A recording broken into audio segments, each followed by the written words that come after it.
Chapter 1249. Before the enemy had reached the Great Tang, the people of Great Tang felt that the war was both distant and close. Every day, the newspapers would take out a small section to describe the general progress of the war, how far they had advanced, and how many enemies they had killed or captured. Or, the Great Tang had used up too much ammunition and retreated a few li to reduce their supply line. Occasionally, there would be a section describing the environment and resources of the battlefield. After the people read it, some would sigh that there was good stuff in a war zone. Some would be troubled as to how to transport the good stuff back to their country, and some would just let it be. In any case, they would have to sell it for money, so they couldn't give it away for free. They could transport it whenever they wanted. The articles in the newspapers didn't mainly describe these things, but how brave the soldiers were, and how they overcame the difficulties they faced. Iron and blood intertwined, and it was like an eternal song that lingered in the hearts of the people. While the people felt this from the newspapers, their lives were also affected by the war. Almost every day, they would see a convoy transporting supplies, and when they occasionally met, they would greet each other. The transport teams didn't transport the supplies to the front line in one go, but in different sections. After delivering the goods to the front line, they would see if the other side had anything good from the front line. If they did, they would transport it to the other side for the exchange, or they would send it to a designated place to store it. As long as the people saw the logistics teams of the war, no matter what the situation was, they would definitely make way for them. The people were keenly aware that the Great Tang army hadn't lost many people. While it was a little difficult, life was very precious. This was because of the rules set down by Cuckoo and Xiaobao. Using ammunition to exchange for a life was a price that could be paid for one life. In reality, there had never been a case of using 10 million shells to exchange for one life, but there were still cases where a few or a dozen shells were fired to prevent their own people from taking risks. Whose lives weren't lives. The people consciously did their best to make things more convenient for the transport teams. When they saw a heavy carriage crushing the road, they would gather a few people and take the initiative to fix it. As for the number of people who were killed by the cannonballs in the war, the people were very indifferent. It was just like when they heard that someone in a neighboring village had died in childbirth. They would just sigh and forget about it. Their lives would not be changed by the dead pregnant woman, and it was even more so for the people who were killed by the cannonballs. There was not a single anti-war demonstration. Not a single Tang citizen complained that the Tang army was killing too many people, and not a single person accused Zhang Xiaobao and Wang Wan of being utterly devoid of conscience for taking the initiative to plunder the war. Everyone used their own actions to support the war effort. When they returned home, some offered incense and prayed, hoping that the war would go smoothly and that Xiaobao and Cuckoo would live a long life. The most realistic effect of the war was an increase in the price of goods. The people who pulled the carts found that the price of a jar of butter, which had been introduced 3 years ago, had increased from 6 copper coins to 10 copper coins. The people who bought the kitchen knives and sickles found that the original 5 copper coins worth of kitchen knives had now become 7 copper coins, and it was said that the price was still rising. The price of pottery had also increased. The original 10 copper coins to buy a set of 12 plates had now become 15 copper coins. The price of hemp rope and linen had also increased. The price of pork and chicken had also increased by half. But for some reason, the price of fish had unexpectedly decreased. Moreover, the fish were salted and brought to various places in large batches by the troops transporting the war materials. The price of cotton cloth, silk, fine linen, and silk had fluctuated according to the normal season. The same was true for white flour and millet. The price of Highland barley, which was specially used to feed livestock, had suddenly increased. However, a large amount of white rice had suddenly appeared, and it was said that it was released from the northern part of Hebei province. According to the interesting words that Xiaobao had taught his younger siblings, others should ask, "What's going on?" In a war, didn't the price of everything increase, and then the tax increase? Now why did the price of peace increase and the price of peace decrease? It gave people a messy feeling, especially for salt. The price of sea salt, rock salt, And well, salt had not changed at all. It was still the kind of salt that one could buy expensive and cheap, if one wanted to buy expensive. To be honest, this is the first time that I have encountered such a war. It is said that it is a total war with several fronts fighting at the same time. When I was young, the people had no way to make a living. In a tea house in Fengxiu County, under the jurisdiction of Bianzhou in Henan Province, an old man gently patted the table and said in a strong voice after listening to others reading the newspaper and thinking about what he had seen and heard recently. "Old Master Feng, you are lucky to have lived until now and have the same surname as the county. You are 86 years old this year and have seen more than us in the past. But when it comes to the current situation, you can't keep up with it," a young man joked. The old man snorted coldly and refused to admit defeat. "I don't know if I can keep up or not. All I know is that the money for the tea and the clothes I'm wearing today was given by the yamen. It's not much, just 600 copper coins a month. If it weren't for the fact that I am old and can't read, and that my grandchildren have not come back from school yet, I would have crowded with you to listen to the newspaper. I have ordered 5 copies of the same newspaper at home. There is no other way. I have many children, and all of them are obedient and filial. Except for 3 who are not old enough to enter school and learn real skills. The rest of the children can't be ordered less. Unfortunately, the children who have left home are not around. Alas!" After the old man finished speaking, he was greeted with all kinds of envious and jealous gazes. The people nearby knew very well that it was just as the old man had said. As long as he was alive, the imperial court would give him 600 copper coins every month according to his age. There would also be other gifts sent to him during festivals. He didn't need to spend any money to send letters to his distant descendants. When he went out, he didn't need to spend any money to take the carriage of the newly established imperial court. In any case, all the places where the government collected money were free of charge. He had no other choice. He had lived for a long time. He was 86 years old and had 5 generations living under the same roof. The oldest grandchild was 14 years old. If he lived for a few more years, he would have 6 generations living under the same roof. In Fengxiu, there were countless acres of land and mulberry trees in his home that stretched as far as the eye could see. Because there were too many people in his home, many of them had left to seek development in other places. They could live and give birth to more children.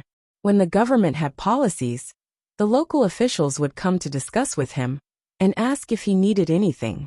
In the past, he would always raise conditions that were beneficial to him, and the officials would agree to them one by one. But now, he had learned to be smart. When the officials came to ask, he would directly support them without any conditions. This made many people with bad intentions very disappointed. They hoped that the old man would raise conditions, or even refuse to carry out the orders of the government. Then, they would anger the people of the government and confiscate the family. The old man had long known that some people had bad intentions, so he said that the current government was very good and would not deliberately harm people. If they followed the government's orders, they would enjoy endless benefits. Sure enough, there were a few times when the entire family supported the government's policies. The government gave his family an excellent family plaque. The good thing was that every time the government organized a small event, they would send someone to send a letter asking if his family was willing to participate. The government would take care of all the expenses, and when they returned, they would receive gifts. If his family wanted to get a loan from the Great Tang Bank, they would have priority. There were no other benefits. The benefits were shared by the people of Great Tang, and it was impossible to take away others' benefits just to stand out. Thus, some people gave their blessings, some were envious, and very few were jealous. As for what they were jealous of, they could not say. After all, they could not say that they were jealous of the old man's age. But no one criticized the old man's support for the government, because the government was worth supporting. In this era, there was no need to worry about being oppressed by the government. As long as one felt that the local government was wrong, one could run to the telegraph office and send a telegram, and the higher-ups would immediately come to investigate. Of course, one needed to use one's real name and use one's household registration to report. If one was framed, The crime would be the same as that of the official after the successful frame-up. This is called controlling. In order to show that he was up to date, the old man summarized the recent events. Father controls son, grandfather controls son and grandson, generation after generation, and the government controls all of us. Why don't many things increase in price? Is it because the merchants don't want to? No, it's because they don't dare. It's like a father controlling his son. If you do, they will beat you. Old man Feng, do you know who beat the merchants? Another person joked. It's that Xiao Bao who is only a few years older than my grandson. This old man still can't figure it out. How do you think he gave birth to a child? He hasn't even been crowned yet, but he's already so powerful. The merchants will hate him. The old man began to worry about Zhang Xiaobao again. The merchants won't hate him. You always don't understand the 12 national policies. The preferential treatment for merchants is not small. When a merchant earns enough money, they turn around and change their identity. They want to take the imperial examination. They want to take the imperial examination. They want to take the imperial examination. They want to take the imperial examination. They want to take the land. They want to take the land. They all understand that with Xiao Bao controlling them, they seem to be at a disadvantage. But without Xiao Bao controlling them, they are finished. The Joker finally found the opportunity to be the old man's teacher and tried his best to show off. Grandpa, why aren't you going back? We are discussing important matters at home. At this time, a man in his 40s rushed in. He was wearing yellow and blue silk clothes and looked slightly awkward. The old man had not finished drinking his tea when he heard the voice. He turned his head and stared. You make the decisions at home. This old man, your father, and uncles have already let go of the family. You are the third generation head of the family. Why are you looking for me? My dear grandpa, today's discussion is different from usual. I can't make the decision alone. I plan to take care of the land in 3 villages and open 4 workshops. In the past, I will pay for the land first. I will have to take a loan from the Tang bank and use my family's property as collateral. I will have to leave immediately and will only be back in a month. Someone at home doesn't agree, so I came to ask you for support. Please come back with me. Old Man Feng's grandson's face was full of anxiety. When the others heard this, they all stopped talking and waited to see what the Feng family was going to do. The old man didn't move, and he wasn't as anxious as his grandson. He picked up the teacup and took a sip. Then he slowly put the teacup back and scolded, "Useless thing." Yes, your grandson is useless. Then grandpa if you think you are useless, then give the position of head of the family to someone else. The head of the family is the head of the family. When you were the head of the family, others agreed. Now who dares to stand up and say they don't agree? A snake can't do without a head, and a bird can't fly without a head. Even if the decision of the head of the family is wrong, the family has to listen. Just like the rumor that Xiao Bao had 12 policies when he left the country, many people in the imperial court disagreed. What happened in the end?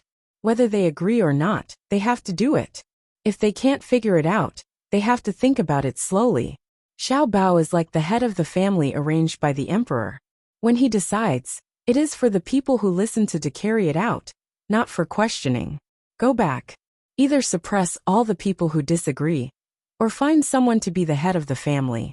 I am already 1 foot in the coffin. Do you want me to worry? After the old man lectured him, he turned back and no longer paid attention to his grandson. The current head of the Feng family was scolded by his grandfather. He stood at the door and thought about it. He gritted his teeth. Grandpa, don't worry and drink tea. Your grandson will go back and deal with it. I promise there won't be any more problems. Don't promise me. I won't listen. Yes, your grandson will take his leave. The old man is so courageous. When the old man's grandson left, some people stuck out their thumbs and pointed at the old man. Many people also showed looks of admiration. It seemed like the old man was scolding his grandson and was unreasonable. In fact, he had taught them everything. The head of the family had to be strong, just like the leader of a pack of wolves. If he was weak, the whole pack would be finished. Old man, from what Brother Feng said, it seems like your family is planning to do a big business. A man in his 30s asked. Don't ask me, Ask your brother Feng. I came to the tea house to drink tea and gossip. The matters of the family, whether big or small, will be taken care of by them. My children and grandchildren will have their own fortune, the old man said indifferently. After that he stopped talking. He picked up his teacup and squinted his eyes, thinking about something. The old man's grandson was called Feng Liang. He was not the oldest grandson of the old man, but he was the most capable grandson. That was why he was chosen as the head of the family. He almost became a high scholar, but the government cheated, and his position was taken by someone else. Many people said that with his knowledge, it would be no problem for him to become a grand scholar. Unfortunately, he was born at the wrong time. He was 19 that year. After being reprimanded by his grandfather, he couldn't help but think about the past when he was being taken home. Feng Liang clearly remembered that when he was young, he was very smart and eager to learn. His family had land and money. Because the government school was too far away, his family specially found a teacher to teach him. He could write poems, compose essays, and comment on current affairs. He was in the limelight for a while. But that damned county magistrate actually got in touch with the examiner of the provincial government during the exam and used someone else to push him down. At that time, he hated, resented, and was depressed. He didn't know how he got through it. Others looked at him differently, and his close brothers and sisters in the family unnaturally communicated with each other. At that time, he was on the verge of death and wanted to find a rope to hang from a crooked tree. Later, it was his grandfather who found him and told him that many people lived worse lives than him. But they lived happier lives than him because they had the belief to live on. Some did it for their parents, some did it for their wives and children, and some had unyielding ambitions. Failure wasn't scary. Countless people failed for decades and finally became successful late. Some started earning big money at the age of 20 and became rich at the age of 40. Some started to learn how to earn money at the age of 40 and became rich at the age of 50. Who was worried and who was inferior? So what was scary was falling and never wanting to get up again. So what if you became a grand scholar at the age of 19? How many young geniuses can you remember today? If you continue to live and work hard for the family wouldn't have raised you in vain. It was easy to die, but what about the family's money and effort to nurture you? Feng Liang clearly remembered that he didn't want to die at that time. He wanted to continue doing things for the family that had provided him with so much help. He decided to become the head of the family and lead the Feng family to prominence. He waited for 20 years before finally having the opportunity in front of him. Furthermore, the era was different. It wasn't like the past. In the past, there could be people who could push him down. Now who would dare? That former county magistrate, who was promoted to the state government's army, was still dealt with 3 years ago. As long as he met a good ruler, he could do whatever he wanted. The current situation was arranged by Xiaobao. Those who had the ability could definitely go up and take over the land and organize the workshops. If they missed this opportunity, they wouldn't be able to get it again in the future. Xiaobao, I believe that you will definitely not harm others. I, Feng Liang, will bet with you. Feng Liang clenched his fist and encouraged himself. When the driver heard the commotion, he shook his head and waved his whip in the air to urge the horse to move faster. His heart was filled with worry. In the past, the family had enough money. If they wanted to do something, they would first set aside a portion of the money and then use the rest to do it. Furthermore, the property and land deeds were not touched. Even if there was a problem, the loss would only be the portion that was taken out. It wouldn't affect the family's foundation. Now, the head of the family actually wanted to rent out the land of the other 2 villages. He also wanted to buy technology and equipment to build 4 large workshops. He had taken out all the family's money and even had to mortgage things to get loans. If something went wrong, there would be no one left in the family. It was too risky. When he returned home, Feng Liang directly used a strong tone to pass his decision. He told the people in the family that they could either transfer his position to someone else or listen to him. There was no third choice. The people in the family compromised. In the past 10 years, they were used to Feng Liang acting as the head of the family. If someone else suddenly took over, They wouldn't be able to support such a large family. Feng Liang first went to find the village chief of the two villages. In fact, the Feng family's village didn't only have his surname. The village had a population of more than 600, and his family only accounted for half of it. Moreover, his family also had a manor. He first settled the people in his village, then signed a new agreement with the manor. The previous agreement of selling one's body was no longer allowed. The government allowed slaves to exist, but they didn't allow the Tang people to be slaves of the great Tang people. Thus, the previous contracts of selling one's body were changed to employment contracts. The value of a person was reevaluated, and the slaves with the contract could complain to the government at any time. When the time came, the government would help to cancel the contract. Whoever disagreed would be punished. The government didn't enforce this because some people weren't willing to change their status as slaves. For many generations, they were used to living with the master.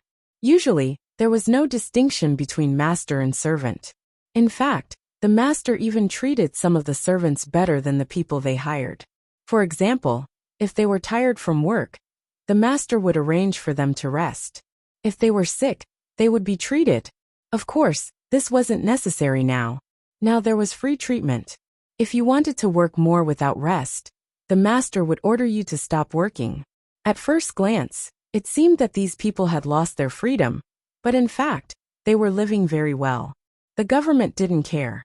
For example, 100 years before Zhang Xiaobao and Wang Wan, foreign investors would force them to commit suicide every few days. The government didn't care, let alone this kind of master who treated his servants well. If one really wanted to talk about it, those who worked for others and were forced to commit suicide from exhaustion were the ones who were cheap. In terms of personality, they couldn't even compare to the current slaves. At least, the people who signed the contract of selling their bodies still had their own persistence and beliefs. There weren't many of these people, but they existed. The most obvious ones were the manor owners of the Zhang family and Wang family in Sanshui County.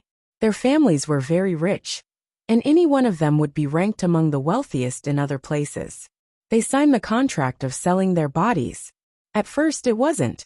Later on, because of confidentiality, they changed the contract. However, they weren't willing to change their identities.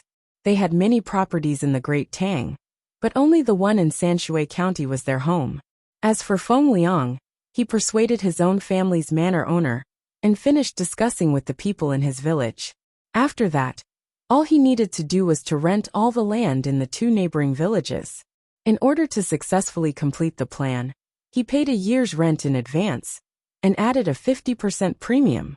In addition, he hired people to farm. It didn't seem cost-effective, and he couldn't even keep his capital. His family objected to him because of this. However, he had his own thoughts and considerations. He wouldn't grow crops like others.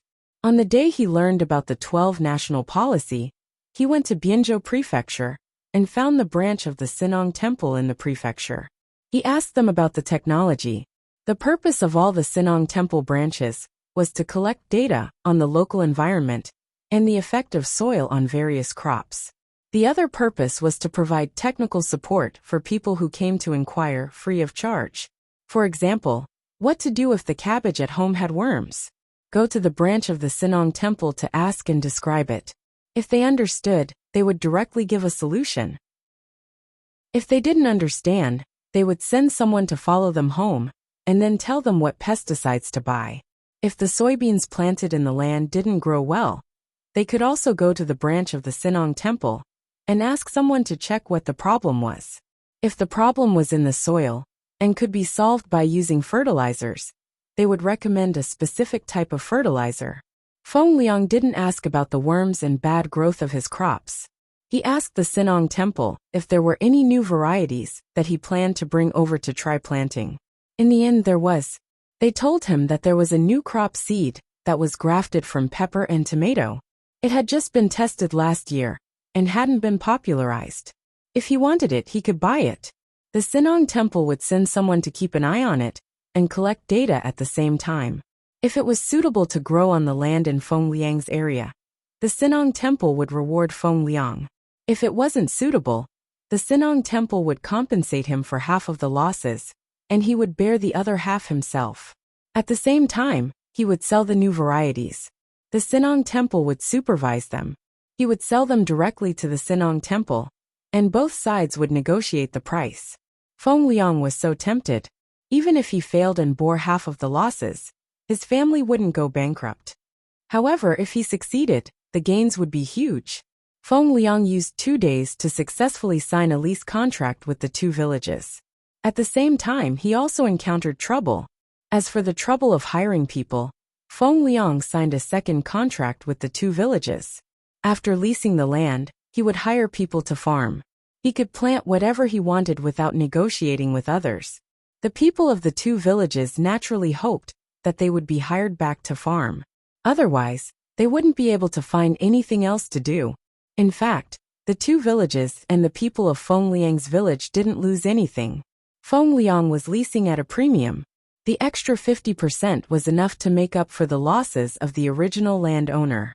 In other words, if they farmed themselves, the final harvest would only be this amount. Moreover, the new rules now required them to sell themselves. Perhaps their income would be even lower than normal. Feng Liang was taking all the risks for them. At the same time, he was freeing their labor. If they worked again, the income they received would be considered extra. Even so, they still hoped that Feng Liang would hire them back to farm for Feng Liang. Some gave him gifts, some played the family card, and some implied threats.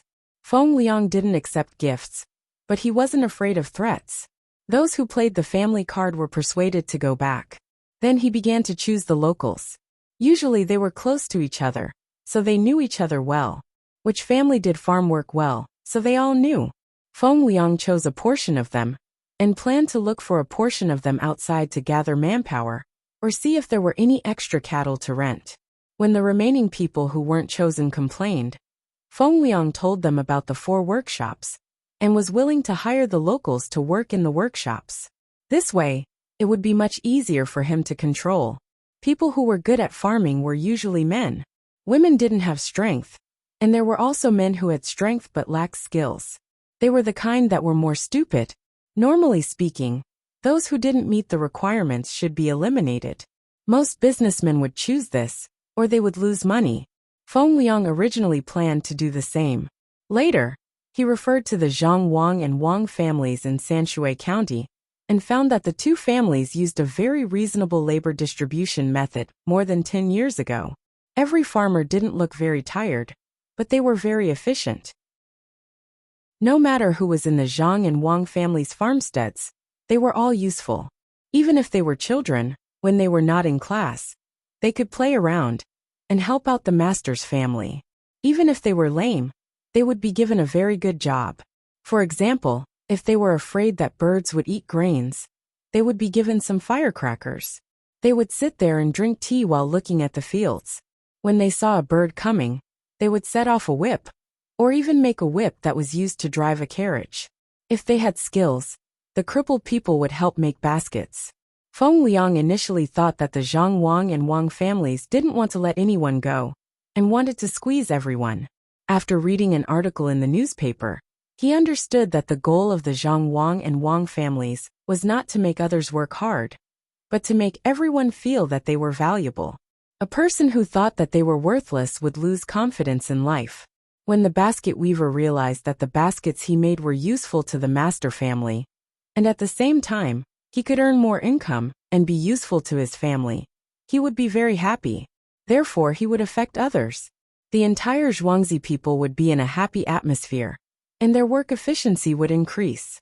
Feng Liang was deeply moved. He admired the way the Zhang Wang and Wang families distributed labor at that time. At the same time, he felt that there was a strong sense of humanism in it. After that, he read another article about corporate culture. It said that only a cultural enterprise with its own soul was a successful enterprise. Only then could it go further. If one sincerely invested in the construction of corporate culture, one would realize that it was directly proportional to the income of one's enterprise. In fact, the proportion of output was even greater than the proportion of investment. As a cultured person, Feng Liang agreed with this. Of course, it also depended on who wrote the article. If it was written by someone he had never heard of, he would be suspicious. However, the author of the article was Zhang Xiaobao. This could be questioned. However, if one couldn't think of a better way to manage a business, it was best to learn from him. If one had a good idea, they could write it down and let others learn from it. After concluding, Feng Liang came up with a plan to rent land and build 4 new workshops. Those who were not good at farming and were eliminated by him were arranged to work in the workshops. There were more women in the village. The men who were eliminated did not work with the women. Instead, they were assigned to work in the transportation and mixing of raw materials. There were also older men who were responsible for cooking for others. Anyway, everyone who could be used was used. Even the elderly were assigned to the position of night watch. The advantage of doing so was that the villagers did not have to work outside. If the men stayed behind to farm, what would happen to their wives at home? Would they stay there and not work? Or would they run outside to find a job? Would the men still have the mood to farm? The workshop's factory had not been built yet. While Feng Liang arranged for people to build the house and level the land, he ran to the county yamen to ask about the grading of the types of work. He explained his situation to the yamen and asked the yamen to send people to his home to grade his hired workers. It was a little troublesome, because the grading of farming depended on the results of the work. Feng Liang first asked the yamen to put it on the agenda. Then, he asked the yamen to help him train his hired workers. This was free. He did not want the welfare subsidies for a period of unemployment. He requested that the yamen's trainees be specially trained according to his requirements.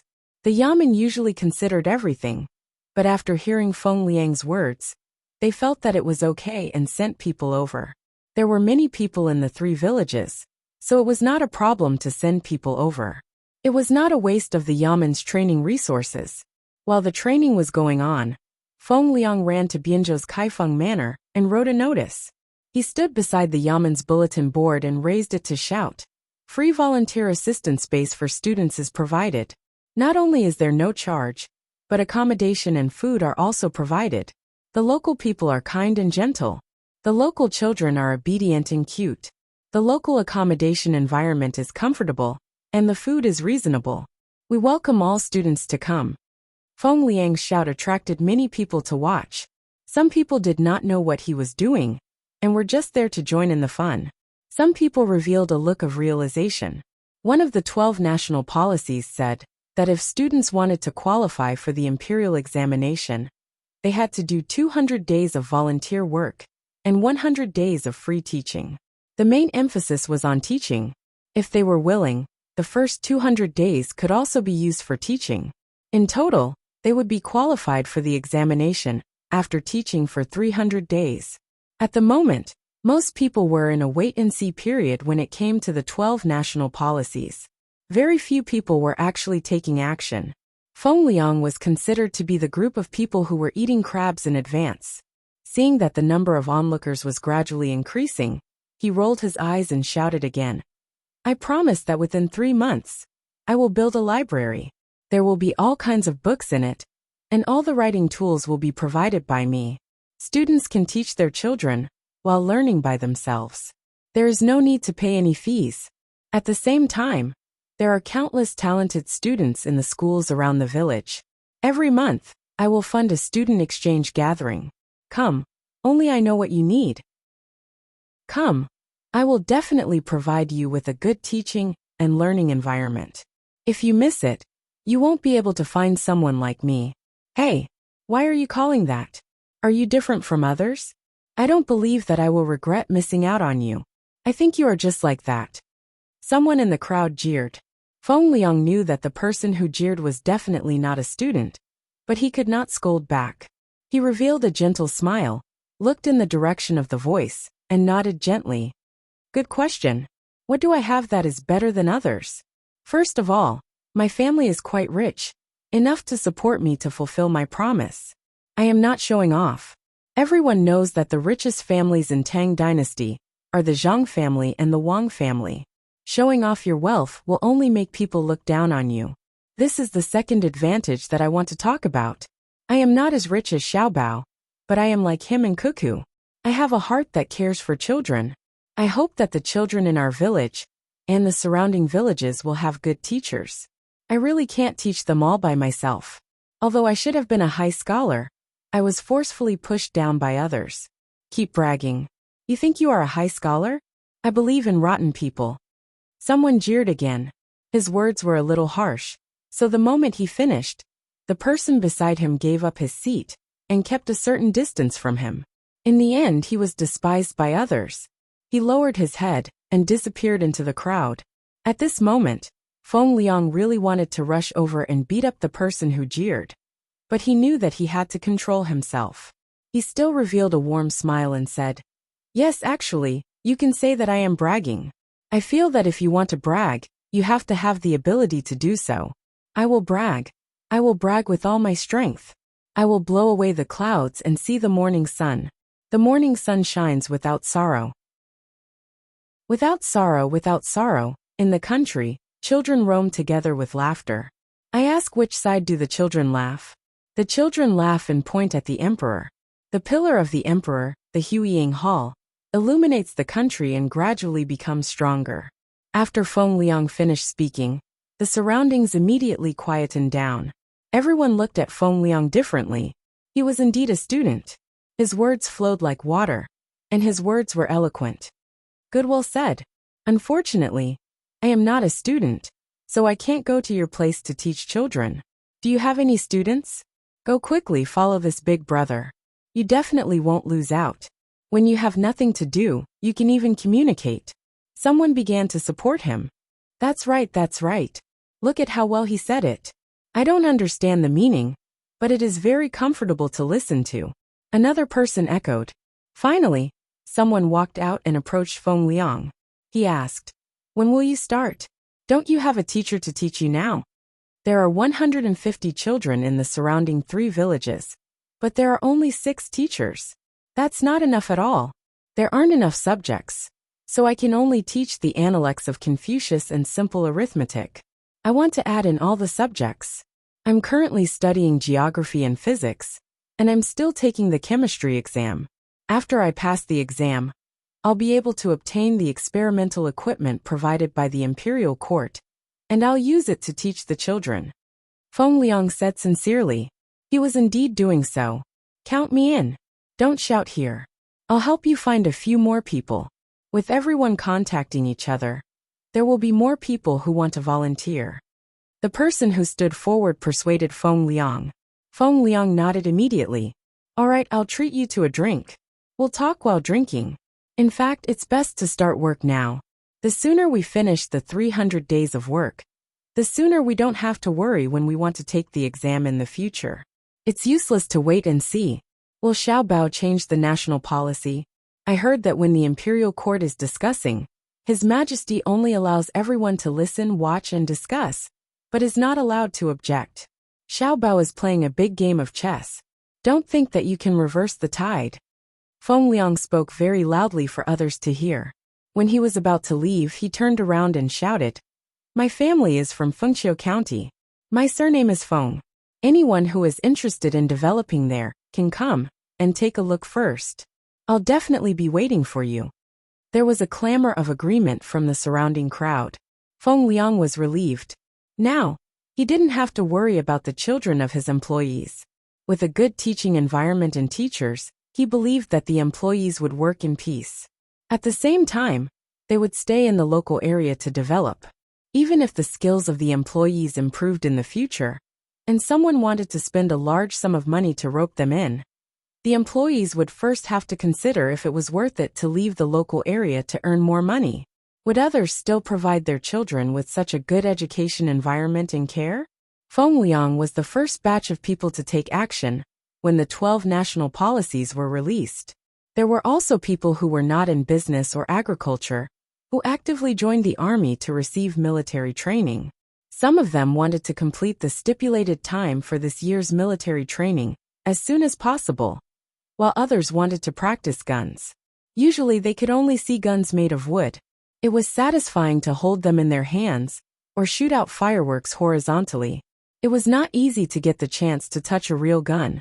At the same time, they did not need to worry about being sent to the front lines to fight right after they started training. Then they would be beaten to death because they did not learn the basics well. It would probably take them at least 2 years to learn. If they really needed to participate in the war, they would also have to undergo intensive and specialized training. Then, they would learn more, and would not need to be afraid of dying when fighting with advanced weapons. After Zhang Xiaobao released the 12 national policies, the entire Tang Empire's society began to quietly change in just a few days. One after another, people who dared to gamble chose to be the team leader after the land was annexed. Furthermore, most people chose the second option, which was to lease the land and then farm it according to their own wishes. At the same time, there were people who originally had a small workshop and hired a few people. Seeing that they had the support of the national policies, they began to expand their scale. There were also people who were originally workers. When they saw the hope of earning a lot of money, they contacted a few people from the same hometown and started to recruit people to start their own workshops. The Great Tang Bank was filled with people applying for loans. The officials were also busy helping the bank to verify the qualifications of the applicants. There were also businessmen who were rich and wealthy, who began to look for investment opportunities. They observed the land in various places and the existing workshops. Then they asked the other party if they were willing to expand their production. If they were willing, they would be able to get a sum of money from the other party if the loan amount was not enough. This money was not a loan shark, but an investment. The first type of distribution was shares, which meant that there would be dividends when the time came. The other type of distribution was based on a fixed number of months and years. When the amount reached a certain amount, there would no longer be a partnership. Regardless of which type, the investor would have to bear the risk together with the person in charge of the land or the workshop. 2 days later, social problems began to erupt. A large portion of the land was annexed, and many people who were weak in farming lost their jobs. A large number of workshops were annexed, and if they were not easily annexed, they would be affected by the cost and closed down in the future. Similarly, a large number of people lost their jobs. Many people began to go to the designated places to take the examination for their work. When their rank was high, they would request for better treatment. Some people did not pass the examination, or because they did not have any skills in the past, they could only participate in training. In the end, a scene that the officials and Li Longji did not expect occurred. They initially thought that Zhang Xiaobao's 12 national policies would cause a large number of people to lose their jobs, which would be a source of unrest for the country. However, what they saw shocked them. It wasn't that many people lost their jobs, but that many people were unable to find workers. Those who passed the examination had high expectations, so they would rather not do the work if the pay was too low. Those who did not have a rank were mostly participating in training. They did not want to lower their income due to a lack of skills. And there were also some who had reached the age to participate in military training. For a moment, Great Tang's manpower shortage appeared, and many workshops and merchants were extremely anxious. They wanted to raise their wages, but they also had to calculate their own costs. If they wanted to raise the price of their products, they would have to consider the purchasing power of others. This was especially so when Zhang Xiaobao refused to allow the price to rise. During the morning court session, Li Longji shouted to the officials below, "Xiaobao is truly infuriating this emperor." His detailed explanation did not mention what to do about this matter. The officials remained silent. In any case, he was not talking about them, but Zhang Xiaobao. Only after he was done talking could they move on to the next step of the discussion. "Speak. What did you all say at the start? You all said that there would be a large number of people losing their jobs. But what about now? You can't find any workers. Isn't that miraculous? Didn't you all think that you have learned very well? Now I want you all to explain to this emperor what went wrong." Of course, Li Longji couldn't possibly look for Zhang Xiaobao. It was too far away, and there was no point in sending a telegram. Wouldn't that mean that he had admitted defeat? How difficult was it to beat Xiaobao? This was an opportunity. Could it be that none of his subordinates could think of a solution? The officials remained silent. In any case, they would just hide as long as they weren't called.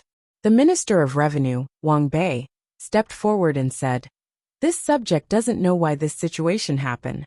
But this subject wants to say that the expenditure of the national treasury has increased recently. Training people is money, so is the evaluation. Also, the training of the recruited soldiers is also money. Due to the lack of manpower in the workshops and merchants, the flow of goods and cash will also decrease for a period of time. This subject is worried that there won't be enough money." Many people looked at Wang Bei and cursed him for lying through his teeth. How could the national treasury not have enough money? Even if there wasn't any income, it would still be enough to last for half a year. Furthermore, there was a steady flow of money into the national treasury. Could it be that the things plundered from the battlefield weren't income? Zhang Xiaobao wasn't greedy. Could it be that the things he sold to Japan and other places weren't income? Li Longji raised his eyebrows and stared at Wang Bei. Wang Bei felt his hair stand on end. Only then did he say, "Minister Wang, make a report. It needs to be detailed, so that this emperor can take a look." Wang Bei was dumbfounded. Writing a report would be very troublesome, right? Li Longji's eyes swept over everyone's faces. When he saw that Zhang Zhong's expression was normal, he thought for a moment and asked, "Minister Zhang, do you have anything to say?" "Actually, this subject wants to say what your majesty said to this subject a few days ago." Zhang Zhong stepped forward. According to the plan discussed by Xiao Bao, this can solve a part of the shortage of workers. Moreover, they don't need to be paid too much. It's fine as long as it's 1 or 2 times more than their original salary. There's such a thing. When you mentioned it, this emperor suddenly remembered that it wasn't just the people who came back this time. There were also people from Xinhua who were willing to leave their country. There wasn't much use for them to stay in northern Hebei province for the time being. It would be better to send them here, where more manpower is needed. After some calculations, with the help of the merchants from Japan, it won't be a problem to attract more than 1 million people. Moreover, with their participation, the employers won't have to raise their wages indefinitely. This will balance the relationship between employers and workers in society. Li Longji was very happy. He didn't expect Zhang Zhong to be so capable. If he couldn't answer, how embarrassing would it be? "Your Majesty, this subject remembers that you said a few things to Brother Yongqing that day." Wang Bei joined in the fun and said with bad intentions. Li Longji glared at Wang Bei. Many officials wanted to laugh, but they had to hold it in. They looked very hurt. Without waiting for Li Longji to find a way to smooth things over, Zhang Zhong continued. "Yes, Your Majesty also said that the army in front of us will capture many captives. It's too cruel to kill them. Therefore, we should give the captives a chance to turn over a new leaf. It just so happens that there are many things in the Great Tang that require courage. Why not let the captives prove themselves once?" Li Longji turned his head to the west and asked, "When will they be back?" According to the latest intelligence, the first batch of captives has more than 175,000 people, and they're currently on their way back. A portion of them are man-eaters, and the rest are people from various countries in India. They're helping the man-eaters distribute supplies and provide shelter. Zhang Zhong replied. Li Longji looked at Gao Lishur, and the latter nodded. The news had just arrived when the morning court was about to begin. Most likely, Zhang Zhong had been shoved into his hands before coming here. Otherwise, he would have been able to memorize it. There was no need for him to read it out loud. Li Longji was relieved. "Yes, I did consider the matter of the captives that day, but I didn't expect that the first batch would already be on their way back. This means that we can free up some manpower in the mines and quarries, and at the same time, reduce the cost. There won't be a need to invest too much in safety measures, and there won't be a need to provide them with good food. Similarly, there won't be a need to provide them with alcohol." As a qualified emperor, Li Longji's first thought was to reduce the cost of assistance. His own people would use all kinds of methods to carefully investigate the mines before going down. Even so, they couldn't avoid danger. Therefore, he repeatedly told his people that as long as they felt danger, They should immediately come out of the mines. They could mine slowly and not put their lives on the line. At the same time, there was no lack of alcohol and meat, and the working environment was cold and humid. Similarly, in the quarries, they had to wear safety helmets and gloves. Some even had to use thick glasses to block their eyes and wear dust filters. These were all costs. The captives caught from outside didn't need to wear these things. After all, they had the same job in their own country without any protective measures. Although they weren't provided with meat, they were provided with enough salt. The food they ate in their own country might not be as good as that of the Tang slaves. The only difference was that they didn't receive wages.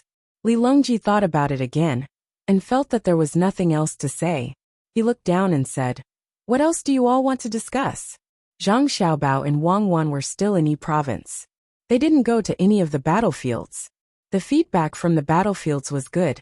The speed of their advance wasn't fast, but it was stable. At the same time, they saw through many of the enemy's tactics. They didn't suffer any casualties when they attacked. Lu Zhou's landing team had gone around Jinla and was heading toward the back of the duo people. If Jinla made a move, the two of them would go over personally. Their personal guards were enough to push in. Now they just had to wait for news from the meteor squad. Zhang Xiaobao and Wang Wan were free now. Every morning, afternoon, and night, they would look at the map according to the news from the front line. Then they would come up with a plan.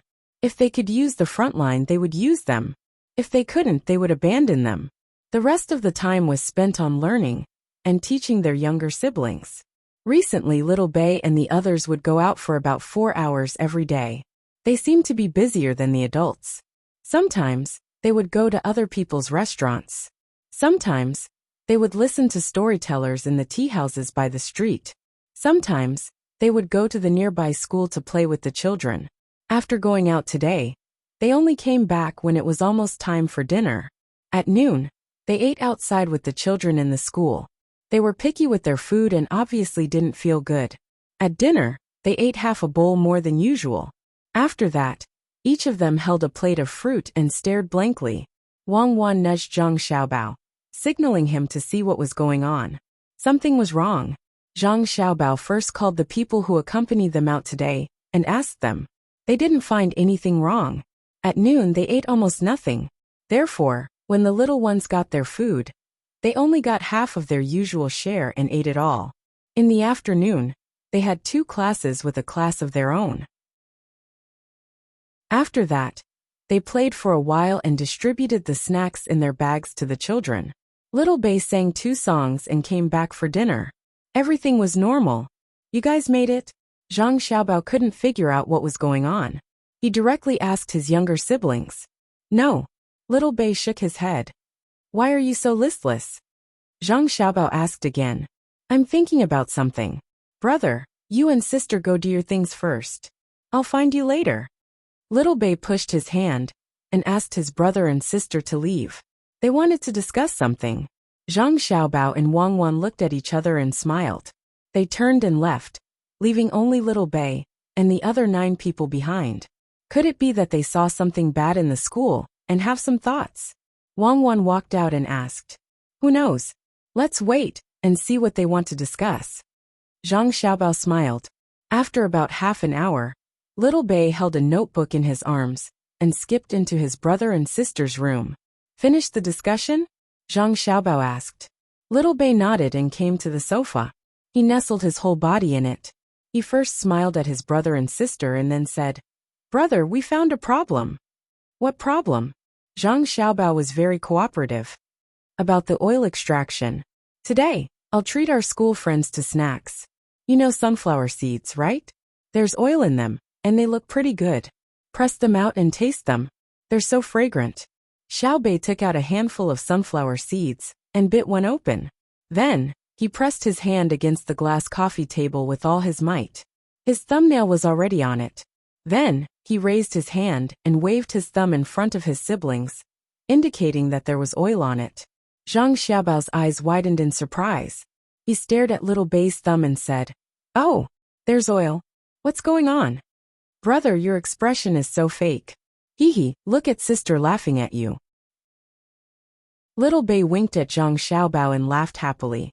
Okay, you saw through me. I admit that your sister and I already knew that there was oil in sunflower seeds. We also know that the oil inside is pretty good. It's better than soybean oil. It can be used to stir-fry vegetables or cold dishes. It's even nutritious to drink a small spoonful of it. It's nutritious. The reason why sunflower seeds taste good is because of the oil inside. Otherwise, when you eat watermelon seeds, if you don't add seasonings or cook them, the taste will be much worse. Sunflower seeds are very good both when stir-fried and raw. Your sister and I originally planned to plant more, and then start to extract oil in large quantities. In fact, part of the oil you're eating now is sunflower seed oil. We just didn't tell you. Zhang Xiaobao explained to his sister. Little Bei was very disappointed. There's already oil? We were still thinking of using some of the sunflower seeds at home to make premium oil in the future to make money. Then we'll leave this business to you. We won't interfere with the sunflower seeds anymore. You'll be in charge. You'll build the equipment and sell it, okay? Zhang Xiaobao looked at Wang Wan and gave her a type of oil. Okay, brother, sister. Don't worry. We'll definitely sell the sunflower seed oil at a higher price. Then, we'll use more of it to make cakes. Sunflower seed oil is good for the body. We'll give it to the children. Little Bei swung her 2 legs and looked very happy. She lowered her head and looked at her notebook. Then, she looked up and said to her brother, there's still one more thing that needs to be negotiated. Oh, what's the matter? Zhang Xiaobao asked with a smile. We want to buy the copyright of our family's children's Monopoly game. Then, we'll open it in Duoshire in India. We'll use their style and maps to play. At the same time, we'll send it back to China. We can also add some exotic scenery. Little Bei said to her brother. Zhang Xiaobao nodded. Okay. Your sister and I will allow you to sell the children's version of Monopoly outside. However, it must be made by us. You can't make it privately. At the same time, for every copy sold, you have to pay us 50% of the profits. Any changes to the content of the game have to be approved by us. We'll use a one-time payment method for the foreign maps and characters you sell to China. That means, no matter how much we produce or print in the future, we won't continue to pay you. Xiao Bei stared at his brother with his eyes wide open. After a few seconds he blinked and said, that won't do.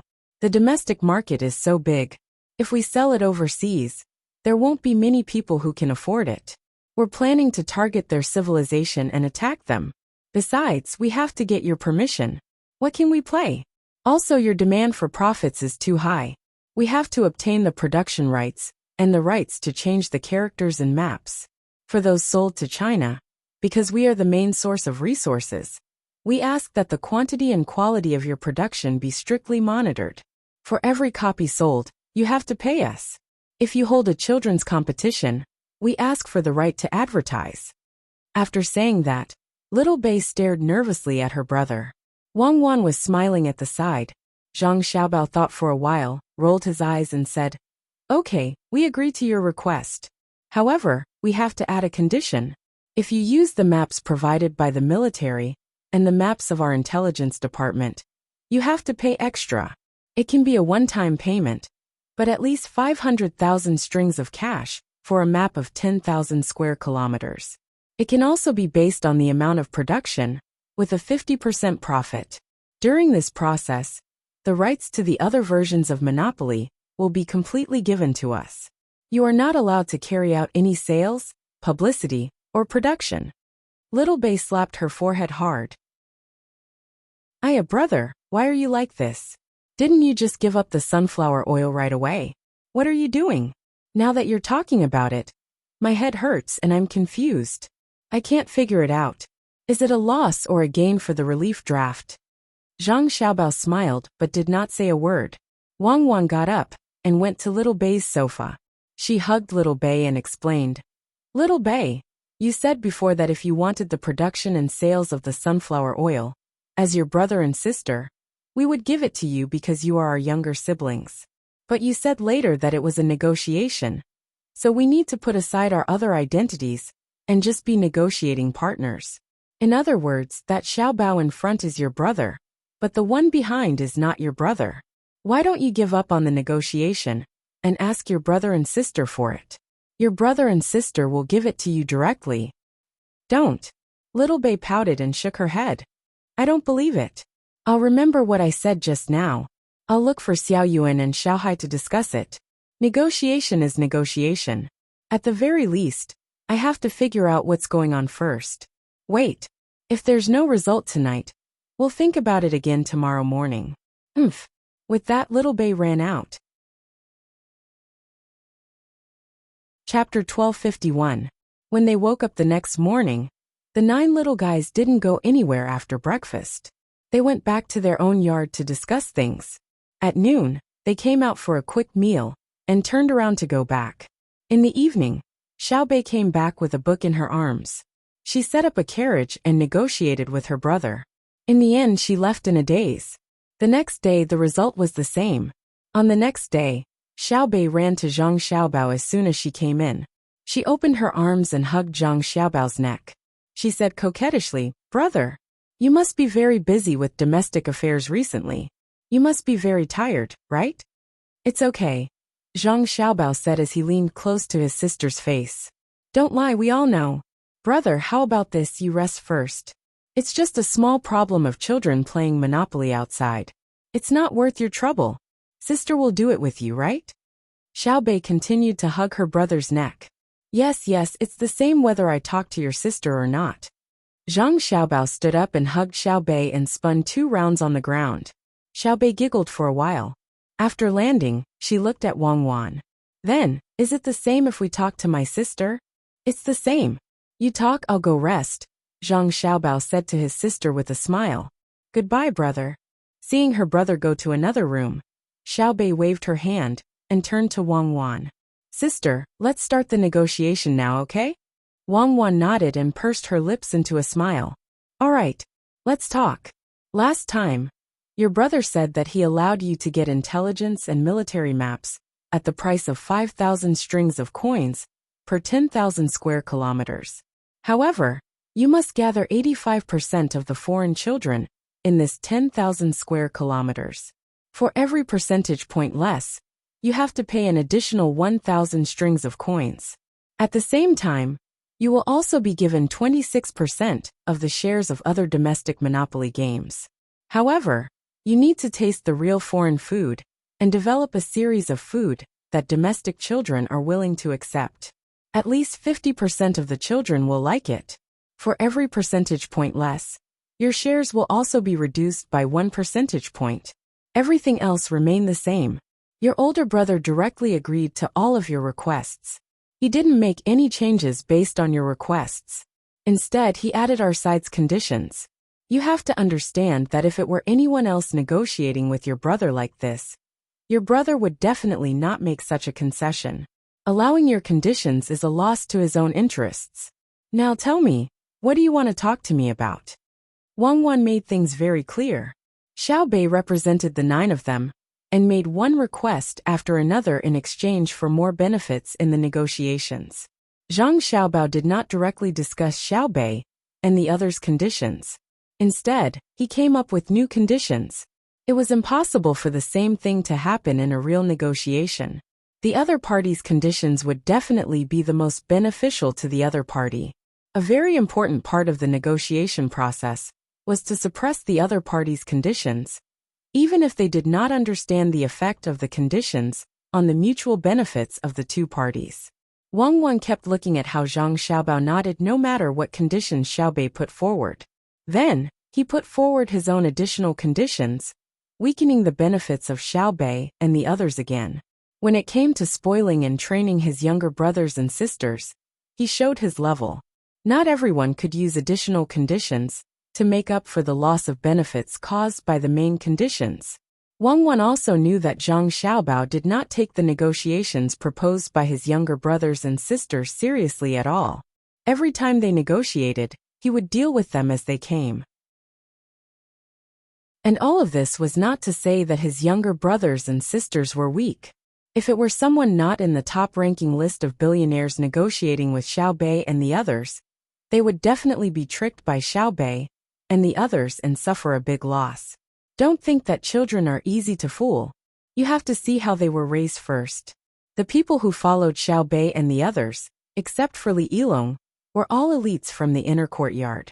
There were people who specialized in conspiracies, people who played open schemes, people who knew economics, people who understood politics, people who planned battles, and people who were familiar with human nature. Xiao Bei and the others learned by themselves. Occasionally, they would pull someone from the inner courtyard to have a discussion with them. After so many years, if they could not learn anything, how low would their IQ be? Wang Wan could say with certainty that the people assigned to her younger brothers and sisters were better than the people who followed her in Xiaobao, especially the two fast shooters who guarded the two guards. Now there were 4 of them. She and Xiaobao did not have a single one by their side.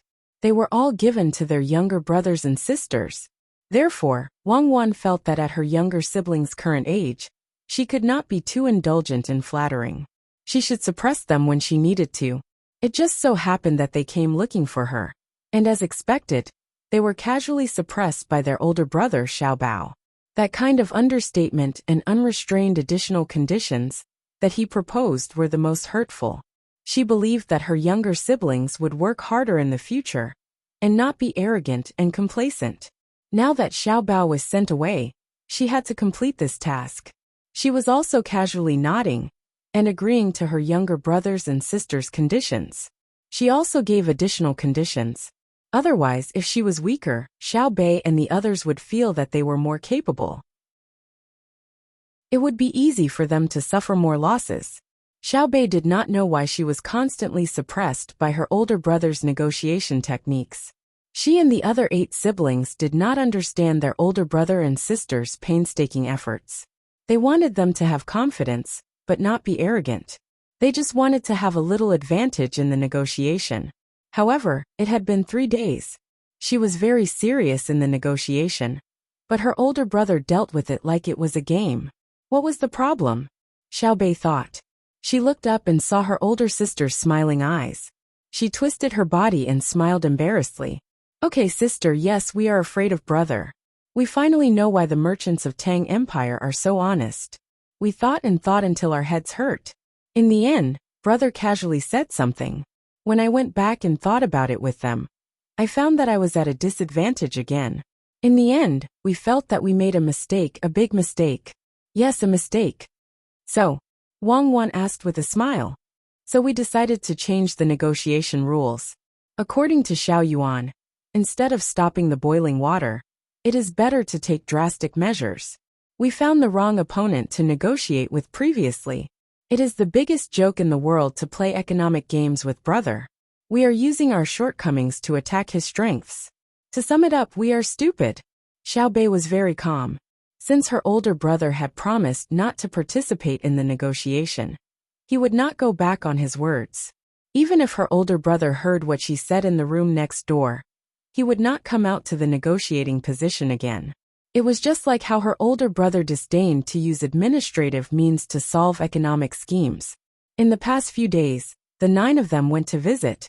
Most of the merchants said that they were afraid of their older brother, not because of his position, but because of the confidence that her older brother had when dealing with them.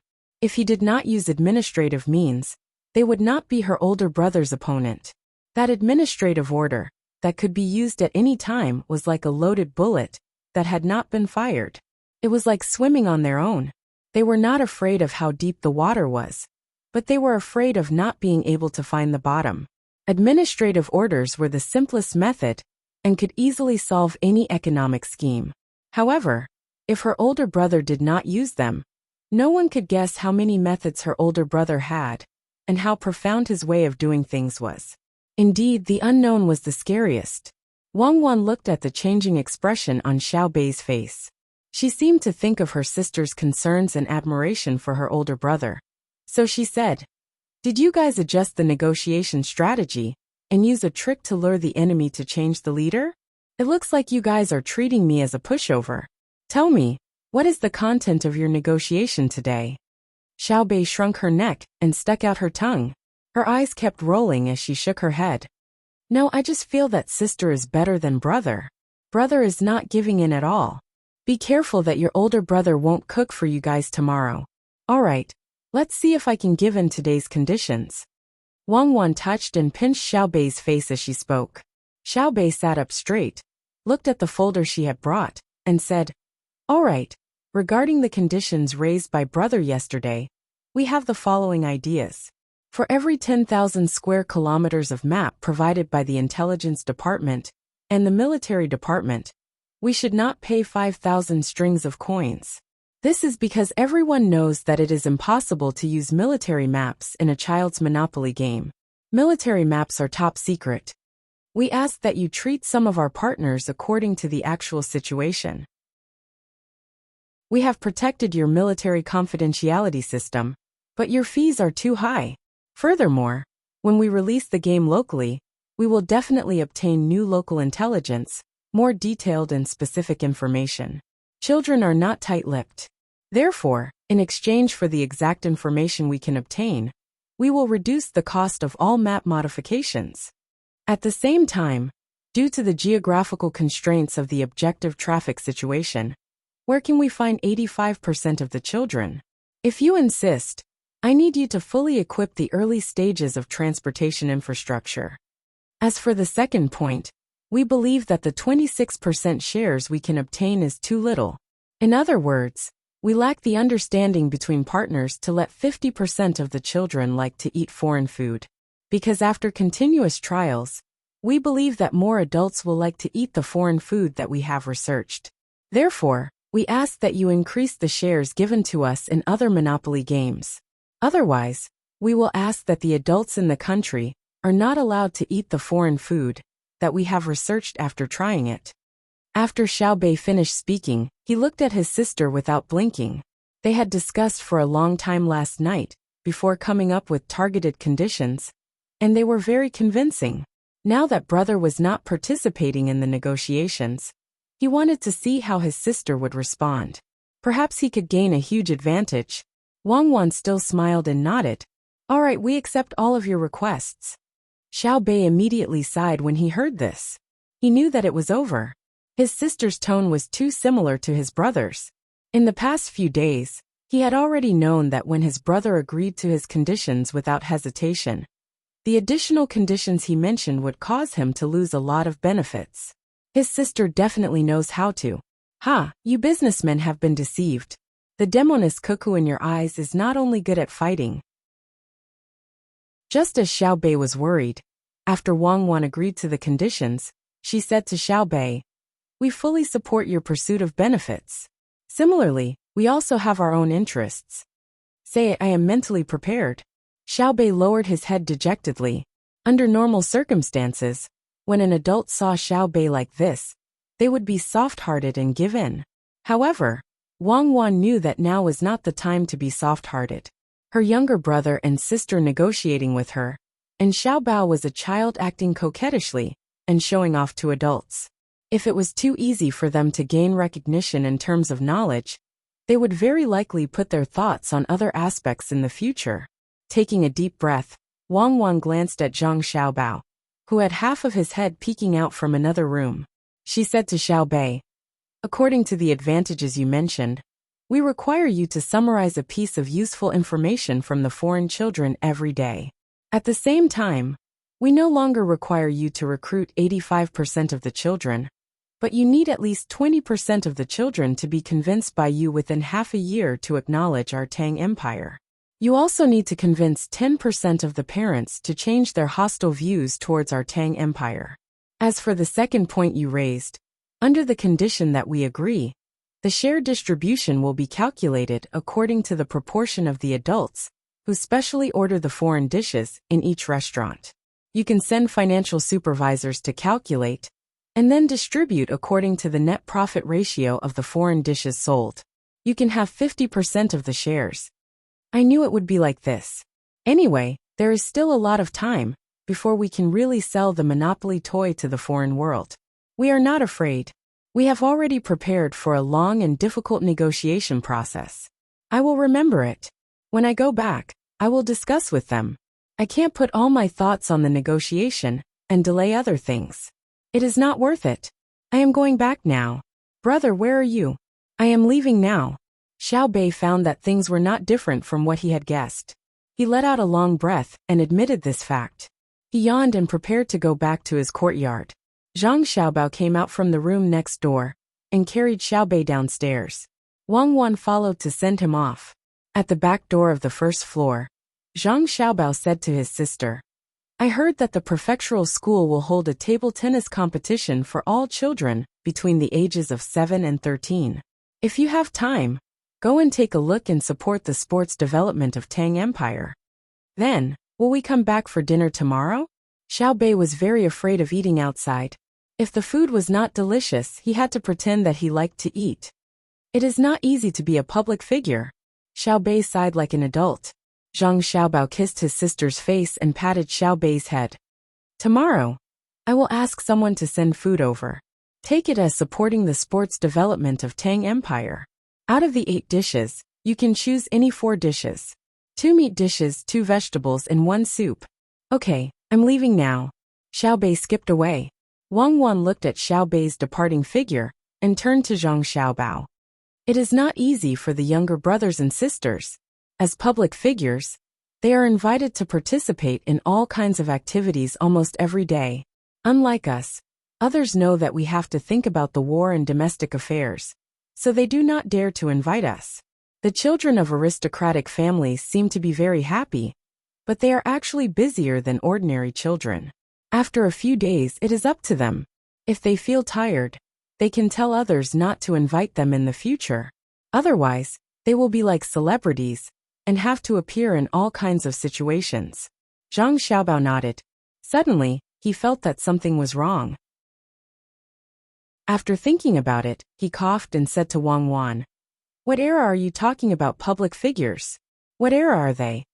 Wang Wan was stunned. Then, she rolled her eyes at Zhang Xiaobao. "Why do you have such a strong resentment for that era?" Yes, public figures must be able to perform the specific actions that his or her identity in front of the public represents to society. The social role you embody is to promote purity, so you cannot perform any actions that are pure. You want to create an artistic image for the public, so you feel that you cannot reveal your erotic nature. You want to let the public know what honesty and justice are, so you cannot be corrupt or take bribes. Are you planning to criticize them?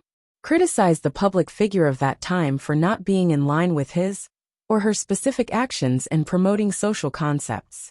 But you have to know that existence is reasonable. Under the circumstances of a special social period, there are bound to be some special social behaviors that survive in the soil.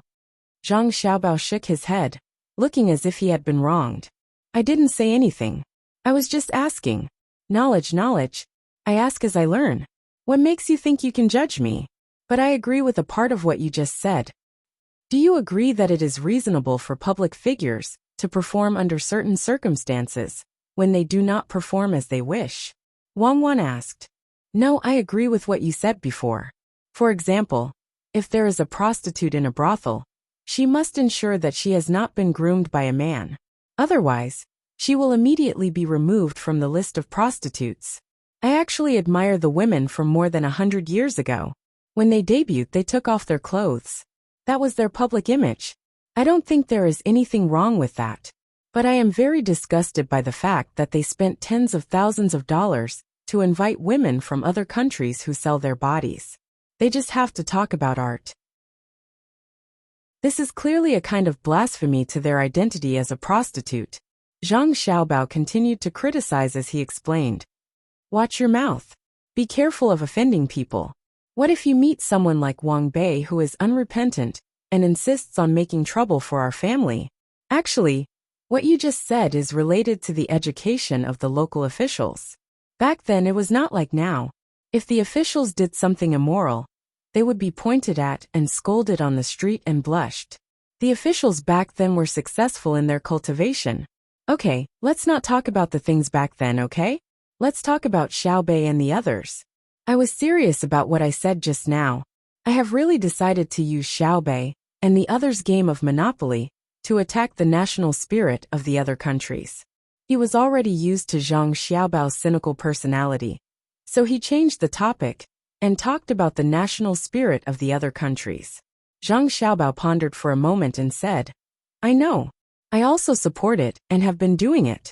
Just like the long-term strategy that the United States used against China, they used all kinds of methods to destroy the history, culture, and beliefs of the Chinese people. The simplest method is economic. Yes, the United States was very successful. Some people were attracted by the beautiful foreign economy. They did not think about how long China had been established. They only saw the wealth of the United States and the various domestic problems at that time. But in fact, the United States was also a failure. The Americans seemed to be unable to understand our nation. We scold and love at the same time. When we have nothing to do, we scold to our heart's content. But when faced with a life and death situation, we will stand up and use our lives to support our nation. I used to think about it, and later I felt that this was the survival of the Chinese people. All the ancient civilizations had disappeared. So why did China still exist? It is because this nation is very different. Their nobility makes the world blush with shame, and their despicable level embarrasses themselves. It is a contradictory combination. It is also because of its uniqueness that its civilization and spirit have been passed down. Then what you mean is that now we also want to see what situation the people of Tang are in now? Wang Wan asked. No, I want to see if we can help the other ancient countries to perish in advance, and then be reborn. The reborn countries do not even have their own civilization spirit. I will help them to reorient themselves, such as learning our Chinese civilization, and becoming a part of us, Zhang Xiaobao said with a smile. Chapter 1252. The next day, Xiaobei and the other 9 kids went to the government school together. It was an ancient school that had been around for more than 100 years. Many talents had been produced and recorded. Now portraits were hung up for future generations to admire. Were there any villains? Yes, but villains weren't qualified to be painted, let alone be hung there. The government's school used to be located in the center of the city. Now because of the expansion of the city, the location of the state capital was shifted, and the school was shifted as well. It was similar to the state capital, but it was slightly renovated. It wasn't an unspoken rule that officials didn't renovate the yamen. In the past, the government didn't renovate the yamen. The officials would rather be greedy than renovate the yamen. They would be scolded by the people, criticized by their colleagues, and impeached by the imperial censor. Now the yamen was renovated as much as possible. The officials had to work in a comfortable environment, and the rooms for receiving the people also had to make them feel no pressure when they came in, as if they were at home. The reason why the yamen and school weren't renovated immediately was because they were going to move. Idyll planned to further expand the city without the city wall. The city wall was no longer useful, and there was no need to leave it as a cultural relic for future generations to see. If future generations wanted to travel, they wouldn't come just to see what the wall was, right? What needed to be left for future generations was a kind of spirit, a series of knowledge, and a rich and beautiful land. The yamen and school were going to be moved out of the city. They would be renovated in the city. Now there were more and more people, and it was too crowded. Outside the city, they were building a base, designing the water and sewer systems, spacious streets and towering buildings. There were 4 stories tall, and each household was very large. There was quite a lot of space between the buildings. Then there was the library, the garden, and the open-air market. After Zhang Xiaobao and Wang Wan came over, they felt that life was too leisurely, so they suggested to do it locally. They also helped to design it. Because there was no electricity, gas, or natural gas, they still had to burn coal. The buildings were designed with special flue pipes. The reason why the distance between the buildings was enlarged was that it was convenient for the people to communicate with each other. They didn't want to lose the warmth of neighbors because they lived in the buildings. The library wasn't for everyone to study. There would be all kinds of newspapers, chess, and cards in there for a period of time. At that time, the people living in the building would come out to bask in the sun, go to the library to chat, discuss national politics, and scold uncivilized behavior. When the sun was about to set, they would go to the market to buy some food to cook. In order for people to be willing to move in, they would have to relocate the government office and school. Next, They would have to relocate the manpower market and small commodity wholesale market. If there were still not enough people, they would have to build a new stadium nearby. Of course, there would also be a movie theater that would play Li Longji's image first. It was a very conventional method, not to mention Zhang Xiaobao and Wang Wan. Anyone from their generation would have done this. This kind of urban management and relocation knowledge was no longer knowledge, but common sense. Unless the person who came did not care about the common sense of society at all, then there was no other way. He believed that such a person would not be able to survive in this era. When Xiao Bei and the others arrived, they saw the dilapidated courtyard and buildings in front of them. Why isn't anyone paying to fix it? What were the authorities thinking? It's fine if it's broken, but it actually caused the prefectural school to break as well. Also, why didn't the merchants give some money when they saw that it was a prefectural school? The children in the school don't have it easy either, right? Li Yilong put her hands on her waist and shouted in front of the school. The faces of the officials in the school and the government office immediately turned ugly.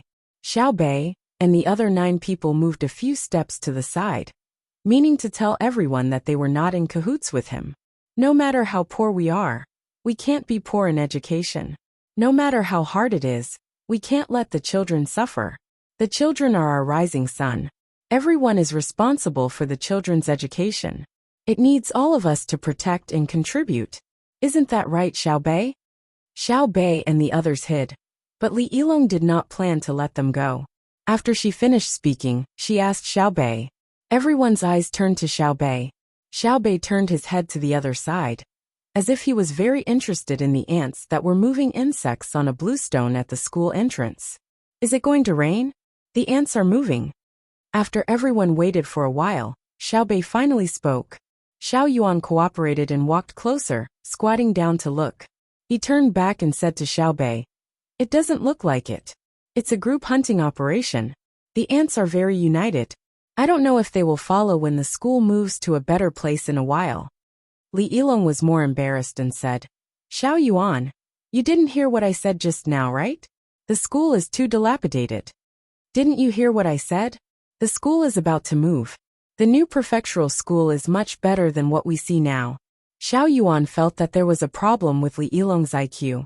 Li Yilong was scolded, and her face turned slightly red. She defended herself. "When did this happen? I don't know. Look at the local newspaper. Are you Principal Zhou?" Hello. It's not the first time I've heard of you. You value the health of the children very much. You often let them participate in exercise. It has a great promoting effect on strengthening the physique of the children in our country. You have worked hard. Xiao Bei said to Li Yilong, turned around and smiled. He went forward and shook hands with the principal. In his heart he complained. The school was not repaired, but the road at the entrance was repaired. It was full of potholes. What if the children fell? It was better to lay a layer of fine sand. Principal Zhou didn't know that the little guy opposite him was giving him face. He really thought that he did a good job. He raised his hand to touch Xiao Bei's head. After Xiao Bei dodged, he said with a smile, "I haven't done enough. According to the Yaman's instructions, we have to further improve the physical fitness of the children in the school in the future." With Principal Zhou's words, I believe that the future of the school will be beautiful. The learning life of the students will be happy. When will the table tennis competition start? Xiao Bei was really unwilling to talk nonsense with him. "Immediately, please. When the children are ready, it will start immediately." Principal Zhou realized that the expression in Xiao Bei's eyes was not very good. He quickly got to the point. Xiao Bei and the others were about to step in when someone suddenly appeared nearby and shouted to Xiao Bei, "Xiao Bei, can I ask you a few questions?" Everyone looked sideways. The person who shouted quickly introduced himself. "I'm the information collector of Idyll newspaper. I want to ask you a few small questions." Xiao Bei thought of the reporter in the story and waved him to come closer. He looked back at the other 8 brothers and sisters, took a deep breath, and the corners of his mouth curved up. He showed a professional smile and said, "Go ahead." The reporter was very happy and said, "My surname is Wang. You can call me Collector Wang. First, I want to ask you a question. Everyone knows that you came here with Xiao Bao and Cuckoo to attack the Arabs. Do you think we can win? The reporter surnamed Wang asked this question with good intentions. He wanted to let the readers of the newspaper know that the Tang Empire could win through the interview. Xiao Yuan and the others felt sorry for Xiao Bei. They hated it when people asked such questions. It was hard to answer. Xiao Bei was in charge of foreign affairs, so he was troubled. At this moment, Xiao Bei showed his professionalism. The expression on his face did not change at all. He was still smiling and said, "The soldiers and soldiers of the Tang Empire are united like a family. No matter what difficulties we face, we will overcome them together. As the country develops, I believe that the future will be better." Reporter Wang was dumbfounded. He looked up and scratched his head. He thought about it as fast as he could and asked, "Xiao Bei, can I ask you a second question?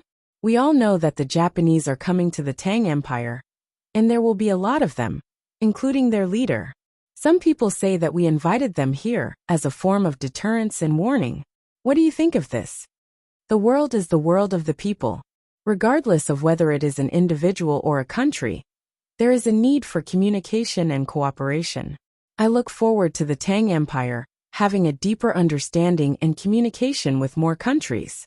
In terms of culture and economy, we can exchange what we lack and improve together and develop together." Xiao Bei replied and looked at reporter Wang, indicating that he had finished speaking. Reporter Wang choked. Was this what I asked? If he thought about it carefully, there was indeed a connection. But why did the answer make him feel so uncomfortable? "Xiao Bei, thank you for your answers to the previous 2 questions. Let me ask you a third question. It is said that the cannons of the Tang Empire are very lethal, and the Ministry of Works is still researching even more powerful offensive weapons. Can you introduce these cannons and future weapons to us? What effect will their existence have on the surrounding countries?" Reporter Wang continued to ask. He didn't believe that he couldn't get something practical out of Xiao Bei. Xiao Bei's eyes moved and he nodded. "Just like what I said before, the Tang Empire is willing to have many exchanges with other countries. We place emphasis on peace. As everyone knows, the Research Institute of the Ministry of Works has developed many technologies that are beneficial to the country and the people. These technologies have made our lives more prosperous, and at the same time, they have the effect of maintaining peace. When the surrounding countries communicate with our country, they have also benefited from our technologies. I firmly believe that in the future, the research results of the Ministry of Works will have a deeper impact on the cooperation between countries." Gatherer Wang, the competition is about to start. Why don't we go in together to gather information about the competition? Seeing that Xiao Bei had answered the 3 questions, Xiao Yuan immediately said to reporter Wang. Reporter Wang wanted to bang his head against the wall. Other than the people from the Zhang family and Wang family, everyone else was in a state of confusion. They were all trying hard to think. What was Xiao Bei talking about? He was asking about the outcome of the war, the threat to the Japanese, and the level of the country's weapons. But wasn't what he said too general? It was soft and powerless. Xiao Bei looked at the expressions of the people around him, and was also depressed. What do you want me to say? You want me to say that it's very easy to invade other countries. Other than killing them, I'll capture the rest and make them slaves. You want me to say that the invitations to the Japanese and Xinhua are not only threats, but you can also take advantage of them leaving your own country to use this opportunity to do as much damage as possible? You want me to say that it's easier to kill people with cannons than using knives to kill chickens?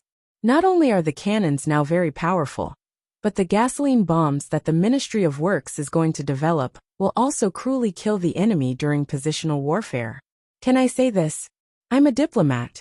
I have to protect the country's positive image. No matter how dirty the things I do are, I have to make it sound dignified. If you ask me in private, I might tell you the truth. Now it's going to be in the newspapers. If I let you have your fill, how disappointed will my brothers and sisters be?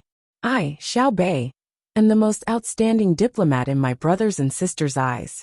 The group of people walked into the school in a depressed atmosphere. Xiao Yuan held Xiao Bei's hand and praised him. Your answers are too beautiful. You're really like an antelope hanging horns. If it were me, I definitely wouldn't be able to answer such vague questions. It's okay. It's just so. Basic skills. Yes, basic skills. Xiaobei smiled like a flower and said modestly. When the team arrived at the competition venue, the contestants and the audience were ready. There were not only children in the audience, but also adults. They were probably not busy with work today, so they came to accompany the children to watch the fun. Executive Zhou went up to speak first. He spoke for more than half an hour, from when the academy was first established until now. At the same time, he thought about tomorrow and blessed the motherland. Now let's welcome the Tang Empire's inspector to speak. Executive Zhou invited Xiaobei and the others. Xiaobei glanced at the several officials who were waiting for him to continue speaking. He came to the podium and waved to everyone below, which was greeted with cheers. Then he said, "Today we are very happy to watch the competition.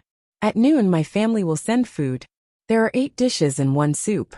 Everyone can choose 4 dishes, 2 meat and 2 vegetables. We will eat with you. Now I announce that the competition begins." After Xiaobei finished speaking, he went to find his seat. The children below cheered again, and the officials who were waiting to speak were stunned. Men and women covered their mouths and laughed. Zhang Feng rolled her eyes at the officials and muttered, "Let you speak? After you finish speaking, you will have lunch directly. After the competition, you will have dinner." Executive Zhou didn't know what to do. He trotted to the officials of the yamen and said, "Well, everyone, can you go up now and say something? Didn't you hear that the competition has started? Start." One of the officials scolded, thinking that Executive Zhou was really unreasonable. Xiaobei said that the competition had started, but he still dared to come and ask them. He didn't know what Xiaobei would think if he saw his action. He would fire him later. Later, tell Xiaobei that our yamen is responsible for providing the fruit platter. Now ask someone to prepare it. Buy the good fruits and cut them. After scolding Executive Zhou, the official ordered the people around him. He clearly saw that Xiaobei glanced at this side. And then Executive Zhou just returned to the podium and said that the competition had started. Would Xiaobei think that she had already said that the competition had started? But it was useless. She had to ask him. "You are the local official. You are the boss. I can't suppress the local snake. It's over, it's over. I was tricked by that guy surnamed Zhou." The competition started, but the official was still worried. His eyes swept over Xiaobei from time to time. No matter what Xiaobei did, he felt that it was directed at him. After thinking about it, he was still worried.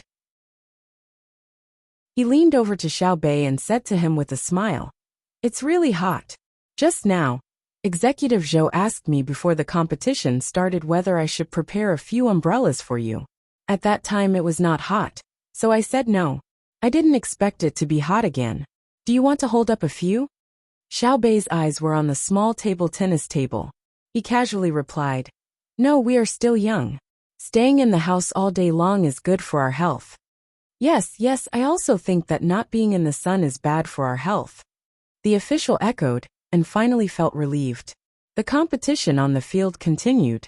It was a best-of-3 system. The children played very seriously. The 4 tables competed at the same time. From time to time, cheers could be heard from the audience outside the field. When the sun rose a little higher, Xiaobei arranged for someone to send out free soda. It was iced. She had heard from her brother and sister that children could not drink carbonated drinks for a long time. They were restricted at home. Therefore, when she came outside, she would drink 2 bottles if she had the chance. It was delicious. When she drank it, her tongue was numb. Time passed in a trance. Noon came. The winner of the last table was decided. The top 16 were decided. After lunch, they would rest for a while before continuing. As a public figure, even if she was eating with others, she could not stop. Xiaobei first ate 2 taels of rice with the dishes to fill her stomach. Then, she picked up the plate and began to walk around. Xiao Yuan and the others were basically in charge of one direction. They ate with the other children, said a few words, showed concern about their learning and living situation, praised and encouraged them, and then walked to the next place. "Your name is Mao Mao, right? It's a very nice name. It's as nice as my Xiaobei." Xiao Bei came to the side of a girl who had entered the top 16. The 11 children were eating around the folded round table. After Xiao Bei came over, she squeezed in and sat down. The girl called Mao Mao by Xiao Bei changed her fierce style during the competition. She was very shy. When she heard Xiao Bei speak, she stopped eating and looked at Xiao Bei, waiting for him to continue. You played really well, especially smashes. When the ball flew high, you smashed it. When the ball flew low, you still smashed it. You actually smashed it quite a few times. I observed your serve. The opponent always missed it easily. You added spin, right? Xiao Bei continued speaking. At the same time, she lamented in her heart. It was not easy for her. She had to know a little of everything, so that she could find common topics with others. Yes, I added spin. When I was at home, my father specially hired 2 people who were good at basketball to be my masters. Many of my classmates don't know how to spin, so it was easy to beat them. Mao Mao became cheerful with a topic to talk about. That's great. You've done us girls proud. There are 2 girls in the top 16. You have to continue to play steadily and strive to get first place. Your father is really good to you. Did your father come to watch your competition too? Xiao Bei could tell that Mao Mao's family had a good life. Otherwise, who would specially spend money to hire 2 people to be their daughter's teachers? Xiao Bei asked very casually, who knew that Mao Mao's eyes would turn red when she heard it. Your father didn't come? He doesn't care about you? Xiao Bei asked softly. Mao Mao shook her head. There's a problem with the family's business. The stock is almost unable to support it. Father said that he went to the bank to get a loan. I'm not sure if he can get it. Stock. Xiao Bei's eyes turned. He couldn't understand. What kind of goods could be suppressed in today's society? Recently, it was the peak period of consumption that her brother had mentioned. If they wanted to sell goods, they could sell them. Yes, stock. We have to pay a lot of money every day. If we don't use money to buy things, the goods will starve to death, Mao Mao said. Starve to death? What work? Your family sells slaves? If you can't sell them, you can let the slaves work or rent them out. Xiao Bei helped to come up with an idea. It's dogs. They're like the dogs raised by people who live in the grasslands. They help with the herding and can fight with wolves. They eat a lot of things every day. In the past, my family raised sheep and cows. Later, my father learned how to raise dogs from others and started raising dogs. Now the dogs are very big, but no one buys them. After Mao Mao finished speaking, she held her chin and fretted. How many dogs? Can they herd sheep? Xiao Bei wasn't worried. To her, as long as it was a problem with money, it wasn't a problem. 10,000, more than 13,000, Mao Mao replied. How many? Xiao Bei was shocked. Although he had more dogs at home, his family was rich. How much money did Mao Mao's family have to be able to raise 13,000 herding dogs back then? There had to be a place, right? After Xiao Bei asked, she didn't need Mao Mao to repeat herself. She comforted, don't worry, it's fine. Isn't it just 13,000 dogs? I'll invest. Let's cooperate and keep raising them for a few more months. Then, I'll talk to your father after I see him.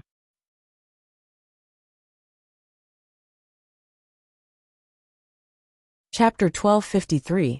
When Mao Mao heard Xiao Bei agree, the worry in her heart disappeared.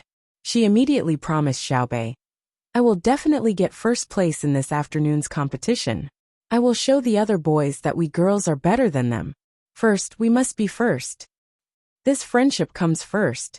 Xiao Bei wanted to say that girls were better than boys, but she suddenly remembered her identity. She was afraid that she would put too much pressure on Mao Mao and not perform well, so she could only say something official. However, Xiao Bei said, you have to perform well, show yourself and respect the spirit of sports. What's your surname? What's your father's name? Xiao Bei was not in the mood to tell Mao Mao what her surname was, or what her father's name was. She asked very straightforwardly. She still had to negotiate later. There were more than 13,000 dogs. She had to take good care of them. Many puppies would appear in 3 or 4 months. If she grasped the opportunity, she could make a lot of money. Xiao Bei had not been in a good mood for the past 2 days. She kept finding trouble with Xiao Yuan. Xiao Yuan had no choice but to find her family's doctor. After observation and diagnosis, she found that she was under too much pressure. To a large extent, it was caused by the negotiations with her brother and sister. In fact, it had only been a few days, but Xiaobei had never experienced such a difficult negotiation. More importantly, it was difficult for the 9 of them. As the target of the negotiation, her brother and sister had nothing to do.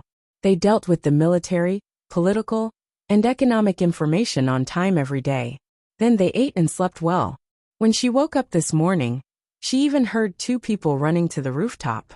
One was playing the guitar, the other was playing the piano, and they were singing Swallows Fly Together.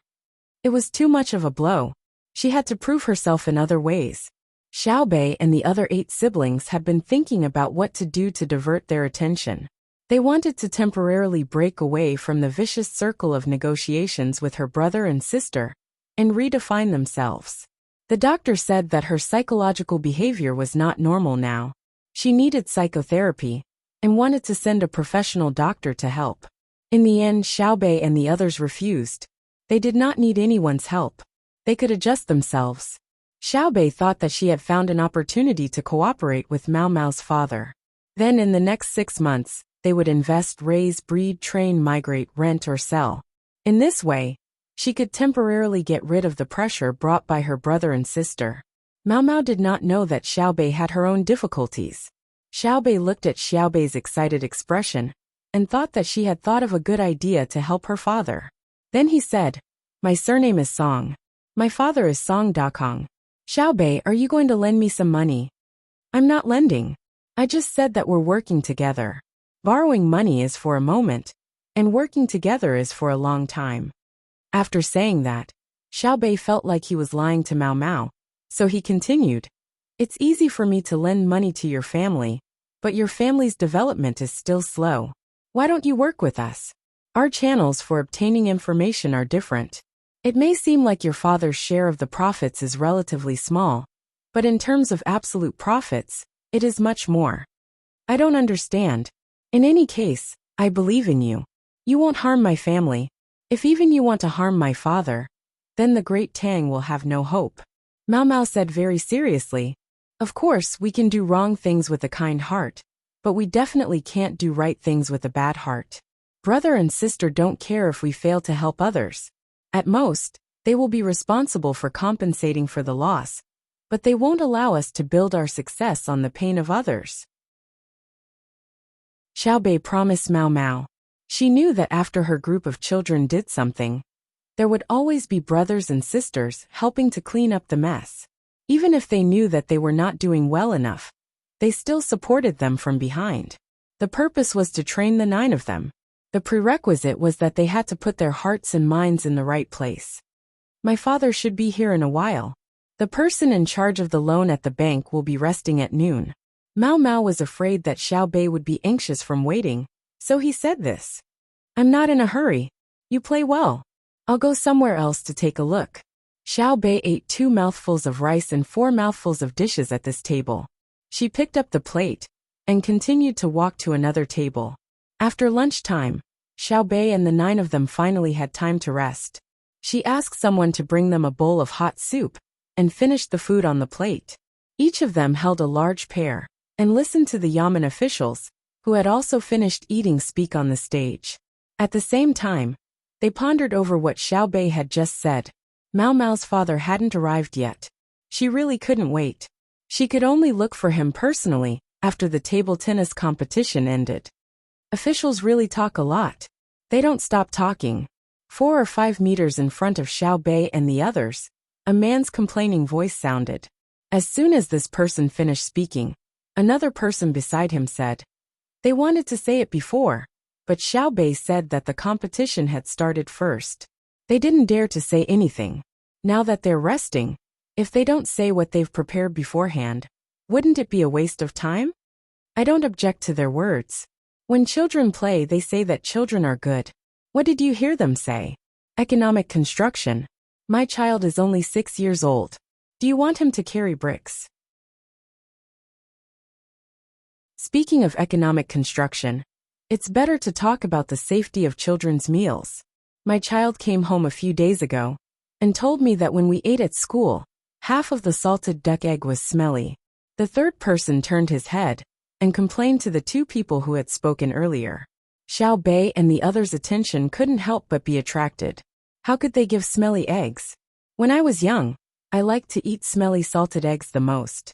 If they weren't smelly, I wouldn't eat them. At that time, they were all smelly.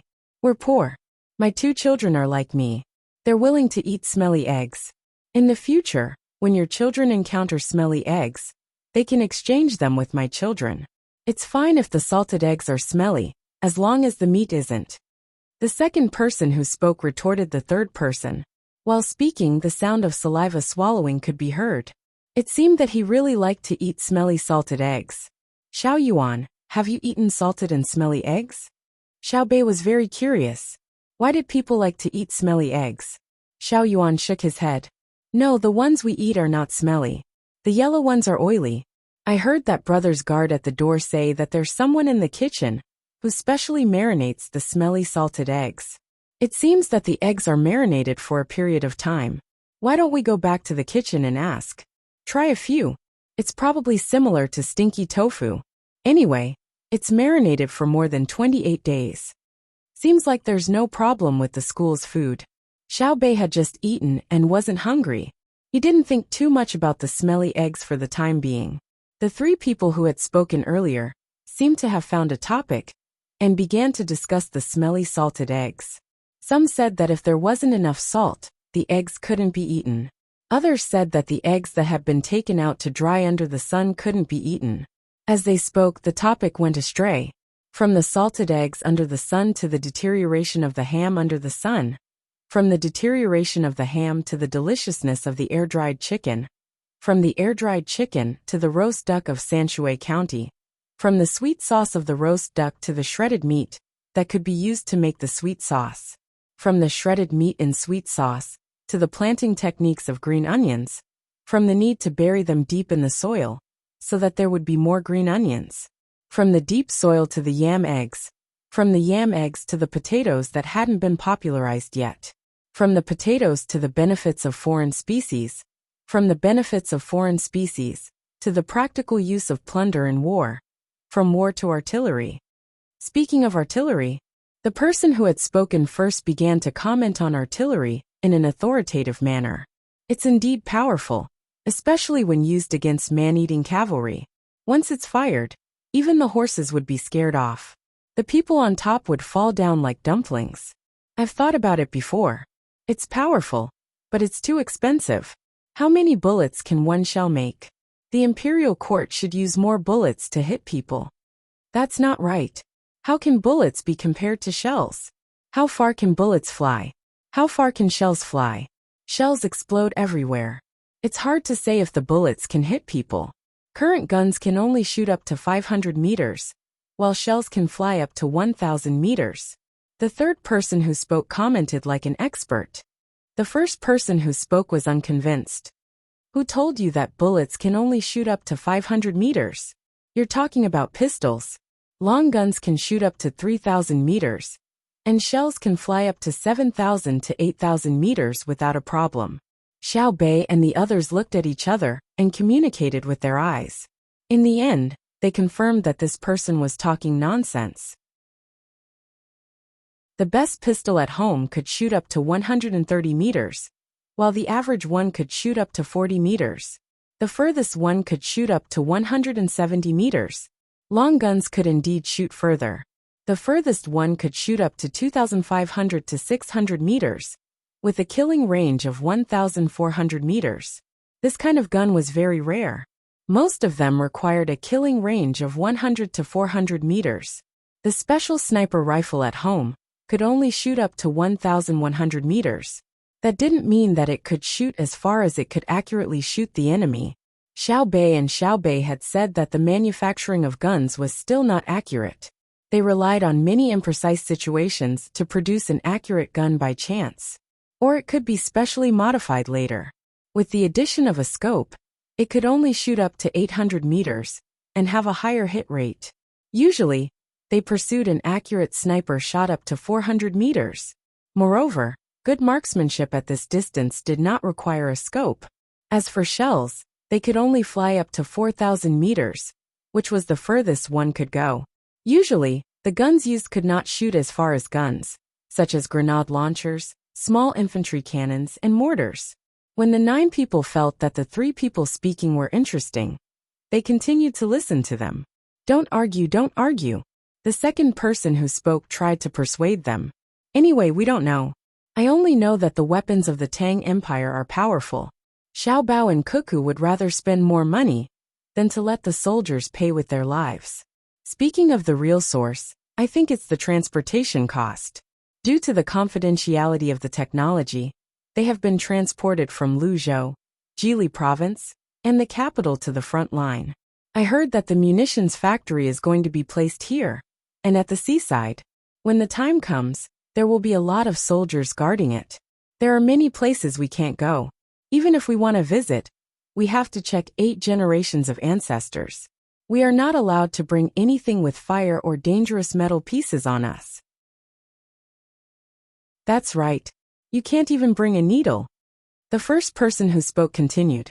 I know. There's a needle at the back of the gun. If you poke it forward, the bullet will fly out. You want to bring a needle over and make the bullet fly out? You know, I'll join the military training tomorrow and touch the gun. I'll tell you when I come back. The third person still didn't like the first person. The 2 of them had quarreled just now. The second person who spoke began to persuade them again. Go. I found that after the transported things are put down, the things that have just been robbed or excavated are transported elsewhere. The transportation is switched section by section. The road here is not easy to travel, whether by water or land. After the last section is finished, many cars and boats can't go back immediately. The cars need to be repaired, the boats need to be checked for wear and tear, and the animals need to rest. Generally, the animals need to rest for 10 days before they can go on the road again. Is it because they can't do anything with the extra 10 days? Animals need to rest, but people don't. People just need to sleep. As a result, there are more idlers. As a local, I'm afraid that they will cause trouble. I'm also worried. They need to eat. I'm worried that the price will be raised. But this can't be helped. Maybe we can only solve part of the problem when the munitions factory is built here, the first person said. The third person didn't continue to argue with the first person. Instead, he said, if I have a business, I'll hire them temporarily. Anyway, they have nothing to do. They have good stamina to do transportation. Let's stop talking. The officials have finally finished reading. The competition is about to start. The top 16. Haha, this group of little guys is so nice. The second person sat up straight and looked forward to the start of the competition. I'm going to pee. The third person stood up. Let's go together. The first person followed. After sitting up straight for 2 seconds, the second person also stood up. After listening to you, I also feel suffocated. I didn't drink much water just now. The 3 people left, but Xiaobei and the other 9 people couldn't focus on the competition. Xiaobei turned his head and asked the inner court next to him. Are there many people staying in Idyll to repair the boats and carriages? Yes, and there are also people who drive the animals. The road is not easy to travel, so the animals can't go back immediately. They need to grow fat. It takes about 10 days. As for the donkeys, they don't need to rest for too long. Their bodies can recover, but donkeys have bad tempers. The inner court answered. Xiaobei thought for a while and then asked, can't we ask them to work?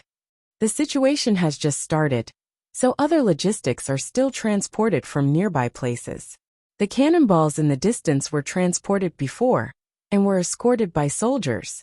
Later on, people started to use manpower. It will take about a month at the earliest to arrive.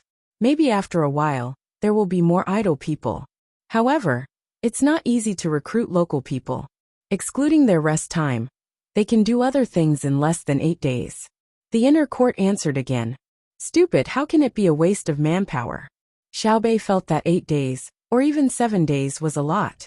The main problem was that for people who only transported goods, they only had a little free time. In fact, there was a 7-day periodic labor overflow in Idyll. It was like a part of the money from the bank was never taken away. Xiaoyuan, Do you think it will be helpful to us if we make good use of them? Xiaobei asked Xiaoyuan, who was closest to her. Xiaoyuan lowered her head in thought. Xiaohai suddenly said, "We need to choose the type of work well. The longest continuous cycle can't exceed 7 days. It's suitable for short-term, non-continuous work, such as dockside porters or construction site porters. In fact, farming is also fine. We can hire many people at once and plow a large area of land in a short time. But now, the farming season has passed. If we change to embroidery, breeding, hotel service, carving, wine, and other industries, it's not suitable to ask them to work."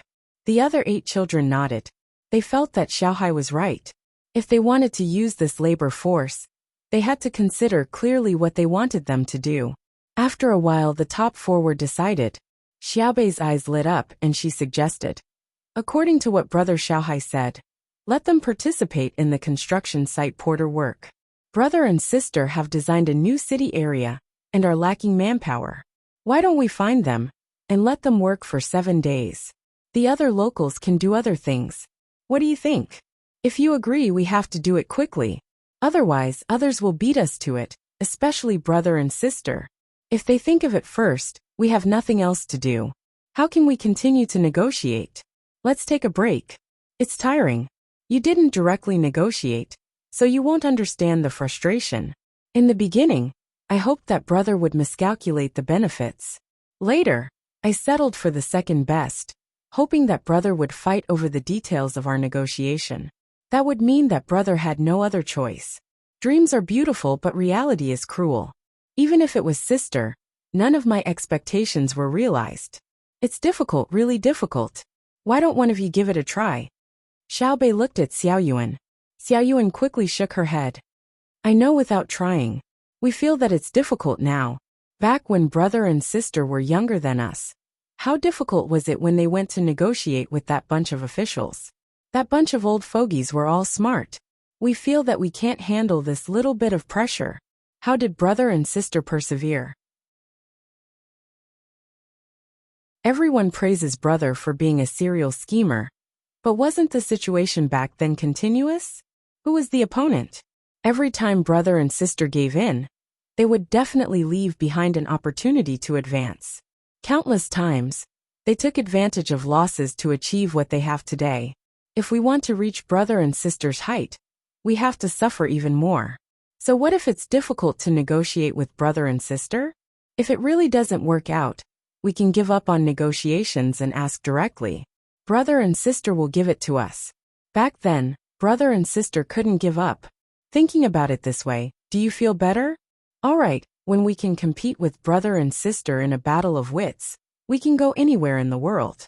Now there's an opportunity to integrate the surplus labor force produced during the transportation process due to objective conditions. We'll let brother and sister see that we're still very powerful. Xiaobei's mood had indeed improved. Wasn't it just that they felt that they had failed in the negotiation because they couldn't get any benefits? What was the big deal? Their opponents were very impressive. They were brother and sister who could fight with the entire imperial court officials, including Uncle Emperor, and win. After thinking it through, the 9 little fellows began to arrange people to keep an eye on the various transportation teams and pull them together to provide labor output to the construction site. They themselves were waiting for Mao Mao's father, Song Dakong, to appear quickly. This way, they would have 2 new business deals and increase their own advantage in the process of negotiating with brother and sister. The competition was still going on. The 3 parents who had previously said that they were going to the outhouse did not go back. They gathered together to talk. "Big brother, the 2 of us cooperated pretty well, right? Did we reveal any flaws?" The second person who spoke asked the first person who spoke. The first person who spoke wiped the sweat on his forehead and shook his head. "I don't think so. I believe that with the little ancestors' intelligence, they should be able to think of recruiting people to work. It's really not easy for little master and little lady. On one hand, they're attacking Xiaobei, little master, and little master, and on the other hand, giving them new hope. Big brother is right. Everyone says that our Xiaobei and Xiaoyuan are very powerful. There's also Daonan and Xiaonan, Xiaoqiang, and the others. The common people think that they're all good. They only think that it's magical and good feng shui. Only we know how little master and little lady educate their younger siblings. Have those adults who think that their children can't compare to other people's children ever thought about how much they've sacrificed? In fact, it's like planting crops. Leaving it alone and carefully tending to it will definitely result in different results. The third person who spoke sighed. He was also so nervous that he was sweating. If the little ancestors had seen through him just now, not only would he not be able to complete the task that little master and little lady had asked him to adjust his younger sibling's mood, it would even make the little ancestors feel even more sad. How's the other aspect? Will Song Dakong spill the beans? The first person who spoke, who was also the big brother, asked. The two people shook their heads. One of them said, "It shouldn't be wrong. Last night, little master deliberately asked someone to set up a trap and made an agreement with Song Dakong. The little ancestors gave people a lot of pressure, but they didn't give people pressure from themselves. They gave people pressure because of little master and little lady. Who is Song Dakong more afraid of?" That's right. Let's wait for the news. We've made a contribution. I hope the little guys can grow up well. My child is about to be born. When he's born, I'll directly send him to the department in charge of parenting in the inner yard. I estimate that after 10 years, even if he can't compare to the little ancestors, he'll be close to them. When the big brother talked about his unborn child, his eyes were full of gentleness. He was very confident in the education system of the inner yard children. I'm a dog breeder. I'm short of loans. I can't raise dogs anymore. I'm a dog breeder. I'm short of loans. Outside the prefectural academy, Song Dakong kept repeating the same sentence in front of a small mirror in his hand. He had been practicing since last night. After sleeping in a daze, he started to repeat it again in the morning. But he was still worried. He was indeed a dog breeder. And he was really short of money. He needed a loan, but he was not in a hurry. He used to provide funds for 4 schools at the same time. He took 6% of the total funds provided by the society for each school. Moreover, he used money to build roads and simple bridges for several villages. With the receipt, he could easily get a loan from the bank. But Song Dakong didn't want to do that. 6 years ago, when he planned to invest money in the Chaoyang operation, he never thought of getting a loan through this. He just felt that since he had money, it was right to help more children. He helped people to build bridges and roads, and it was very comfortable to hear a word of praise. If he had to do that today before he got a loan, he felt that it was demeaning to himself. He was willing to spend money on the children, but it was not for any benefits. He planned to find someone to borrow some money to get through this uncomfortable period of time. Who would have thought that Xiao Bao would send someone to find him last night? He asked him to tell his daughter that he would get a loan and then come to see her. He said that with his daughter's playing skills, there was a great chance that she could attract Xiao Bei and the others, and thus pave the way for him to appear. There were 2 other people who had also received the mission. One was a herdsman in the northern area of Hebei province. Later, he moved his family to Idyll, and now he was not doing well. The other was a man who had a lot of contact with the Turks in Fengzhou, and raised eagles and hounds at home. 3 years ago, he came to Idyll with 5 eagles. Xiao Bao told him not to be surprised or excited when he saw the 2 of them. Perhaps he wouldn't be able to meet them, or perhaps he wouldn't be able to connect with Xiao Bei and the others. In that case, he would have to act 1 or a few more times until they connected. That was because his 13,000 plus dogs were very useful. So now was the time to test himself. He had to be steady and treat it as the first time he met Xiao Bei. In fact, it was the first time he met Xiao Bei. He had to be like a normal person. No, a normal person. He repeated it twice, and then went in. Song Dakong kept encouraging himself. As expected, he repeated it twice in front of the mirror, took a deep breath, and walked into the school. Chapter 1254. Xiao Bei and the others waited, and waited until the 3rd or 4th place was decided. When the 1st and 2nd places were decided, Song Dakong appeared where Mao Mao was just now. Mao Mao held the racket in her right hand and was about to serve when she suddenly turned her head and saw her father standing there and waving his arms. She immediately revealed a big smile. When the referee blew the whistle, she threw the ping-pong ball up high. At the same time, she leaned back slightly to the right. When the ball fell more than 10 centimeters away from the table, she suddenly twisted her body and waved her arms. The ball spun at high speed to the right and landed on her table. Then, it jumped to the table diagonally opposite her opponent. The first time the ball deviated a little, but when it landed on the table, the ball bounced to the opponent's left. The opponent was a little boy. Without waiting for the ball to bounce too far, he stretched his arm forward and swatted it back. It seemed that he was not a mediocre player. Mao Mao turned sideways and pulled her right hand up from her leg. When the ball flew over, it just happened to hit the racket. She increased the strength of her wrist and pulled the ball up, but at an even faster speed. It drew an arc and fell to the table on the opponent's right. Seeing that he could not directly hit the ball back on the table, the little boy quickly moved his feet one step to the right. Facing the falling ball, not only did he not pull it up, but he cut it down. Using the spinning force of the ball, he chopped the ball back along the net. Mao Mao swatted the ball back. The moment the racket touched the ball, her wrist trembled, and the ball was pushed to the little boy's left hand. The little boy supported his left foot and used his waist. His right foot stepped in front of his left leg. His right hand swatted down again, and the ball flew to the corner of the table on Mao Mao's right. Mao Mao quickly took 2 steps back, giving her right hand time to swing and pull the ball up again. The two sides played back and forth. It was a thrilling game. Xiao Bei's eyes widened. He stood up and said in surprise, "Is this a children's competition? The opponent seems to have a good family education. Either that, or he's talented. It's not easy for Mao Mao to win." Xiao Yuan was also surprised. He had played a few times and knew that it looked like the two sides were hitting the ball back and forth. They wanted to make the opponent lose their position and be unable to exert force. In reality, every time he hit the ball, not only did he have to face the opponent's spinning ball, but he also had to hit the ball back according to the direction of his own design. If it were him, the ball would have flown away by the time he hit the ball. The two sides fought back and forth on the field, and the score was very tight. In the first round, Mao Mao won by a narrow margin with a score of 17-15, and then the second round began. Is that Mao Mao's father? Xiao Bei didn't want to be affected too much by the competition, so he looked elsewhere.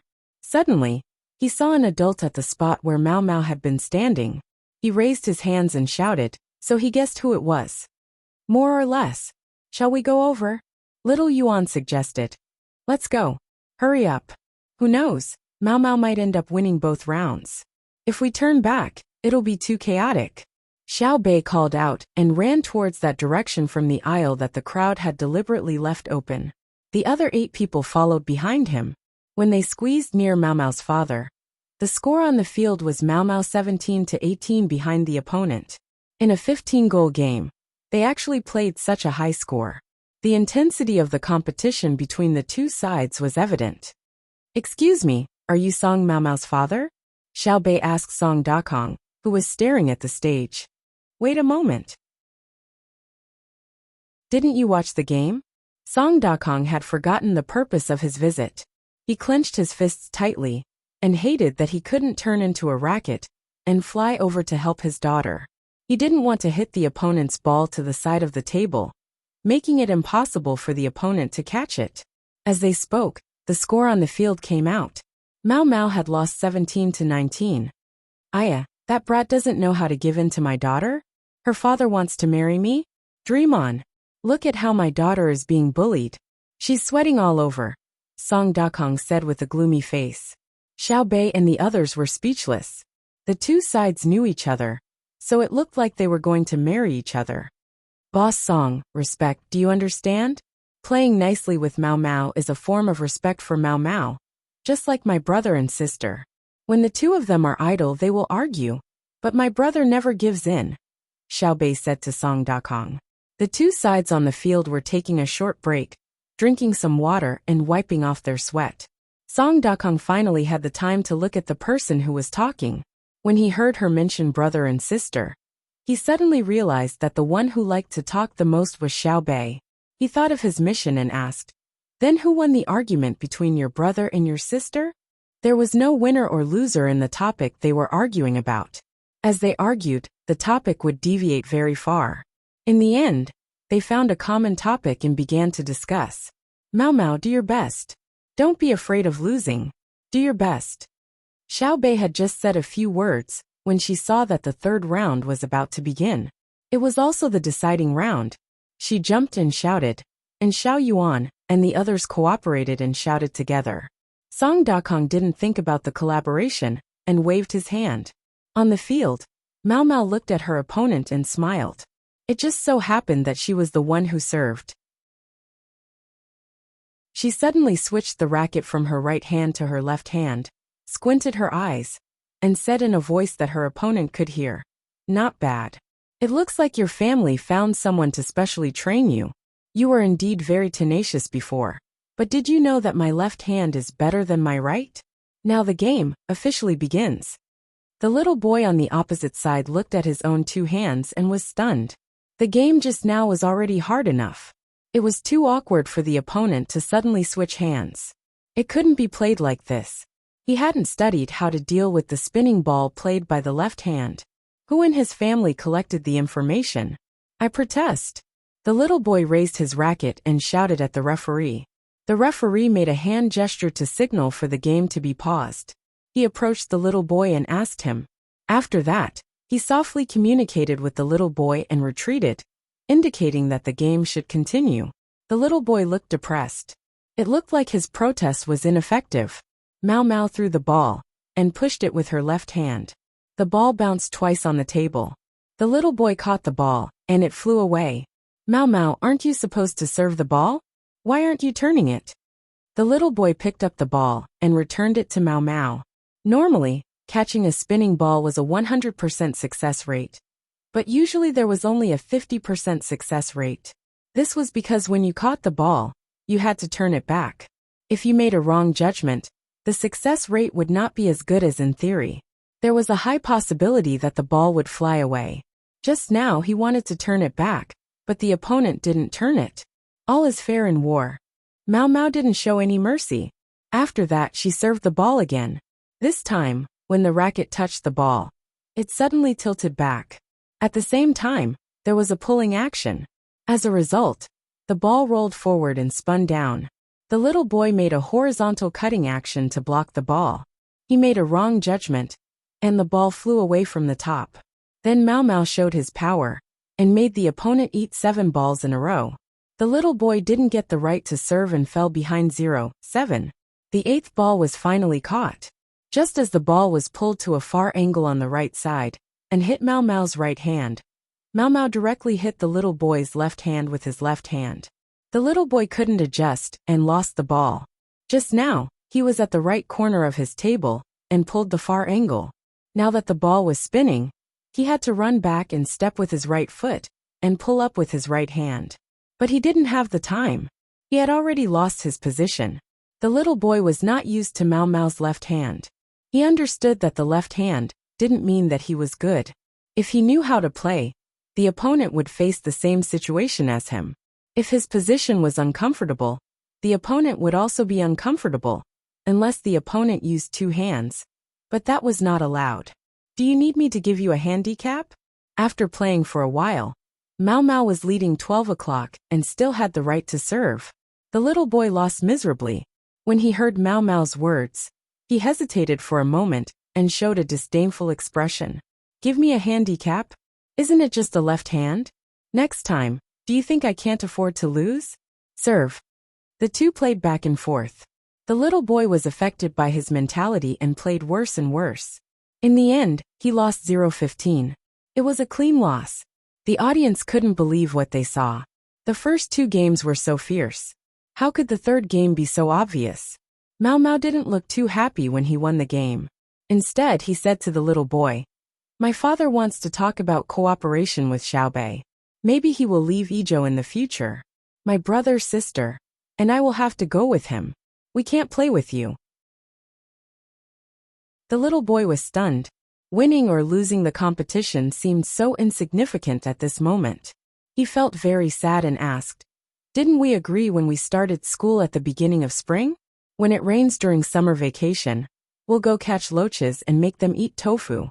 If you leave, I'll take the servants at home to catch loaches?" It was Xiaobei who said to cooperate with my father. "You know that my family is short of money now." Mao Mao was also in a difficult position. "Your father shouldn't have raised dogs. It's better to raise cows and sheep like my father. I will find my father and ask him to give your family money and not cooperate with Xiaobei." The little boy said angrily.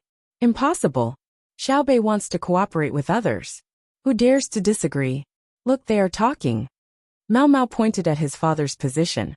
There were a few children there. "I'll go find Xiaobei." The little boy gritted his teeth and said, "You can't stop them.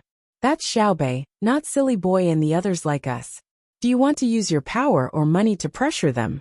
You can catch loaches when you have time." "I'm not stupid. Why should I stop them? I'll tell them to cooperate. My family is fine too. You can count me in. That way, you don't have to worry about me not being able to catch loaches with you." "Who's worried? I'm not going to play with you." Mao Mao turned around and ran towards his father with the racket. The little boy was shocked. He slapped the table and threw away the racket. He chased after his father and muttered, "You said that you would catch a lot of loach fish. Leave some for us, and give the rest to others in school. You don't keep your word." You won. Mao Mao, you are so good. You can play with your left hand. 15-0. You are first. Xiaobei saw Mao Mao coming over and happily held his hand. Mao Mao was not very happy. He forced a smile and nodded. He is not used to my left hand. If there is a next time, he will definitely not lose so quickly. He learns very quickly. There are no ifs in a competition. The next time will be the next time. Although friendship is first, it is still like war. Success or failure depends on the hero. If there is an ifs, then perhaps you will practice better next time and win more easily. Xiaobei had already developed the habit of not regretting. She would sum up her failures, but she would not regret what she had done wrong in the past. That was useless. According to her brother and sister, living in a regretful memory would tire one to death, unless one wanted to be a saint. This was because even saints had times when they made mistakes. It was already good enough to be a saint. Hence, Xiaobei and the others did not think about what ifs. If their brother and sister were not Xiaobao and Cuckoo, then their lives would definitely not be as good as they were now. Would they commit suicide? You are Xiaobei. You want to cooperate with Mao Mao's father? The little boy ran over and directly questioned Xiaobei. Back off. Xiaoyuan stopped him. He did not let the guards come over. Although the other party seemed to be 1 or 2 years older than him, he was taller and stronger. If they really fought, he, who had been trained regularly, could beat up the other party. What? Can't I ask? The little boy did not care who the other party was at this moment. Okay, it's the same if you ask me. Ask. Xiaoyuan did not give in at all. Okay, do you want to cooperate with Mao Mao's father and let her move? What's the matter? What does it have to do with you? I made an agreement with her to bring her to catch loach fish. If she moves away, who will catch them? You can't find anyone other than Mao Mao. I can't find anyone. I just can't find anyone. Mao Mao's father sighed and said to the little boy, Huang Huang, come to uncle. Cooperation does not mean moving. The little boy ran over and stood behind Mao Mao's father. What if we move? If we move, we'll bring you along to catch loaches with Mao Mao. Let's see if your father is willing, Song Dakong said with a smile. He's willing. I still have an older brother and a younger brother. Xiaobei, my family can also cooperate with you. Count us in. My family raises many cows and sheep. The little boy named Huang Huang said to Xiaobei. Xiaoyuan, who had always thought that the little boy's attitude was bad, was angry. Before Xiaobei could speak, he said, We can't cooperate with just anyone. Mao Mao is good at basketball, so we cooperate with her family. What's good about you? What's bad about me? Huang Huang retorted angrily. I know you want to play with Mao Mao, Xiaoyuan said. Yes, I just want to play with Mao Mao. What's wrong? Huang Huang did not give in at all. Xiaoyuan, Xiaobei reminded him, meaning that he did not want to compete with others. In the end, just as she finished shouting, she was touched by her own brother Xiao Hai, who told her to be quiet. Xiao Yuan scratched his head and said, "Those who are not capable can't play with Mao Mao. In the future, we will play with Mao Mao." Why? Huang Huang did not give in. Because we see Mao Mao play hard and feel that her father is an open-minded and capable person. Therefore, we feel that from a young age to a great age, we can pass on the knowledge to her father, and not be biased. If a girl meets here, the road will be wide. Xiao Yuan raised his chin and said to the little boy, "Huang Huang."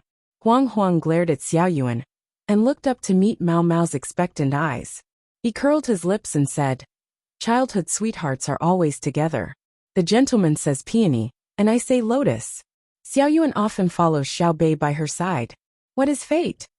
Xiao Yuan blinked his eyes and looked at the boy, Huang Huang, in front of him again. He held his voice and said, You are too mature. I just want to play with Mao Mao. Don't set a trap for me." Huang Huang looked at Mao Mao and said embarrassedly, "Okay, I'll give you a chance.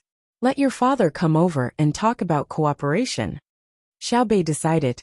With Huang Huang's literary skills, she believed that the adults in his family would not be bad. It was a cooperation, so they had to find a suitable person.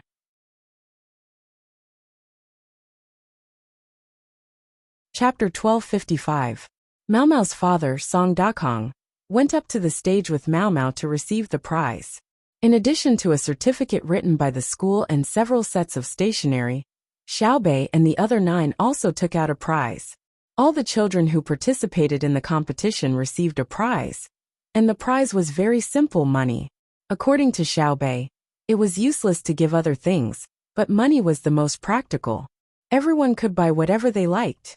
If they didn't want to buy anything for the time being, they could save the money in the bank or give it to their parents. Sure enough, Xiao Bei's prize was the most popular. The children clamored to have dinner with Xiao Bei and the others, and then go back. There was still a long time before dinner time. On one hand, the children were enthusiastically urging them to stay, and on the other hand, it was time for dinner. After a discussion, the 9 people decided to work directly in the academy. They found Mao Mao's father and Huang Huang's father to talk about cooperation. Then they could confirm the plan of arranging short-term idlers. Mao Mao's father, Song Dakong, was very nervous. He was afraid of being exposed. When he met with the 9 people, he looked around and didn't see the 2 people he might meet. His psychological pressure was reduced a lot. In this way, he was not afraid that one of the other 2 people would have a problem. Thinking of Huang Huang's father coming, Song Dakong knew that the other 2 people might not be needed. The other 2 people's roles were limited, and they were only assisting him in raising the dog. Now that there was another livestock breeder, it would be no problem to match up with his dog. Looking at the 9 little guys sitting opposite him with smiles, Song Dakong had a lot of feelings. He thought silently, "Little guys, you only know how to be happy now. You don't know how much effort Xiao Bao and Cuckoo have put in for you." He thought that he had done enough for the children at home. He even spent money to hire someone to train a girl like Mao Mao, and trained a seemingly useless ping-pong ball. But compared with Xiao Bao and Cuckoo, he seemed to have done a lot worse. Yes, a lot worse. He put his fatherly love on the surface. When he found someone to train with Mao Mao, he told his daughter that if she didn't learn well, it would be a pity for her as a father. In the future, he should learn from how Xiao Bao and Cuckoo treated their younger siblings. It was nothing more than a little effort. Raising a child should be done well. Raising a dog should be done patiently. Raising a dog should be done patiently, and the child should be given more effort. It was not good to leave the child to the teachers of the academy. "Hello, Boss Song. We are looking for you, because we want to discuss a business deal with you." How could Xiao Bei know that the person in front of him was deliberately found by his brother and sister? Xiao Yuan and the others also did not know that ever since they were emotionally affected by the mere few days of cooperation, their brother and sister had been thinking about how to divert their attention. Therefore, last night, they inadvertently mentioned that there would be a table tennis match today, and then a series of coincidences were waiting for them to meet. Song Dakong took a deep breath and nodded. He then looked at the door behind him. Seeing that there were still no signs of the other two people, he confirmed that he would be the main body in this cooperation. Then, he sat on the wide chair opposite Xiao Bei. The cushion under his butt was like a sofa, very comfortable, and he could even lean back. Putting his hands on the armrest, Song Dakong also showed a professional smile and said, "I have guessed part of the content of the cooperation. Do you need me to send the dog to the areas that have been occupied and ruled by our army? What do you want to drink?" Xiao Bei did not immediately mention the cooperation. "Do you have wine?" Song Dakong was not polite. He knew that he would not be so relaxed if it were a third-grade official sitting in front of him. Of course, the official might not have prepared a comfortable chair, or a small folding stool or something. Then the official would sit in a high position and look down at him, seeking to exert pressure during the negotiation. If it were not for the fear of being seen through, he would not have felt any pressure when facing the Zhang family and the Wang family. It was not that he was disrespectful, but the Zhang family and the Wang family gave him a feeling that they were too considerate. As long as he was a citizen of the Tang Empire, he did not need to worry about being deceived or disrespected when facing them. Xiao Bei was very generous. "Okay, this year we have white wine to drink. You sing. It tastes stronger than red wine. Don't drink too much. Let's drink some red wine." Xiao Bei's last question was to the other 8 siblings. She liked to drink red wine the most. Ever since she got drunk before the new year, she found that it was very interesting to feel dizzy and wanted to drink a few sips whenever she had the chance. "Let's drink fruit juice, shancha juice with a little bit of alcohol." Xiaohai did not agree to his sister's request to drink red wine. Usually, his brother and sister gave him a quota of 2 ounces of red wine in 10 days, and they were not allowed to drink more than half a ounces at a time. This requirement was much stricter than drinking carbonated drinks, and the inner courtyard did not dare to violate it. As for white wine, unless one was sick and needed some kind of medicine to balance it, they could only drink it. However, one could not get sick just to drink white wine. Illness was not something that could be borne just because one wanted to. Okay, Xiao Bei compromised. When outside, she had to listen to brother Xiaohai. Shancha juice was fine, but she could not get drunk. After all, if she wanted to get drunk, she would have to stuff herself to death. Her stomach could not hold it. Someone brought wine and beef jerky to Song Dakong. They talked and ate at the same time. The atmosphere of the negotiation was very relaxed. Xiao Bei drank a mouthful of shancha juice and said, "We have 2 ways to cooperate. One is to buy all your dogs directly, but I don't think you will sell them. Then we will provide you with the second way of cooperation. You use your dogs to invest, and we will pay for other expenses, manpower, and material resources. When the time comes, there will be dividends." Song Dakong did not drink and nodded directly. "I agree with the second way." "Then how many shares do you want? Do you need us to give you some data first?" Xiao Bei and the others were not ready. For example, the size of the ranch, where it was located, how suitable the growth of the grass, and other follow-up protective measures, and so on. Therefore, Xiao Bei and the others discussed that they would listen to Mao Mao's father first, and see if he had any reasonable suggestions. Then, according to the conditions proposed by the other party, they would negotiate to increase or decrease the number of shares. This way, their side would be more proactive. Song Dakong picked up his wine glass and drank a mouthful of white wine. He took a deep breath and said, "It is indeed stronger than red wine. I don't have any requirements. I will cooperate however you want.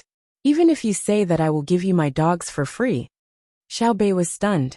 She licked her sweet lips and asked kindly, "Aren't you afraid that we will cheat you?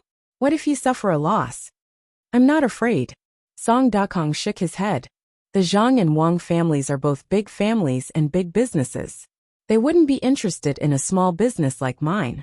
The only reason you want to cooperate with me is because you want to make some money for yourselves. You wouldn't be targeting me. I don't know how much land you want, but I need to know that all the businessmen who cooperate with you have a good life. Then we have reached an agreement? Why do I feel a little uncomfortable? What kind of negotiation is this? It looks like we have to quickly fill in the details. Don't worry, We will not take advantage of you. We will cooperate as usual and calculate each other's contributions and income. If we find out in the future that we are at a disadvantage in the contract, then we will consider ourselves to be at a disadvantage. If you are the one at a disadvantage, then we can change the contract. Money is earned from others under the condition that we work together. We are not earning money from our partners. Otherwise, the money earned will not be enough. Xiao Bei looked at the others. Everyone felt that this was not a negotiation at all. It was just like chatting. One side did not have any conditions, and the other side had to consider the other's interests. Xiao Bei and the others did not know that the order Song Dakong received yesterday was not to discuss the details of the negotiation with Xiao Bei and the others. Otherwise, there would be two uncertain consequences. One was that Xiao Bei and the others would win the negotiation and be full of confidence. The other was that once they thought of the negotiation, they would be traumatized and become even more irritated. Zhang Xiaobao was so good at psychology, but he could not judge which point he would lean towards. He would not gamble. He had to let his younger siblings win a project comfortably. Previously, they had arranged for 3 people to cooperate with. If they did not meet by chance, then they would immediately have other backup plans. Anyway, no matter what, Xiao Bei and the others would have to move forward on the path of chance encounters without any accidents. At the same time, they also arranged for the rest of the labor force. If the 9 little fellows in the stands did not get any inspiration from the 3 people's conversation, there would be other people who would inadvertently give them inspiration. For Zhang Xiaobao, arranging a series of things was much more difficult than negotiating with his younger siblings. Encourage education was the right way to go. Sometimes it was necessary to suppress children. However, at the same time, they had to immediately create opportunities for the children to build confidence. This was actually a form of encouragement education in disguise. Xiao Bei and the others were in their older brother's scam. They made their own choices among the countless coincidences. They, who were kept in the dark, began to chat with Mao Mao's father. They waited for Huang Huang's father to come, so that they could sign a simple agreement together. After that, they got someone to write down the details, and everyone signed the contract.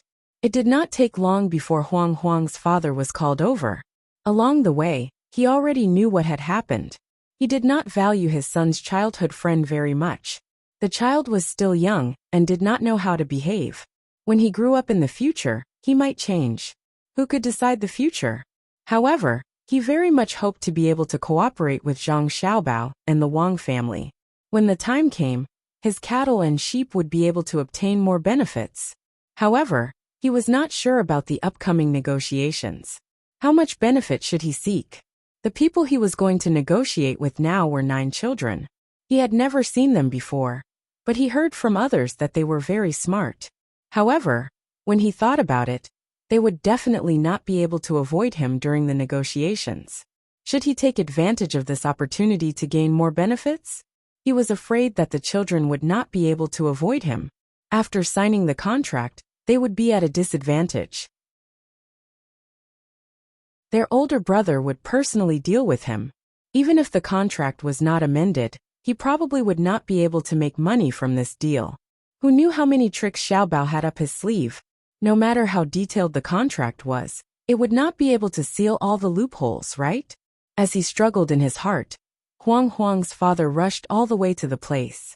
As soon as he was invited into the house, Mao Mao's father, Song Dakong, quickly stood up and said enthusiastically, "Li Xiaojing, you came just in time. As soon as you nodded, I said that I would not mention any conditions. I believe that the Zhang Xiaobao and the Wang family will not do anything wrong. Now that you are here, quickly sign the contract with me and settle the initial intentions. After that, just wait to get rich. Xiao Bei and the others want to do a big business. Yes, drink some wine first. This wine is good. The more you drink, the clearer your mind will be." The person called Li Xiaojing by Song Dakong was Huang Huang's father. Before he came, he was still thinking about what to do. When he heard what his old friend said, he completely understood. The other party did not want him to negotiate with Xiao Bei and the others. He wanted him to agree directly like the other party. However, after so many years of understanding, the other party was definitely not talking nonsense. There was definitely something wrong, but it was not good to say it now, especially when he said that the more he drank, the clearer his mind would be.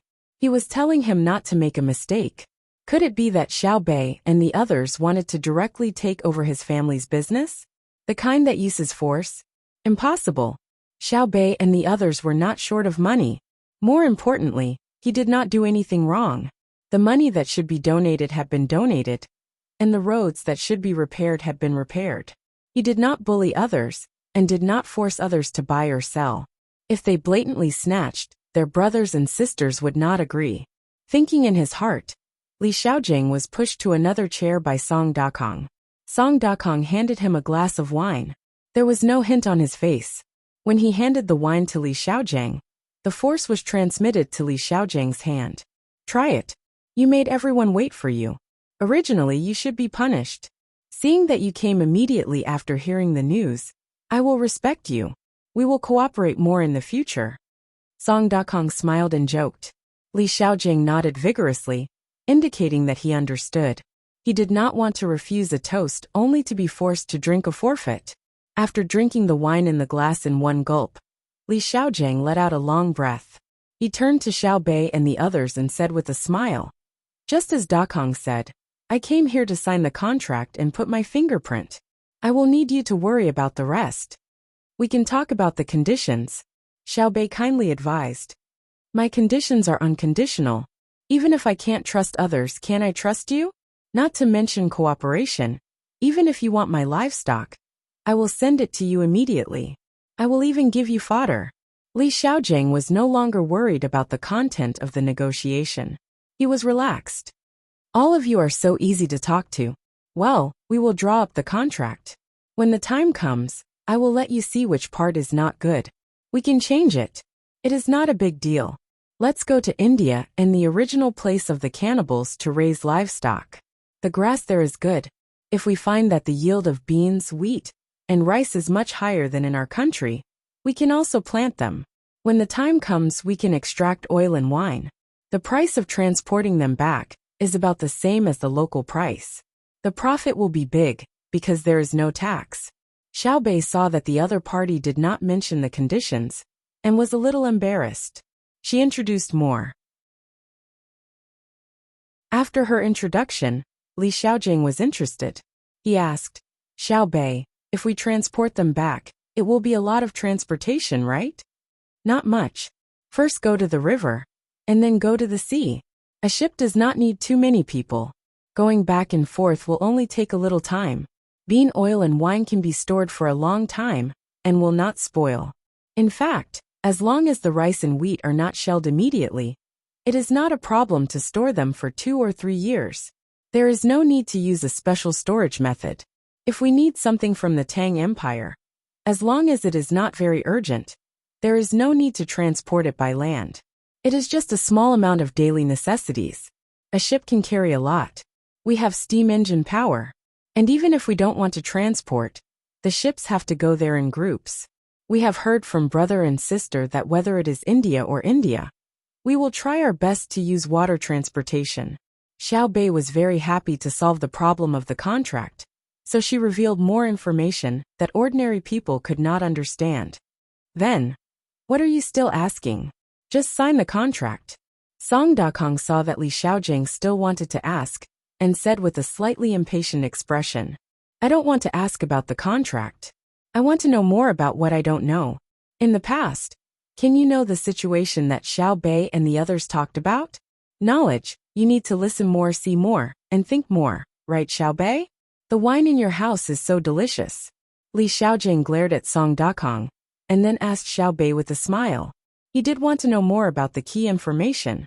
Before, he did not know that Xiao Bao and Cuckoo wanted people to go there to open a ranch, and he did not know that it was tax-free. As for why they wanted to strengthen water transportation instead of land transportation, he had to ask again. Xiao Bei did not answer Li Xiaojing immediately.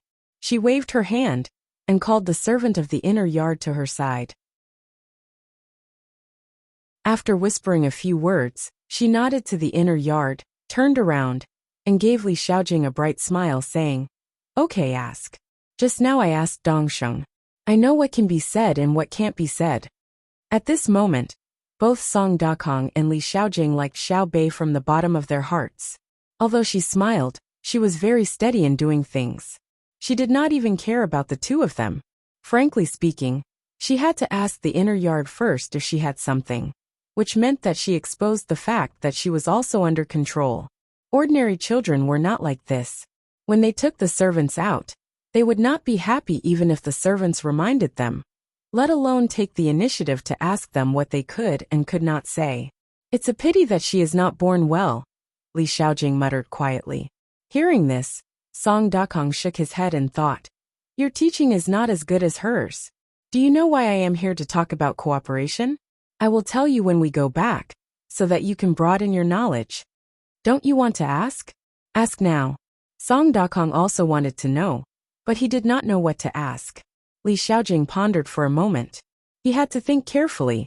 He could not directly ask about military operations, nor could he ask about the logistical shortcomings of the Tang Empire. That would make others think otherwise. After thinking for a while, Li Xiaojing asked, "Why don't we use land transportation? Isn't it easy to get to Duoshire from the Turks?" Then the Duoshire people built roads for their own material circulation, and for the convenience of the army during their rule. "How do we use land transportation?" Xiao Bei asked. "Livestock." Li Xiaojing answered quickly. Xiao Bei waved his hand. "Livestock are better used for farming than for transportation. We don't even have enough logistics in our country. How do we send them out? Ships are much more convenient. We can't use ships to farm, right? Ships can't reach anyone in the country, right? If we use livestock to transport goods over land, there is no problem in the use of logistics resources. No one can find fault with it. However, according to the distribution of all the resources in the country, it will inevitably lead to problems in the allocation of transportation and labor resources, right?" Li Xiaojing looked at Xiao Bei in surprise, and then turned to look at the equally surprised Song Dakong. The two of them thought of the same thing at the same time. "Is this a child?" The words that came out of his mouth were too frightening. Xiao Bei did not care about what they thought and continued. "There are two more problems. In fact, it can be said to be one problem. The advantage of using ships for transportation is that we can train captains and crew members, as well as the development of the shipbuilding industry. After they became stronger, they would be able to build better ships and sail them further. They would also be able to reduce mistakes during operations. Skilled workers were treasures in any industry. Next is another main problem. We have livestock to occupy land transportation at any time, but it's not easy to travel on land. There are mountains, rivers, swamps, and so on. When we invade other places in the future, oh no, it's when we have trade and military exchanges with other places in the future, we still need the support of the Navy. No, it's the ocean transportation industry." Brother and sister said that there are many places that are not accessible by land and are full of seawater. Shouldn't we consider the future? For example, the seeds that my family sent people to a very, very far place to bring back are only a small part of them. They are also crossing the sea. It's very cold. If our fleet is powerful enough, we can directly cross the sea and reach there to bring back more things. We can even send people there to take turns to develop them. They will come back after a year or two. Not only can they broaden their horizons, but they can also train people. Song Dakong and Li Xiaojing were dumbfounded. They nodded repeatedly like students listening to a teacher. At a certain moment, they chose to ignore Xiao Bei's age. They had broadened their horizons, truly broadened their horizons. It turned out that water transportation involved many things. Truly, when one stood at a different height, one could consider a problem from a different angle. Could it be that Xiao Bao and Cuckoo had been instilling these things into their little brothers and sisters? Were they not afraid of exhausting their children? Many officials of the imperial court would never have thought of such a scheme, right? Then why don't they have people stay in other places for a few more years? Just like you said just now, using ships can promote the development of the shipbuilding industry. If they stay in other places for a few more years, Won't they have a better understanding of the place? Song Dakong asked. They're afraid of independence. It takes several months to get there by ship. A group of people going there is actually called colonization. They've been there for a long time, have a good relationship with the natives, and have also obtained some of the Great Tang's technology. It's inevitable that they'll feel that it's not worth it to listen to the other side when they're so far away. In a moment of impulse, they'll go independent. Xiao Bei explained the reason. If they dare to go independent, we'll beat them, Li Xiaojing harshly said. Idyll, giving others a chance to make a mistake is itself making a mistake. The improvement of the system is actually to reduce the possibility of people committing crimes when faced with temptation. Right? You can't always think of making others self-aware. Just like the matter of loans, I've already sent someone to investigate.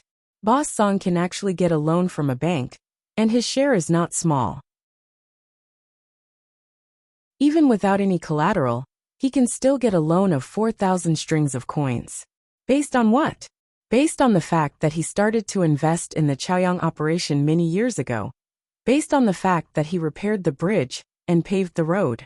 Based on what Big Brother said, a person with a sense of social responsibility has a certain degree of credibility.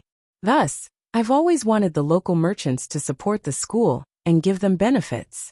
Now, it may seem like an exchange of benefits, but as time goes by, it'll gradually become a habit. I feel very sad for merchants who aren't willing to spend this money, but I can't arrest them and punish them. They didn't do anything wrong, so I can only use other benefits to entice them to invest. After saying these words, Xiao Bei recalled that some merchants in other places said that they wouldn't spend money on the school no matter what. She sighed like an adult with a helpless expression on her face. However, no matter how one looked at her when she sighed, she looked very cute. Song Dakong and Li Xiaojing looked at Xiao Bei's cute appearance, but they couldn't feel happy at all. Li Xiaojing drank another cup of wine and said angrily, "Some merchants are just not sensible. They only consider the rules set by the imperial court. As long as they don't break the rules, it's fine. As for paying more, that's not okay. In my opinion, they are fools. Dakong is investing money in the school because he really likes children. I also invest, but I don't like children. I only like my family's children. I invest money to show off and let others see that my business is big and good. I have money. You said that you earned a lot of money and returned to your hometown in glory. Don't you want to give others some benefits? The rich people in the village know how to build a good house. If I earn money and invest money in the school, won't others praise me more than if I only build a house for myself? I won't talk about the loan. I'll just say that I'm giving money to the school. If something happens to my family one day, who doesn't want to work hard after receiving benefits from me?" When it was Xiao Bei nodding, Xiao Yuan, and the rest were equally surprised. Xiao Bei's thinking was too simple. Today, I spend money to let your child go to school. Tomorrow, if my child falls, you have to carry it back. You owe me. It was a very typical idea of using kindness to get repaid. But if you say that he was wrong, he really wasn't wrong. Because he was the one who showed kindness first. If you received benefits from him, shouldn't you repay him? It was a simple exchange of interests in social behavior. It was simple, realistic, and always had an effect. That was why people hated ungrateful and repaying kindness with ingratitude. Alright, I support you to continue thinking this way. You are clear about the problem of colonization. Do you have any other questions? If you miss this village, you won't have this opportunity again. We can't tell you every time. Xiao Bei asked Song Dakong and Li Xiaojing again. He was in a good mood today, so he said more. As long as he didn't say anything that really needed to be kept secret, it was fine. I don't. Song Dakong didn't think much. He was a little more foolish than Li Xiaojing, but he came at a good time. If it were another era, his dog would have been gone. I do. Li Xiaojing sat up straight. What I'm asking is, if you only consider the situation of colonization and rebellion, how can you do it? How can you prevent people from rebelling in faraway places, and also obtain more benefits there? It involves the research and application of technology. Now you see the steam engine ships. In the future there will not only be ships, but also, what else can't I tell you? In any case, if you want to go there from the Tang Empire in the future, It won't take a few months, just a few days. The duration of colonization depends on the time of travel between the two places, the difference between the military technology of the colonized place and that of the Tang Empire, and whether there is a comprehensive foundation for social development at that time, including a monetary system. Xiao Bei explained again. She actually wanted to say more, but she remembered this point. Usually, when she listened to her brother and sister talk like they were just chatting, in fact, there were many meanings behind it. Just as Li Xiaojiang was about to hear what was better than ships, they suddenly changed the topic. He felt very uncomfortable, but he accepted it. Obviously, what they wanted to say was not suitable for him to hear. Looking at the wine in his glass, Li Xiaojiang shook his head. I have no more questions. Since we are cooperating to open a ranch in other places, do you need me to send a few people? Their families all have businesses. Xiao Bei did not answer immediately. Instead, she discussed with the others in a low voice. After a quarter of an hour, when Li Xiaojiang was a little drunk, Xiao Bei sat back down and said, No, we can't take up too many resources. Our identities don't allow it. What we can do is to go there first and set an example for others, but we can't monopolize it. Then do you have other things you need us to do? Li Xiaojiang wanted to improve their relationship further. You raise livestock in your family, right? Xiao Bei asked. Seeing the other nodding, she said happily, Yes, raising livestock is really good. Tomorrow, no, tonight, you call the breeding technicians in your family over to my restaurant. I have something for them to do. What about me? Song Dakong asked. You raise your dog well. It is estimated that in 3 months or 5 months, your family can let the dog breed again. Don't be afraid of spending money. I will give it to you. The more dogs, the better. After all, people are too busy. Xiao Bei gave Song Dakong another order.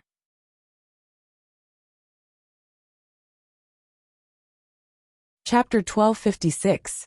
After listening to Song Dakong and Li Xiaojing talking about the local people, he ordered people to speed up the details of the contract. Xiao Bei and the other 8 decided to have dinner at the academy. At the request of several representative children, they planned to eat canned food at night. Xiao Bei asked people to go back and bring all kinds of canned food, but he didn't know what was delicious in the canned food. When the evening came, the children in the academy were as happy as a festival. They surrounded Xiao Bei and the other 8 who knew they couldn't have a steady meal, singing and dancing. Zhang Xiaobao and Wang Wan, who were supposed to wait for their younger brothers and sisters to have dinner together at home, didn't eat in the restaurant when they saw that the children had dinner in the school. Instead, they disguised themselves and went to the Idyll pier together. The lanterns and torches at the pier had lit up a large area in advance. The ships didn't stop because of the sunset. The ships that needed to rest had special places to park. The real loading and unloading area was very busy with people coming and going. In the process of any organized mass transportation of goods, there will always be people who find opportunities to make more money. The income gap between social groups will gradually widen. Generally speaking, people with flexible minds will always make more money than those who only know how to work hard. The development of human beings is ahead of the development of animals, because the brains of animals are replaced by strength in many cases. Thus, the source of polarization is formed. Zhang Xiaobao whispered to Wang Wan beside him, when he saw people carrying things up and down. After saying that, Zhang Xiaobao shook his head, as if he felt that he was a little out of touch with the masses. Now the first thing he thought of when he saw something was not the closest atmosphere between the scenery and society, but the root cause from the perspective of a ruler, as well as the various social effects and solutions in the process. Wang Wan saw Zhang Xiaobao's expression and knew what he was thinking, so she said, If you always think like this, you will die of exhaustion. Don't you think the busy workers are full of happiness and hope for the future? Well, let's not care about the social problems. I'm here today to see how normal people live. I'm a normal person. Yes, I'm a normal person. I'm really a normal person.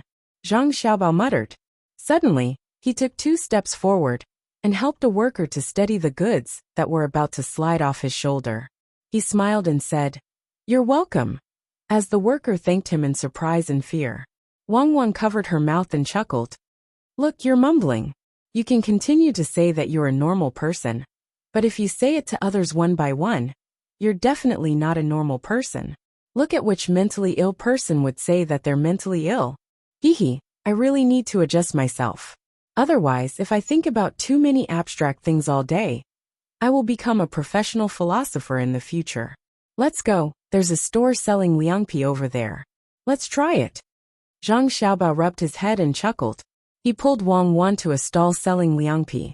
There was a small two-wheeled cart. When the cart stopped, the handrail at the back was propped up with a piece of wood with a groove to keep the cart balanced. Next to the car were 2 open folding tables, and a dozen or so stools. This was a temporary dining area. It was only about 60 meters away from the dock. Sometimes when the wind was strong, the dust would be blown over by the wind when the goods were being loaded and unloaded. But whether it was the people selling liangpi, or the people eating it, they didn't seem to care about the dust. They held bamboo bowls and slurped with their chopsticks. 1 serving, add more garlic juice. Zhang Xiaobao handed over 2 copper coins and chose 1 serving. Wang Wan looked around and found a wooden stool that someone had moved over to use as a stool. There was no one there at the moment, so she ran over to occupy the space. Soon, a serving of liangpi was stuffed into Zhang Xiaobao's hand. Sure enough, there were 2 spoons of garlic juice in it. Do you like to eat garlic? Wang Wan asked. It's not that I like to eat garlic. I'm just worried that if I don't ask for more garlic juice, she will give me less liangpi. Look, some of her liangpi are already in the bowl, and some are left unshaven. Just now when I asked for more garlic juice she scraped it. Zhang Xiaobao explained to Wang Wan. Wang Wan didn't understand and looked at Zhang Xiaobao in confusion. Zhang Xiaobao could only continue. Usually people who set up stalls have a habit, and that is they are afraid that it will be crowded, so they prepare some in advance. You know this, right? But when it comes to preparation, liangpi isn't prepared piece by piece like the noodles. The difference isn't big. Liangpi is scraped from a large lump of starch jelly. Whether it's strips or slices depends on the tool she uses. If it's prepared beforehand, very few sellers are willing to put more into the bowl. Only those who seem to be very familiar with the jelly will give more. On the other hand, those who are familiar with the jelly are usually fond of it and have a big mouth. If you give less, they will complain. She's not afraid that you will make trouble, but she will find it annoying. Those who are willing to choose the jelly in advance are usually in a hurry to eat and don't care if it's more or less. I asked for garlic juice to prove that I'm a person who eats a lot, so she was afraid that I would argue with her. So she specially scraped it for me. I compared it, and it's really a little more. Wang Wan nodded repeatedly as she listened. She picked up her chopsticks and ate 2 mouthfuls. She smiled and said to Zhang Xiaobao, "You deliberately put in so much effort just to eat a little more?" A gust of wind blew the dust over. Zhang Xiaobao quickly picked up the bowl and put it under his clothes. He turned sideways to avoid the wind and said, "I didn't put in any effort. I really thought of doing this naturally. Look over there." Wang Wan looked over and saw a well-dressed lady arguing with the seller of liangpi. "Give me more sesame paste, I'll buy yours. Did you forget that I love sesame paste the most? Too much, too much. If you give more, you can just eat sesame paste. Sesame paste is getting more and more expensive now. Even if I give you more, it won't cover the cost. I'll sell it at a loss," the seller said to the lady in the same loud voice. Wang Wan looked at the wind and asked Zhang Xiaobao to take out the bowl. She asked doubtfully, "Sesame paste is expensive? Does that mean that sesame oil is also starting to become expensive? And sesame? It's expensive. It's just a little more expensive. There's no need to consider the cost. It's just a saying. This is the real life of a normal person. It seems that I'm a normal person." Zhang Xiaobao also ate 2 mouthfuls and said, "You mean to say that I'm not a normal person? Since it's expensive, why don't you care about it?" Wang Wan grabbed the bowl and started to eat. "I don't care about the price of sesame. For a period of time, the price of sesame won't go down at all. I can't force it down. That's against the rules of the market. It's a non-essential consumable. As long as the price of salt, oil, and grain doesn't fluctuate beyond the normal range, I won't ask about it. It's because we need to transport things from other places during the war, which increases the number of people moving around in the local area for a period of time. The local grain is enough to support the consumption of the people. Originally, the Chengdu area was a large production area. Otherwise, it wouldn't dare to be called Chengdu. It's a pity that it hasn't been Chengdu. It always stays in this name with a slightly inferior status. After Zhang Xiaobao finished speaking, he grabbed the bowl again and drank some soup. It was sour and sweet, very satisfying. But to the extent that it's not a situation of inferior status has never appeared. It can't become a capital, but its influence has always been widespread. It's because the environment and water transportation are developed. Idyll's Liangpi is different from other places. How can there be so much soup? Wang Wan looked at Zhang Xiaobao drinking another mouthful of soup and asked casually. Zhang Xiaobao burped and smiled. It's not that there's a lot of Liangpi soup in Idyll. It's a soup that's specially mixed with a little sugar and a little vinegar. The cost is increased, but the sales are also increased. Wang Wan thought about it, but she really couldn't figure out why this was done. Zhang Xiaobao didn't explain. Instead, he shouted at a person who was also holding a bowl and wanted to squat down to eat. He asked, "Brother, is her soup good?" It's good, it's good. When you're tired from work, you should have a bowl. It can quench your thirst and fill your stomach. Otherwise, when you're hungry, you won't have the energy to work if you eat too much. If you don't eat, it'll be even more boring. After a bowl of liangpi, you can continue to work. This is called efficiency, little brother. The person turned around and said. He also taught Zhang Xiaobao what efficiency was. Zhang Xiaobao nodded repeatedly, as if he had been taught something. He gave the person a thumbs up. With a smile on his face, the person found a relatively sheltered place and squatted down to eat. After 2 mouthfuls, he got up and ran to the stall to ask for more soup. Wang Wan put down her chopsticks and said to Zhang Xiaobao, "You're really interesting. You even cooperated with others." Comrade Xiaobao, tell me, did you learn what efficiency is just now? No. Zhang Xiaobao shook his head. Who dares to say that he knows how to maximize efficiency? All efficiency improvement plans are just plans. No one dares to say that their plan is the best because there are still uncertainties. Do you want to calculate all the probabilities clearly? It's just like how no one knows how much rain a certain cloud in the sky can turn into. I've been walking on the path of increasing efficiency, but there's no end in sight. Wang Wan lightly clapped her hands twice, as if she was applauding Zhang Xiaobao. Looking at the soup in the bowl, she also ran over to ask for more. When the person was unhappy and added a large spoonful of soup, Wang Wan embarrassedly took out a copper coin and gave it to the person. In the end, the person added another spoonful of soup and garlic juice. Wang Wan also drank a mouthful of soup and smacked her lips twice as she said to Zhang Xiaobao, "I ate a stomach full of dust. The situation of our hygiene is really worrying." What hygiene? Didn't you taste it? This soup was boiled first and then cooled. There's the taste of seasoning in it, not star anise powder directly. Firewood is not valuable. And the seller is also afraid that the people working at the docks will have a stomachache. What's there to be afraid of? Let the white blood cells in your body take care of it. Don't you usually breathe dust? Especially the roads in Tang.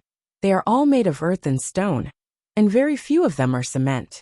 The Ministry of Works produces a lot of paraffin, and the most important thing is to get them to produce asphalt as soon as possible. I realized that I've become abnormal again. Today, I'm not thinking about other things. I'm just looking, listening, and chatting with people.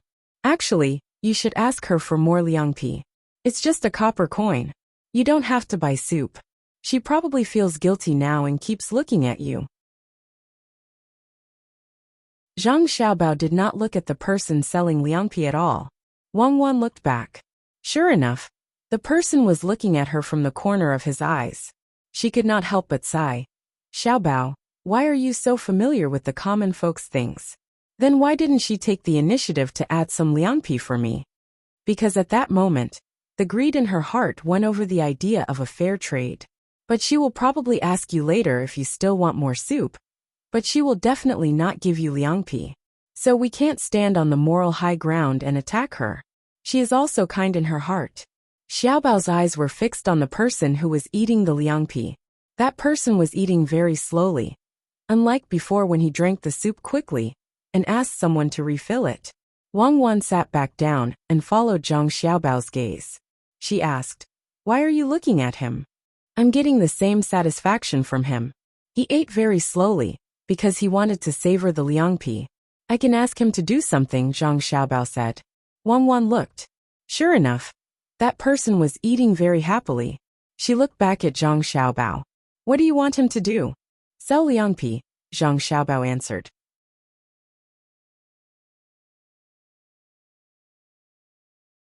Chapter 1257. You want to sell cold jelly? Wang Wan didn't believe it. Yes.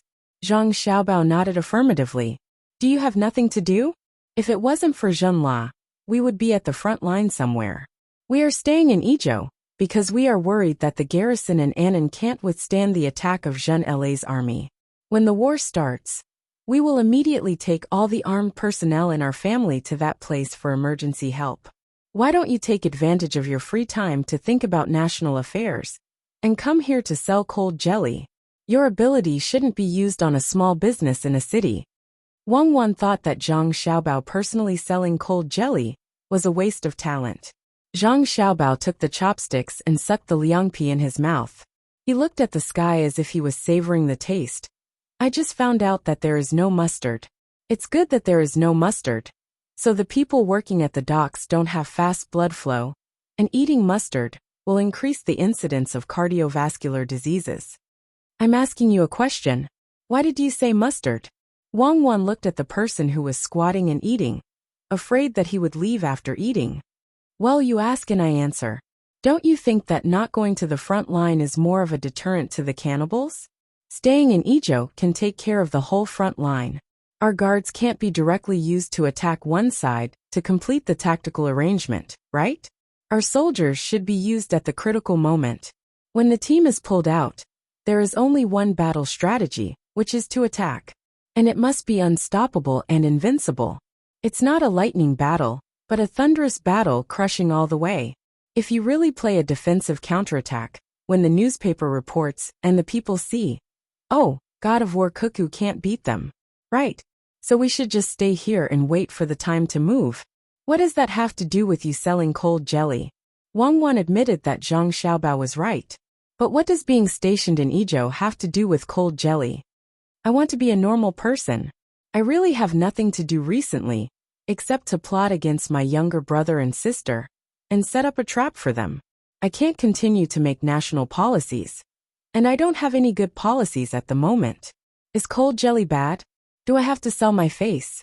It's too expensive, right? Zhang Xiaobao seemed to be giving an explanation, but his purpose was different from Wang Wan's question. Burning newspapers at the grave? Who are you trying to fool? You set a trap for Xiao Bei and the others. I know. This is your old profession.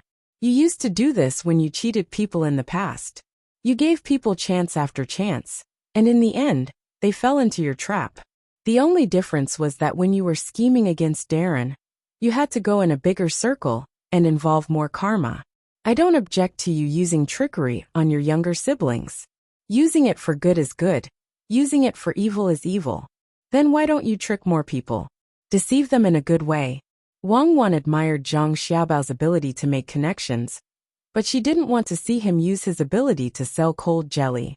And from the way Xiaobao instantly thought of lying to his younger siblings, she could tell that Xiaobao was really used to it. That kind of smooth arrangement was the best interpretation of his former identity.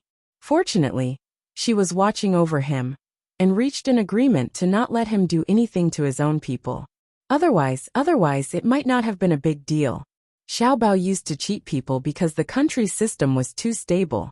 Unlike now, as long as he showed his ability, he could easily gain the recognition of the upper echelons. Li Longji would make an exception and promote him. This was an era that was used to making exceptions. At that time, Xiaobao probably wouldn't be able to walk the right path. Many people would want to take advantage of him and suppress him. The upper echelons of the country wouldn't care about his ability. Or rather, They would only care when he had great achievements. For example, when he finally returned to the country, the upper echelons finally cared. But it was too late. He came back to bury his bones in his hometown. But it wasn't the absolute upper echelons. But the upper echelons wanted to take his money and convict him. Then they would secretly release him to do things for some people. The meaning was that if they didn't kill you, you would be indebted to them. So at that time, Xiao Bao had to take an unconventional approach to achieve his goal. Now the great Tang was much more flexible in selecting talents. There were disadvantages, but there were also advantages. With Xiao Bao's love for his people, he wouldn't continue to be so ruthless. Who knows? Anyway, she was in charge of him now. His abilities were all used to treat his own people well and treat outsiders badly. Moreover, when he did things, it was very reassuring. Even if it was a small matter, it had a deep meaning. For example, selling cold jelly? Thinking of this, Wang Wan came back to her senses and placed her hand on Zhang Xiaobao's hand. She smiled sweetly and said gently, hubby, is there something you haven't told me? Zhang Xiaobao couldn't help but tremble. He became nervous. No, I was just thinking about what you said just now. You said that my ability shouldn't be used on a city. In the past, we discussed that the country has many experts. The real experts are quite capable. If they put down their bodies, they can easily make a county rich. At that time I mentioned it before. But after their status rose, they forgot about the things below, and only thought about fighting for power. They all thought that they were in charge of the country's affairs, and not a county or city. That was a waste of talent. They became selfish. In fact, how many counties are there in the country? They have so many people. Let's just say that they need 3 to 5 years to solve 1% of the poverty in the county. Then, they can lead the surrounding counties and provide a model for other similar counties. In 2 generations, the entire country will be revitalized. However, they were unwilling. The composition and promotion structure of the local officials also determined the degree of local construction. Local officials were not allowed to hold the position of the head of the local department. The young foreign officials were gilded, while the old ones were retired. Now you can treat me as one of those experts. What I need to do is to calm down. As long as I have time, I will plan for a small group of people in a city. If I don't do it, I will be idle. If I do something, I will gain something. After Zhang Xiaobao finished speaking, he removed his hand from Wang Wan's hand and used the fastest speed to gulp down the bowl of cold jelly. He also drank the soup until there wasn't a drop left. He put the bowl down, gasped for breath, and showed a sincere expression to Wang Wan. Wang Wan pursed her lips and smiled.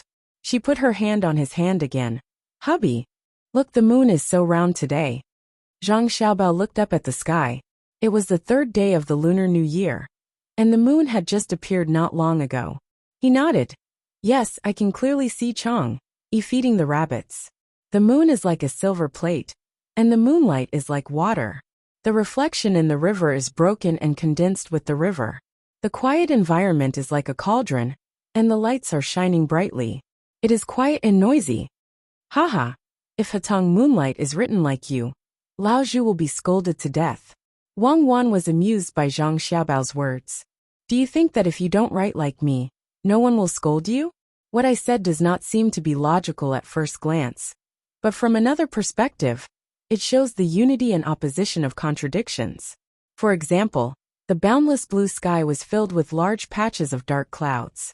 You shouldn't question why there were dark clouds in the blue sky, and why there were large patches of them. You should think that the sky was indeed blue, and there was no end to it. Then a group of dark clouds came over large patches of them. In other words, if you first draw a blue sky without a single cloud, and then you draw dark clouds. In this way, you are not wrong, right? As for how to adjust the color, that is a matter of skill. However, you cannot say that the sky is not blue because there are dark clouds, but that when you look at it, the color of the blue sky is covered by the dark clouds. Zhang Xiaobao did not blush at all as he justified his statement. Then let's talk about the cold powder, shall we? Wang Wan did not continue to discuss the moon with Zhang Xiaobao. This big brother, are you done eating? Do you want another bowl? I will treat you. Zhang Xiaobao stood up and walked behind the person who was eating the cold powder slowly. He slapped the person's back, causing the person to cough. There are still 2 more mouthfuls. The person who was slapped was unhappy. Zhang Xiaobao retracted his hand and scratched his head. Sorry, I saw wrongly. Big brother, please continue eating. I want to treat you to another bowl. This person really did not care about being slapped. He reluctantly ate the remaining 2 mouthfuls of cold powder and raised his head to drink the soup. I say, little brother, next time be more careful. If it is someone with a bad temper who wants to beat you up, with your small physique, you will be beaten up with 2 slaps. Yes, it is hard to find a good person like Big Brother. Do you still want to eat? I will treat you. Zhang Xiaobao did not correct the person's words. If he used weapons, he would instantly beat up such a person. Instead, he asked if the person still wanted to eat. The person shook his head. No, if I continue eating, it will delay my work. If I eat too much, I will not be able to use my strength. Little brother, did you bring your wife out to play? Yes. Zhang Xiaobao nodded. It is getting hotter and hotter. My wife at home said that she wanted to come out, so I did not dare to not come out. I was afraid. Wang Wan looked at him indifferently. She did not explain or hide anything. She wanted to know what Xiaobao was playing at. The person wiped his mouth with his sleeve. No, it is not good to be afraid of your wife. Men do big things. If you are afraid of your wife, it is because she is soft. Yes. Big brother is right. Just like when Big brother went to ask for the soup, the cold jelly seller was obedient and said that she would give it to you immediately. At home, she must also listen to Big brother. Zhang Xiaobao said. No. The person nervously denied. I do not live with Gui'er. She is not my wife. We are not close. Not close? But I just saw her scrape a few more times for you. When you asked her to add the soup, she first used a spoon to scrape the side to get rid of the little bit of foam. She scooped it gently, afraid that she would hand over the sediment at the bottom. When my wife went to ask for the soup, she did not do that. Zhang Xiaobao was just short of directly saying, You were flirting with me with your eyes, flirting and laughing with me just now. When? The person was anxious. You did not. Big brother, there were 2 empty seats at the table in front. Why didn't you take them? Why did you have to squat here to eat? And big brother, the bowl you used is different from ours. Our bowl is sawed from thick bamboo. The one in your hand is made from pottery, right? It has been placed next to the cart selling cold jelly. There is a cover on it. Zhang Xiaobao said with a smile. He even winked at the person, meaning that he understood. The person was even more flustered. He glanced at the place where the cold jelly was sold and stuttered. I thought the bamboo was dirty. I saw that there was something to play with, so I used it. I really have nothing to do with Gui'er. I know. Big brother, don't worry. You and Gui'er have a pure relationship. I understand. Big brother, listen to me. I am speaking nonsense. Why didn't you take the table? Because you want to leave the table for someone else. Why did you squat here? Because from this angle, you can see the side of Gui'er who is selling cold jelly. It is so beautiful. Zhang Xiaobao continued. If you say that again, I will beat you. The person directly reached out to grab Zhang Xiaobao's collar.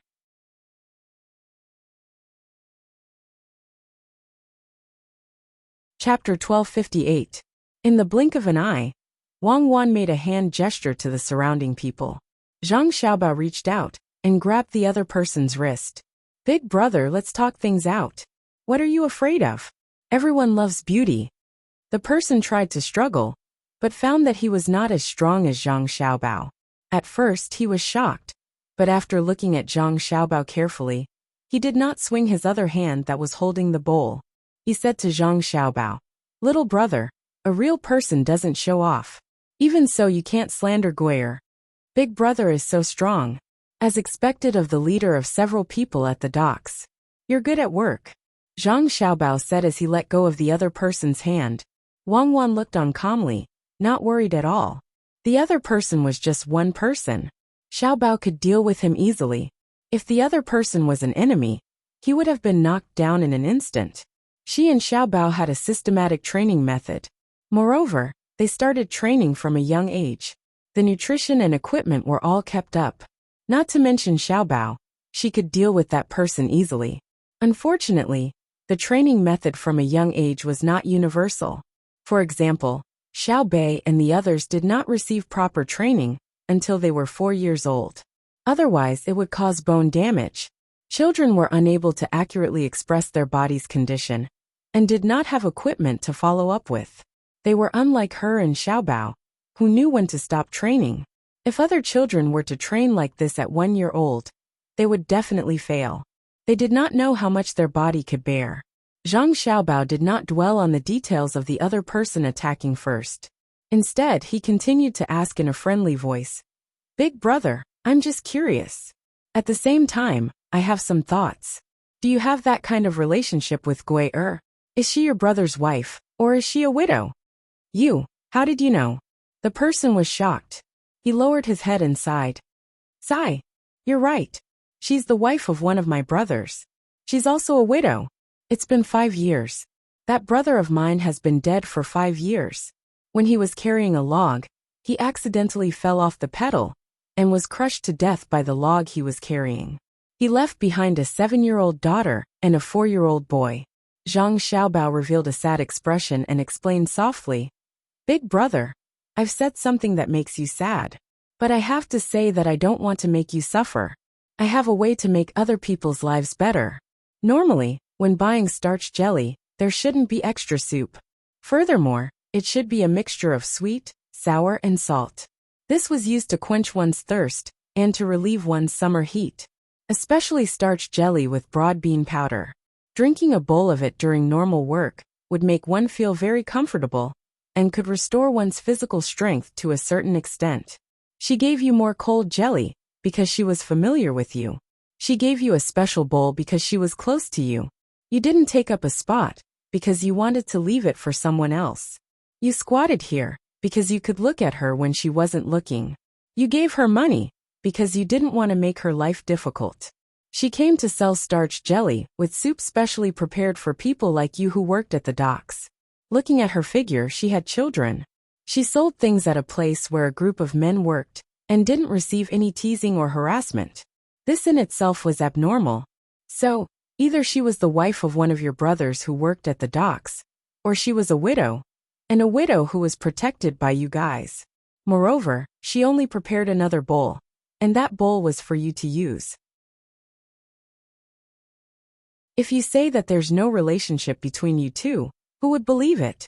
Either she needs you to take care of her husband, or there's only a layer of paper between you two, but no one is willing to break it. Now I know. You think that if you say it out loud, you'll let down your dead brother, but you're afraid that she can't take care of 2 children by herself. She doesn't want you to look down on her and think that she's a shameless woman." After Zhang Xiaobao finished speaking, he sighed. There were too many helplessness in the world. Just like the song, the joys and sorrows of the world were as easy as turning over one's hand.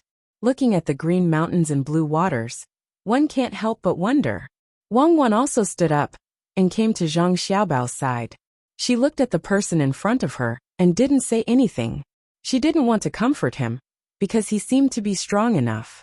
She didn't want to say that Gui Er, who sold starch jelly, was suffering because the gentleness in the heart of this man, who worked at the docks, didn't need to be stirred up. This person was about to go silly. He stared at Zhang Xiaobao in shock. After a while, he swallowed his saliva and asked, Since you guessed it, then tell me. Other than the fact that I feel sorry for my dead brother, what other reason is there that I don't want to tell her? It's because she doesn't have much pressure to survive. Her daughter and son are taken care of by the school. Usually, she can get a sum of money from the court every month. She doesn't have to pay taxes for her business. Especially recently, the number of bailiffs patrolling outside her house at night has increased significantly. Zhang Xiaobao replied, Brother, how do you know all of this? This person was obviously stunned by Zhang Xiaobao's words. It was too amazing. How is this possible? The former is the welfare of the court. The latter is because the local officials want to keep their position and their heads. Tell me, when Zhang Xiaobao and Wang Wan were in Idyll, What would happen if someone knocked on the widow's door in the middle of the night? The heads of the yamen would pay a heavy price for this. Therefore, you feel that she can live well without you. So you don't have the courage to say what's in your heart. She's such a good woman, living with 2 children, doing things quickly, and can support herself. She's also not bad looking. The burden of supporting the family shouldn't be put on her. Otherwise, it's the incompetence of all men in the world, right? Zhang Xiaobao said again. This person nodded repeatedly. For a moment he was at a loss. He felt that this person, who was younger than him, was too terrifying. What did he usually do? Wang Wan, on the other hand, had a blissful look on her face. It couldn't be like this. Why did Xiaobao always give people the impression that he was so smart and considerate? It was just eating liangpi, a very normal thing. But it actually gave him so much information. It seemed that those who were cheated in the past were not wronged at all. Your opponent is too strong. It's not your fault. After Zhang Xiaobao finished speaking, he turned around and was about to leave. This person reached out and grabbed Zhang Xiaobao's arm. Brother, my dear brother, give me an idea. You said that you would help me just now. Like you said, I really like Gui'er. In fact, many of my brothers know. They even advised me to take the initiative when we were drinking. But I don't dare. I haven't married yet. I always feel that I am not good enough for Gui. This woman is really too good. Tell me, as a person who works at the docks, what can I give her? Then do you know what she wants? Zhang Xiaobao asked back. This person shook his head. Zhang Xiaobao thought about it. He did not tell this person that Gui'er wanted a shoulder and someone to rely on. Instead, he said to this person, I hope that you can continue to work at the docks and lead a group of people to do things well. Also, gradually expand the team. Do the children in her family like you? It's okay. I used to go to Baby's Candy House to buy things for them to eat. It's a pity that Baby's Candy House doesn't sell cakes anymore. Her daughter's birthday is coming soon. During the new year, I promised to buy her a big birthday cake. This is troublesome. This person began to worry about something that seemed very small to an adult. Wang Wan pulled Zhang Xiaobao's clothes hem. Zhang Xiaobao immediately said, There will be cakes, and there will be sodas. Why do you sound so awkward? Big brother, don't worry. I will help you think of a way.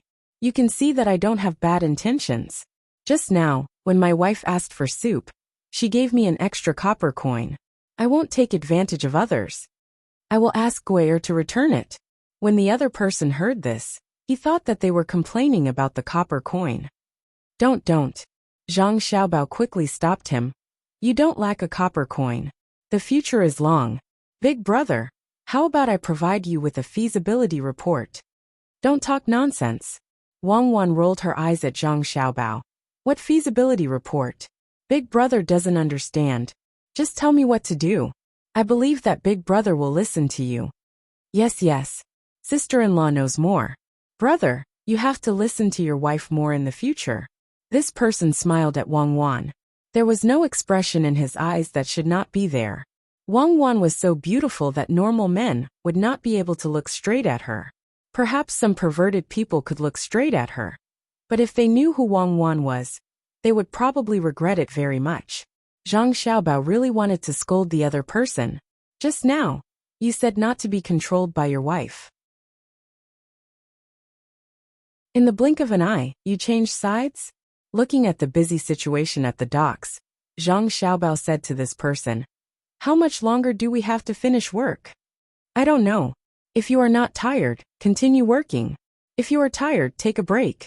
Now that there are many boats coming and going, take the opportunity to earn more money. Other than me, there are 22 brothers who have families. Children are actually harder to raise than before. Why are they hard to raise? Isn't there a school to take care of them? Wang Wan asked. Sister-in-law, you asked a good question. When I said raise them, I meant raise them well, not raise them. It is easy to raise them, and there is no need for the family to fork out money. The family has to buy books for the children to read, have to specially boil water for them to bathe every day, have to make beautiful new clothes, have to prepare good candles, or else the adults will lose face. People will say, look at the imperial court, Xiaobao, Cuckoo, and the others helping you raise your children, but you don't do anything for them. Whose children are they? I don't have children, so I raised Gui'er's children as my own. Especially her son. The last time he called me father, Gui'er was still there. I was so scared that I ran out of her house without even putting on my shoes. This person's face immediately turned red when he talked about what he thought was embarrassing. Zhang Xiaobao shook his head. This stupid thing. The woman already taught her child to call you father, but you actually ran away. Your IQ and EQ need to be tested. You are a weirdo. That big brother, do you know how to do carpentry? Zhang Xiaobao could only change the topic. I don't. You don't know how to saw wood and make a table. Of course, I don't know how to do carpentry. Carpenters need to carve, engrave, paint, inlay, and carve. This person answered honestly. Zhang Xiaobao suddenly understood. Yes, it is not easy to be a carpenter these days. You need to have professional qualities. The money you earn is not much, but the relevant skills are definitely not lacking. Wealth, it is the wealth of treasures. Zhang Xiaobao then said to this person. How about this, big brother? See if you can let your brothers take a break. I will go back with you to Gui'er's house and make some things. After that we can earn more money. From tomorrow onwards, Gui'er will not have to come out to sell herself. No, if she doesn't come out to sell, what will she do? People will become stupid if they are bored. This person disagreed. Please listen to me slowly, Zhang Xiaobao said as if he was singing.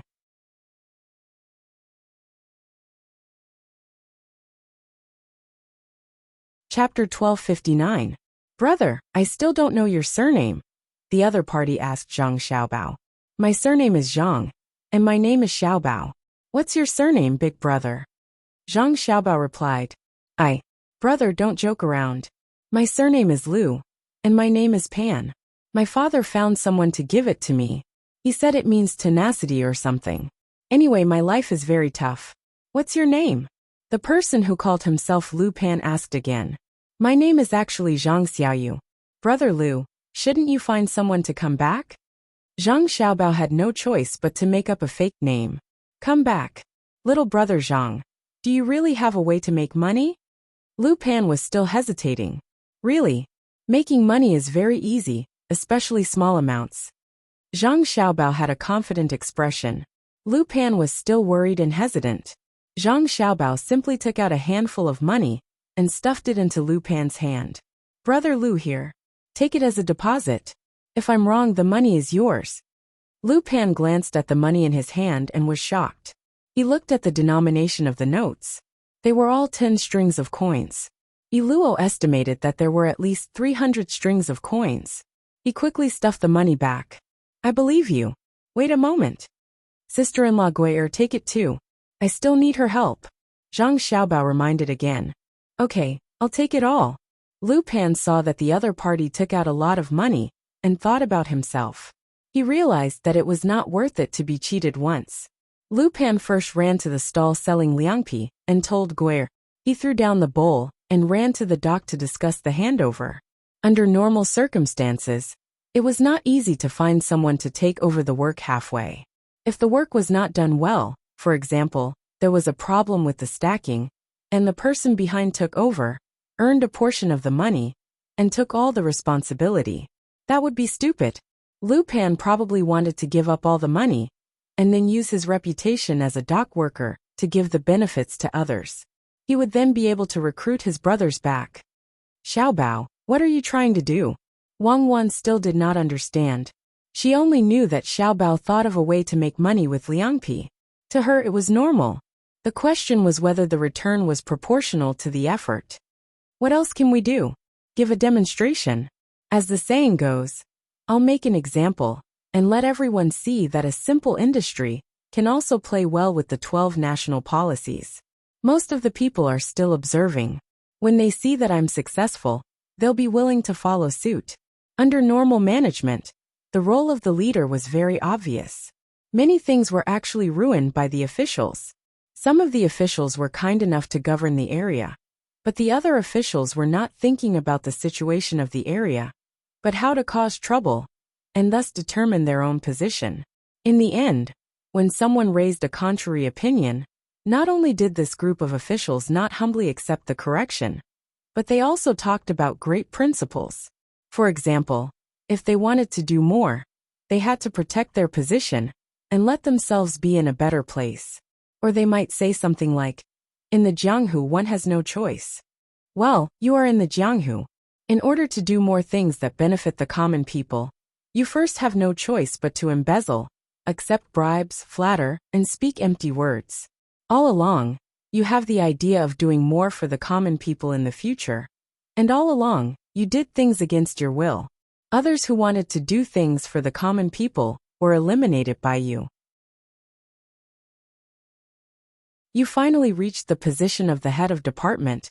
And then, don't xiao bao, in the Great Tang, there is no head of department, nor is there a situation where the municipal party secretary is a vice minister of the standing committee of the provincial party committee. Let's talk about the current situation. Wang Wan interrupted Zhang Xiaobao. Okay, all the way to the position of a third-grade or fourth-grade provincial governor. You found that because you used the excuse of climbing up the ranks in the Jianghu to get rid of many officials who were willing to do things for the common people. While you were in a high position, you did countless things to harm the common people. So now, you need to start doing things for the common people and realize your original life dream. You, on the other hand, need to explain to the people who came to you that you are now a provincial governor, not a village chief or county magistrate. If you care too much, how can the people under your rule live? If you do everything, what can the people under you do? So as the secretary, oh no, as the provincial governor, you mainly care about people. If you maintain the balance between the officials under you, you will be successful. And you will also say that many people don't understand you. In this position, there are too many things to consider. You have to maintain the overall correct path and not be biased. At the same time, you are under a lot of pressure from the capital. It is you who desperately communicate with the higher-ups to maintain the stability of the local development. Harmony. Many common people don't know the importance of harmony. In the process of development, there will definitely be problems. But do we not do anything in order to not make mistakes? The officials in the capital are watching, and so is the emperor. Then why can't we maintain a harmonious scene, so that the higher-ups can see prosperity? Do we have to make small problems infinitely bigger? Problems do exist, but we can't stop development because of problems. As the municipal party secretary, oh no, as the provincial governor, the production of the entire province, no, the GDP of the people has doubled compared to previous years, a growth rate of 100%. The average income of the common people has reached 1,500 copper coins per month. What does this mean? It means that the path I have been taking is right. As for how the 1,500 copper coins are averaged out, it doesn't matter. I gave you the opportunity to develop, but you didn't work hard. You dragged down the GDP, so how can you have the nerve to complain? And a small number of people are facing difficulties in their lives. This is the pain brought by the reform and development. As the provincial governor, I have to take care of the majority of the people, not a few people who don't have the ability to develop and adjust themselves. Do you want me to directly give money to people who don't have a good life? That would be instilling lazy thoughts in the entire province. Wife, why aren't you against me? Zhang Xiaobao said a lot of things, and all of them were true. After he finished speaking, he seemed to have vented his feelings, and was in a good mood. However, he found that Wang Wan didn't interrupt him like before. Wang Wan sighed softly. Xiaobao, you said so much about the situation that existed at that time. Then tell me, how should I change it? Don't be like that person called Lang something Ping more than 100 years ago. He spouted a bunch of nonsense. Now that things have happened, what's the use of him saying nonsense to sell himself? He only knows how to act like an actor on TV. But he doesn't talk about how to solve and prevent the problem. Many fools listen very seriously and think that he is very impressive. Then tell me now, how do you solve the problem and not keep criticizing it when you know the problem? Don't talk about solving the problem of governance.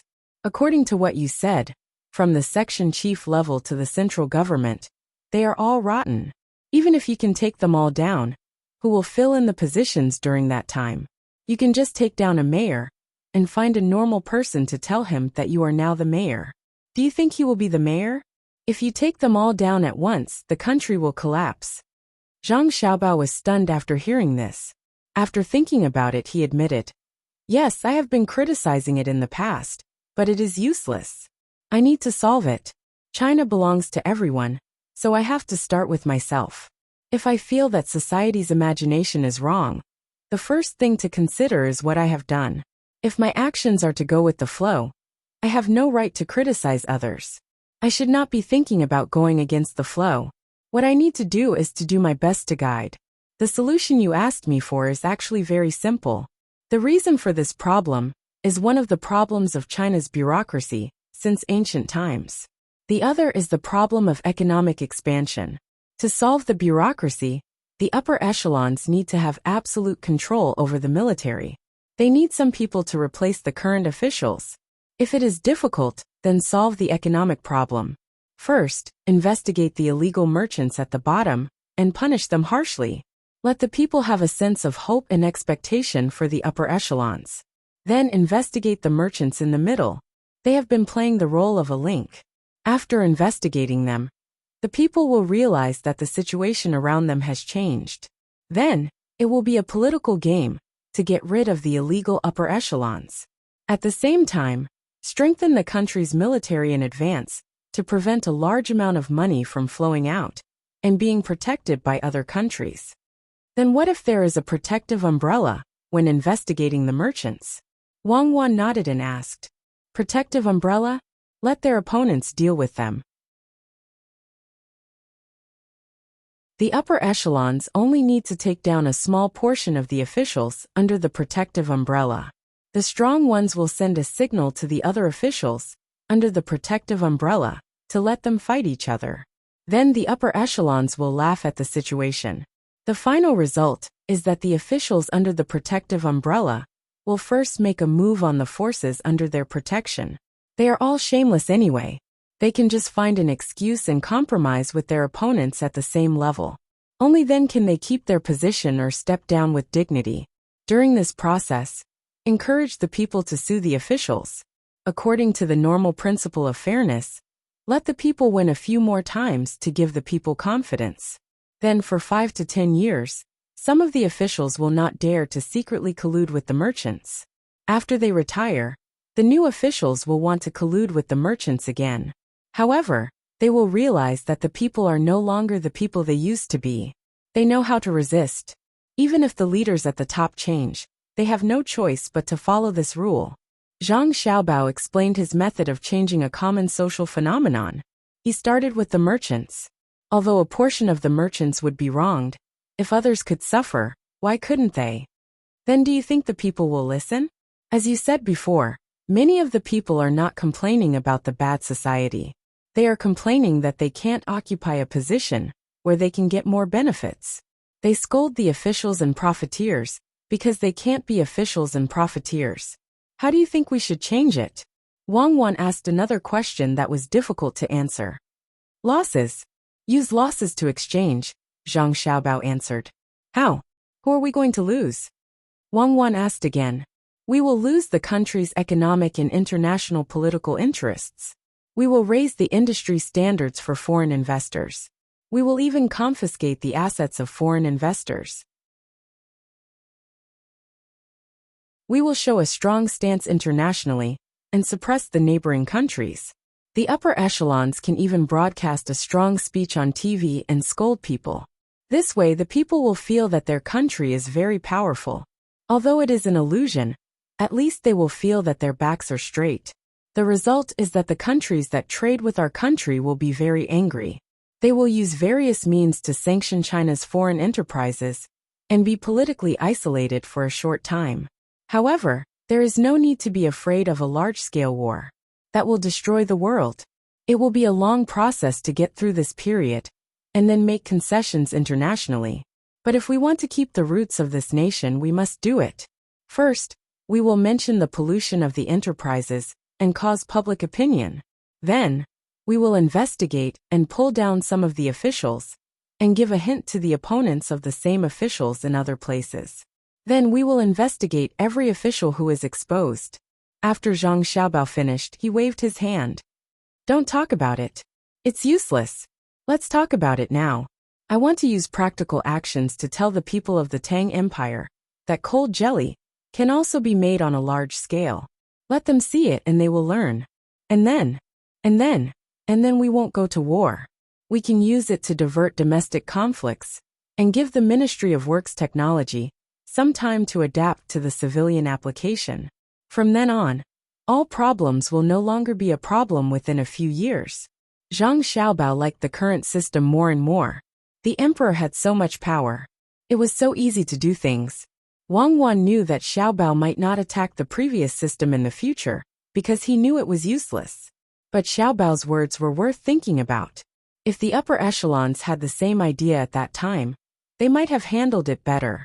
They were playing this game, thinking that there would be a period of peace on this matter in the future. Wang Wan was in a good mood. Suddenly, she thought of a question and asked, "Why did you start with cold jelly? Was it a coincidence?" "Because there are more broad beans in Sichuan. I can always be stupid and find something that doesn't exist in the area to make a sample, right? That's pure idiocy." Zhang Xiaobao winked at Wang Wan.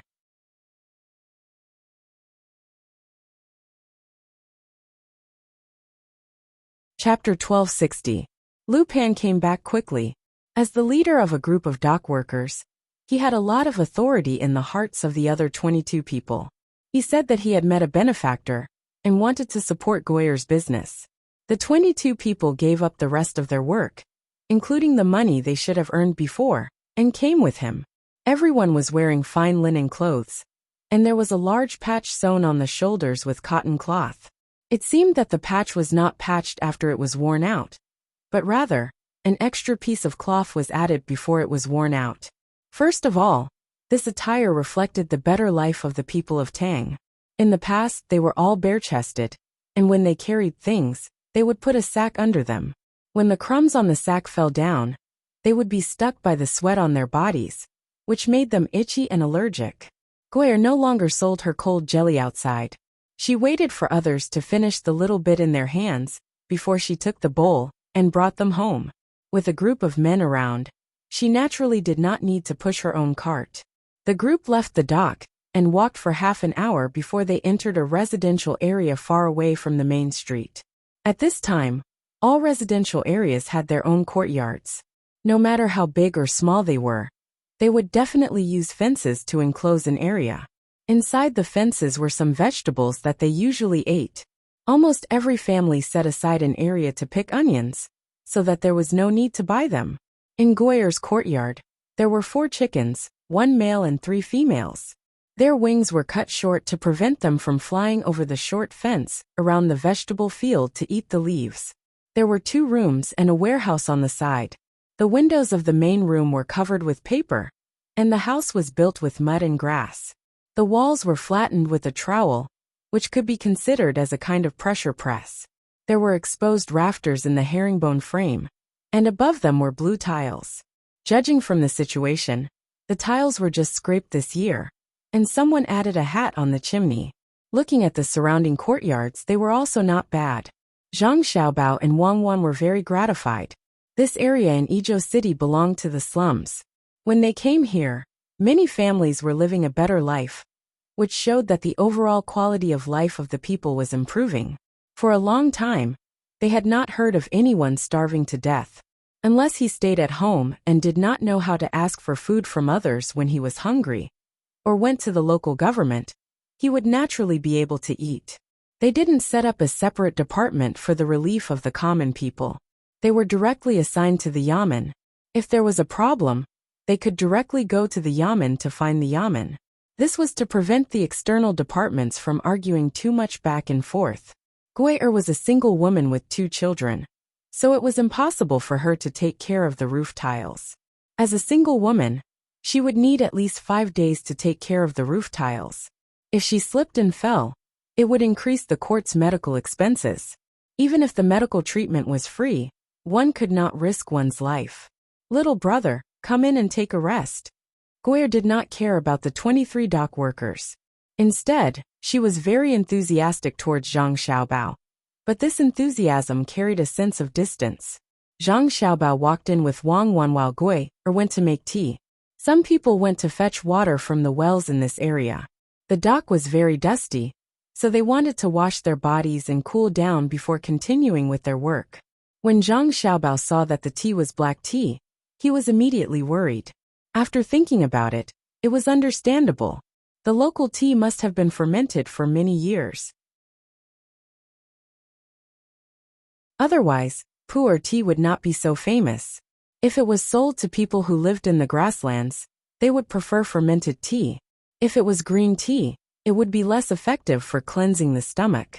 The real tea leaves of the tea horse sect were not specially picked to make black tea. During the process of transportation, the tea leaves would be exposed to the wind, rain, and sun, and the tea leaves would be fermented. After half a year, they would be traded at a place. Black tea was very magical. Sister-in-law Gui'er, there is no need to make tea. Xiaoyu and I will just drink some water. The tea is too hot, and will not quench our thirst. Wang Wan stopped Gui'er and gave a lame excuse. Are you not used to the local tea? Gui'er asked bluntly. She then said, my family is busy. They have been coming all the time, so I did not prepare other tea leaves. Wait a moment, I will go and buy some. Wang Wan grabbed her arm and said, no need, no need. We are here to discuss business. We do not lack tea. If we buy more tea, we will have to spend money. It does not cost much. You can see that we live in a remote place, but our living conditions are not bad. We can save the money to raise the 2 children. The 2 children have school to take care of them. The elder daughter is good at her studies, but is not as naughty as the younger one. The school gives us many candles. In the past, if there were outsiders coming, I would feel embarrassed. I always felt that our family was poor. But now, I am not afraid. We have clothes, food, and food. As for me, I am not afraid of you laughing at me. I am a single person, raising 2 children. The yamen gives me many benefits. My house costs a lot of money every year. I told them that I do not need it, but the yamen runners insist. No one can compare to this house. Usually, during the new year, the yamen will give me vegetable oil and noodles. The meat is all thick with fat, and the little ones do not like to eat it. Gui'er no longer went to buy tea. She also pulled Wang Wan and chatted with her. Her face was full of happiness, but she would occasionally roll her eyes at Lu Pan. Obviously, she had her own goals now that her life was better. Wang Wan listened to her, and her heart was sweeter than honey. Everything in front of her was forcefully promoted by her and Xiaobao. Free medical care, free education, and extra care for special groups. When it was implemented, there was no resistance. It was not that people did not want to, but that they did not dare.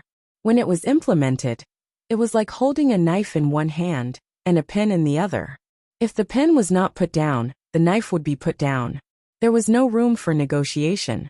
The imperial court paid a large sum of money every year for this, but did not have to contribute much in terms of disaster relief. Most of it was borne by her and Xiaobao.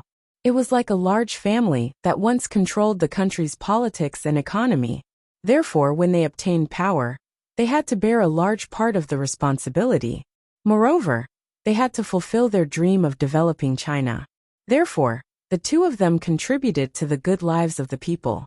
Instead of praising them directly, it was better to experience the lives of the people from the side. Sister-in-law Gui'er, do the children want to eat lean meat? Why don't they eat more fish? When children are young, they like to eat fatty meat because it's easy to chew and can provide the body with what it needs. When they grow up, they can't eat too much. It's not good for the body, and it'll affect their health if they gain weight. Wang Wan gave the idea to let them eat fish. As for whether they liked it or not, this was not a problem. Xiaobei and the rest were starting to ask for children's newspapers. Gui'er nodded and patted Wang Wan's hand lightly. She said, Sister, you know more. Your hands are so tender. One look and I can tell that you're a child of a rich family. You haven't suffered much. Wang Wan was speechless. I haven't suffered much? Do any of you know the pressure Xiaobao and I have endured? Although we have the best food, clothing, and other necessities, a person's happiness is not measured in this way. When the road to achieving one's dreams is long, walking on it is dangerous. And the requirements are not just food, clothing, and shelter. When we go back, I'll get someone to send some cosmetics to sister-in-law. Actually, sister-in-law doesn't need much makeup. Just put more stuff on your face. You just feel that you have something to do. Wang Wan touched Guiyer's hand. It was indeed rough, but it was work, so it had to be like this. Sister-in-law, you can't accept things from younger sisters. Younger sisters need money to buy them. If you give them to sister-in-law will feel bad. When sister-in-law has time, you can buy them yourself. Do you also buy for younger sisters? Guiyer glanced at Lu Pan, who was standing there foolishly, and said. Wang Wan understood. She shook her head and smiled. How can a woman buy her own cosmetics? Isn't it because my disappointing husband gives them to me? He gives me a bunch of things that are useful and not useful. Not to mention that it's a waste of time. I also don't need them. Zhang Xiaobao very wisely cooperated. Of course. Regardless of whether they are useful or not. It has nothing to do with whether I give them or not. It's the reality that you don't need them. Whether you give them or not depends on your attitude. A man who doesn't buy new clothes and cosmetics for his woman is not a good man. Lu Pan, who was standing not far away and listening to their conversation, blushed. He rubbed his hands in embarrassment and stammered. I'll go out for a while. After he finished speaking, he wanted to leave. Zhang Xiaobao immediately stopped him. Brother Lu, don't be in a hurry. It's more important to discuss business. Then he lowered his voice. I have some cosmetics with an internal price. When the time comes, I'll give you a few sets. It's not worth it to buy them now. What's the internal price? Lu Pan also asked in a low voice. It's the price to sell to the management of the cosmetics. For example, the most expensive beauty set of whale oil moisturizing skincare series is sold for 760 strings of coins. Moreover, there's a price but no supply. Even if the price is listed, there's no stock. The internal price is cheaper, 300 copper coins per set. Zhang Xiaobao explained. Lu Pan's eyes almost popped out. Brother, don't lie to me. Is 300 copper coins enough for the cost? It's not like I don't know anything. You really don't know anything. Zhang Xiaobao blinked his eyes with an I know very well expression. He thought to himself. Do you know how much the cost is? A whale has a lot of oil. The ships guarding the sea can catch it while they're at it. But he couldn't say that. Instead, he said, the cost is not equal to the internal price. Does the cost have anything to do with the internal price? For example, if you have a cold, you can go to the clinic and get the medicine. It's free. Don't tell me the medicine has no cost. For example, if you go to another place and you're penniless and hungry, you can go to the local yamen. They will treat you to braised pork, 2 tails of wine, steamed buns and rice. Do you need money? No cost. Is there wine? Lu Pan was really honest. He directly followed the words and thought of the free food and drink provided by the yamen for outsiders. It depends on the situation. There's definitely no wine on a hot day. If it's rainy and humid, not only will there be wine, but there might also be wine soaked in ginseng. In the past 2 years, there have been more ginseng cultivated by humans. Every yamen has prepared a lot. Brother, do you understand what I mean? The internal price should be lower than the cost. Zhang Xiaobao finally explained the situation. The person opposite him was a blockhead. No wonder he couldn't take a step forward in protecting Guiyer. Lu Pan thought about how he could buy over 700 coins worth of cosmetics for 300 copper coins. He was finally tempted, but he still hesitated and asked, Little brother Zhang, how do you want me to repay you? Zhang Xiaobao patted Lu Pan's shoulder and said, Live a good life, be hardworking, be loyal to the Tang dynasty, abide by the law and abide by the rules. That's the best way to repay me. I've always thought of that, and that's what I do.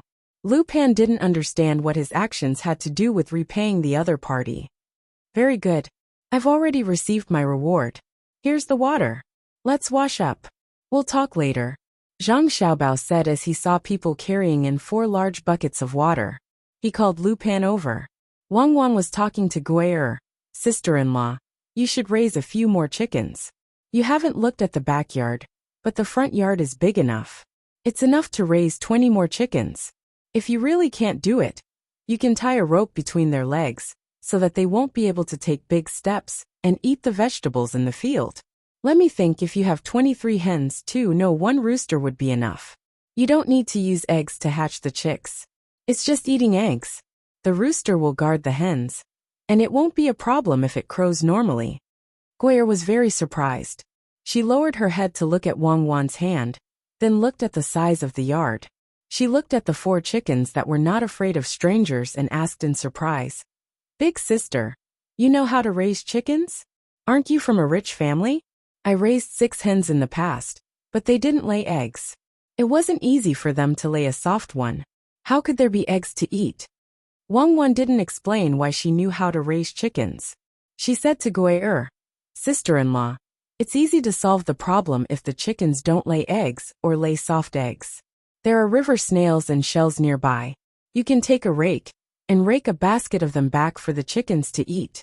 The chickens will eat the meat inside. You can crush the shells with a roller. It's best if it's small and scattered on the ground. The hens will eat it themselves.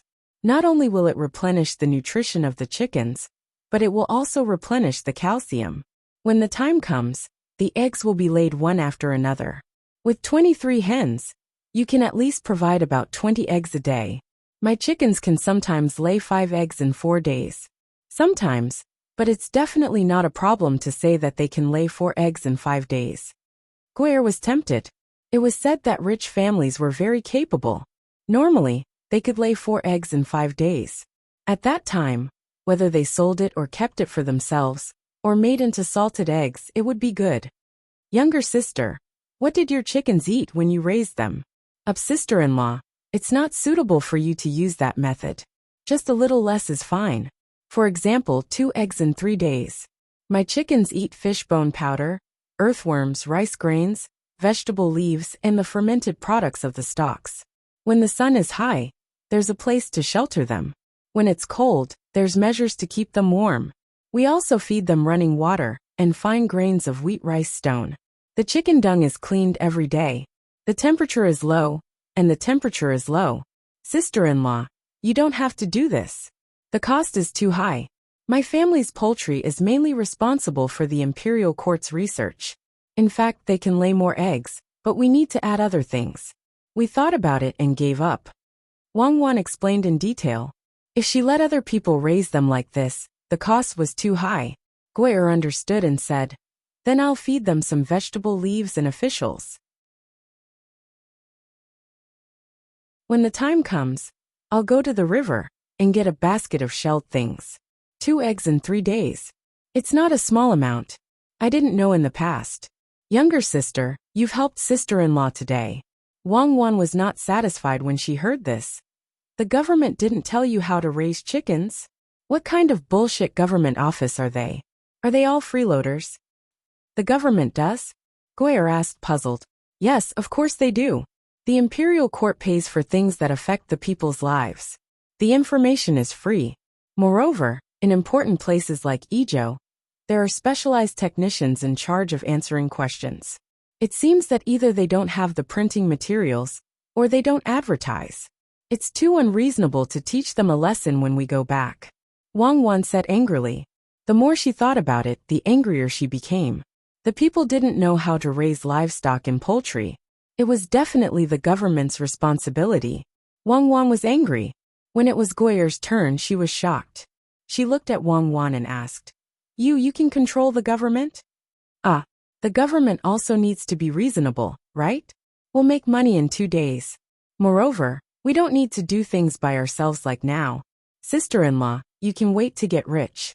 Wang Wan didn't reveal her identity.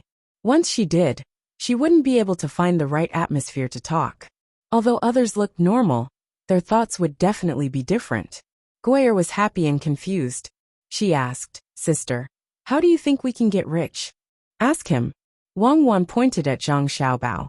Zhang Xiaobao turned his head. "Wait a moment. When everyone is done, we'll start talking about the plan to make money. There's no need to get loans or find investors. There's only 24 of you. It'll be enough if each of you pool some money." As soon as he said this, The people who were still pouring water on themselves suddenly sped up. After they finished washing themselves, they came over shirtless. They didn't care if their pants were wet or not. Little brother will listen. As long as you really come up with a good plan, we'll definitely support you in the future. We'll listen to whatever you say. Lu Pan expressed his attitude. You'll rebel even if I ask you to? Zhang Xiaobao asked with a smile. Lu Pan was stunned. He scratched his head and said, Brother, you're joking. We admit that we owe you a big favor by earning more money. But if you ask us to rebel, that's impossible. At most, we'll return the money we earned to you. If we really want to rebel, the surrounding neighbors will tear us apart before the army and bailiffs are mobilized. Even if we really rebel, where can we run to if we avoid the neighbors and the army? If we run out, will we still have a home? We don't think that the Tang Empire is bad. We're living a good life now. The emperor is reasonable. Xiao Bao and Cuckoo have been working hard to get more benefits for us. If we really rebel, we'll let them down first. Brother, we've learned enough. You can't make the same joke again. Otherwise, we'll take it seriously. We'll first capture you too, and send you to the Blue Sea Silver Sand restaurant to be dealt with by Xiao Bao and Cuckoo. Well, you see, Brother Lu, I'm just joking. We're giving you a lot of money now. We're giving you more benefits than Xiao Bao and Cuckoo. Don't tell me you still think they're good? Zhang Xiaobao asked again. Wang glared at Zhang Xiaobao with dissatisfaction. You're talking about how to earn money. What, Xiao Bao and Cuckoo? Do you want to hear others praise you? Zhang Xiaobao was embarrassed. He really wanted to hear others praise him. It would make him feel better. Who didn't want to hear good words? Moreover, it was praise in front of others when they didn't know who you were. At this time, Lu Pan waved his hand at Wang. Sister-in-law, Xiao Bao and Cuckoo should be praised. They're such good brothers and sisters. To be honest, if there's a disaster in Tang Dynasty and a lot of people die, I'll just feel sad for a while. It's too far away from me and I can't help much. If there's a need, I can take out some money, but the dead can't be brought back to life. If one day I hear that something happened to Xiao Bao and Cuckoo, I don't know who to cry to. Then it's over. The whole Tang Dynasty is over. Don't talk about them. Look at my mouth, they can't be in trouble. Even if they catch a cold, as long as we know the news, we'll be worried. Good people have to live a long life. I'd rather get sick and suffer for them than. Brother Lu, come, let's not talk about that. They're doing well. Let's talk about business. Can everyone take out 5 strings of coins? Zhang Xiaobao's eyes turned red, and he quickly interrupted Lu Pan. Wang also lowered her head and blinked her eyes. What else could one ask for after being an official like this? In the future, the evaluation of officials should be decided by the people. The people would know best if one did a good job.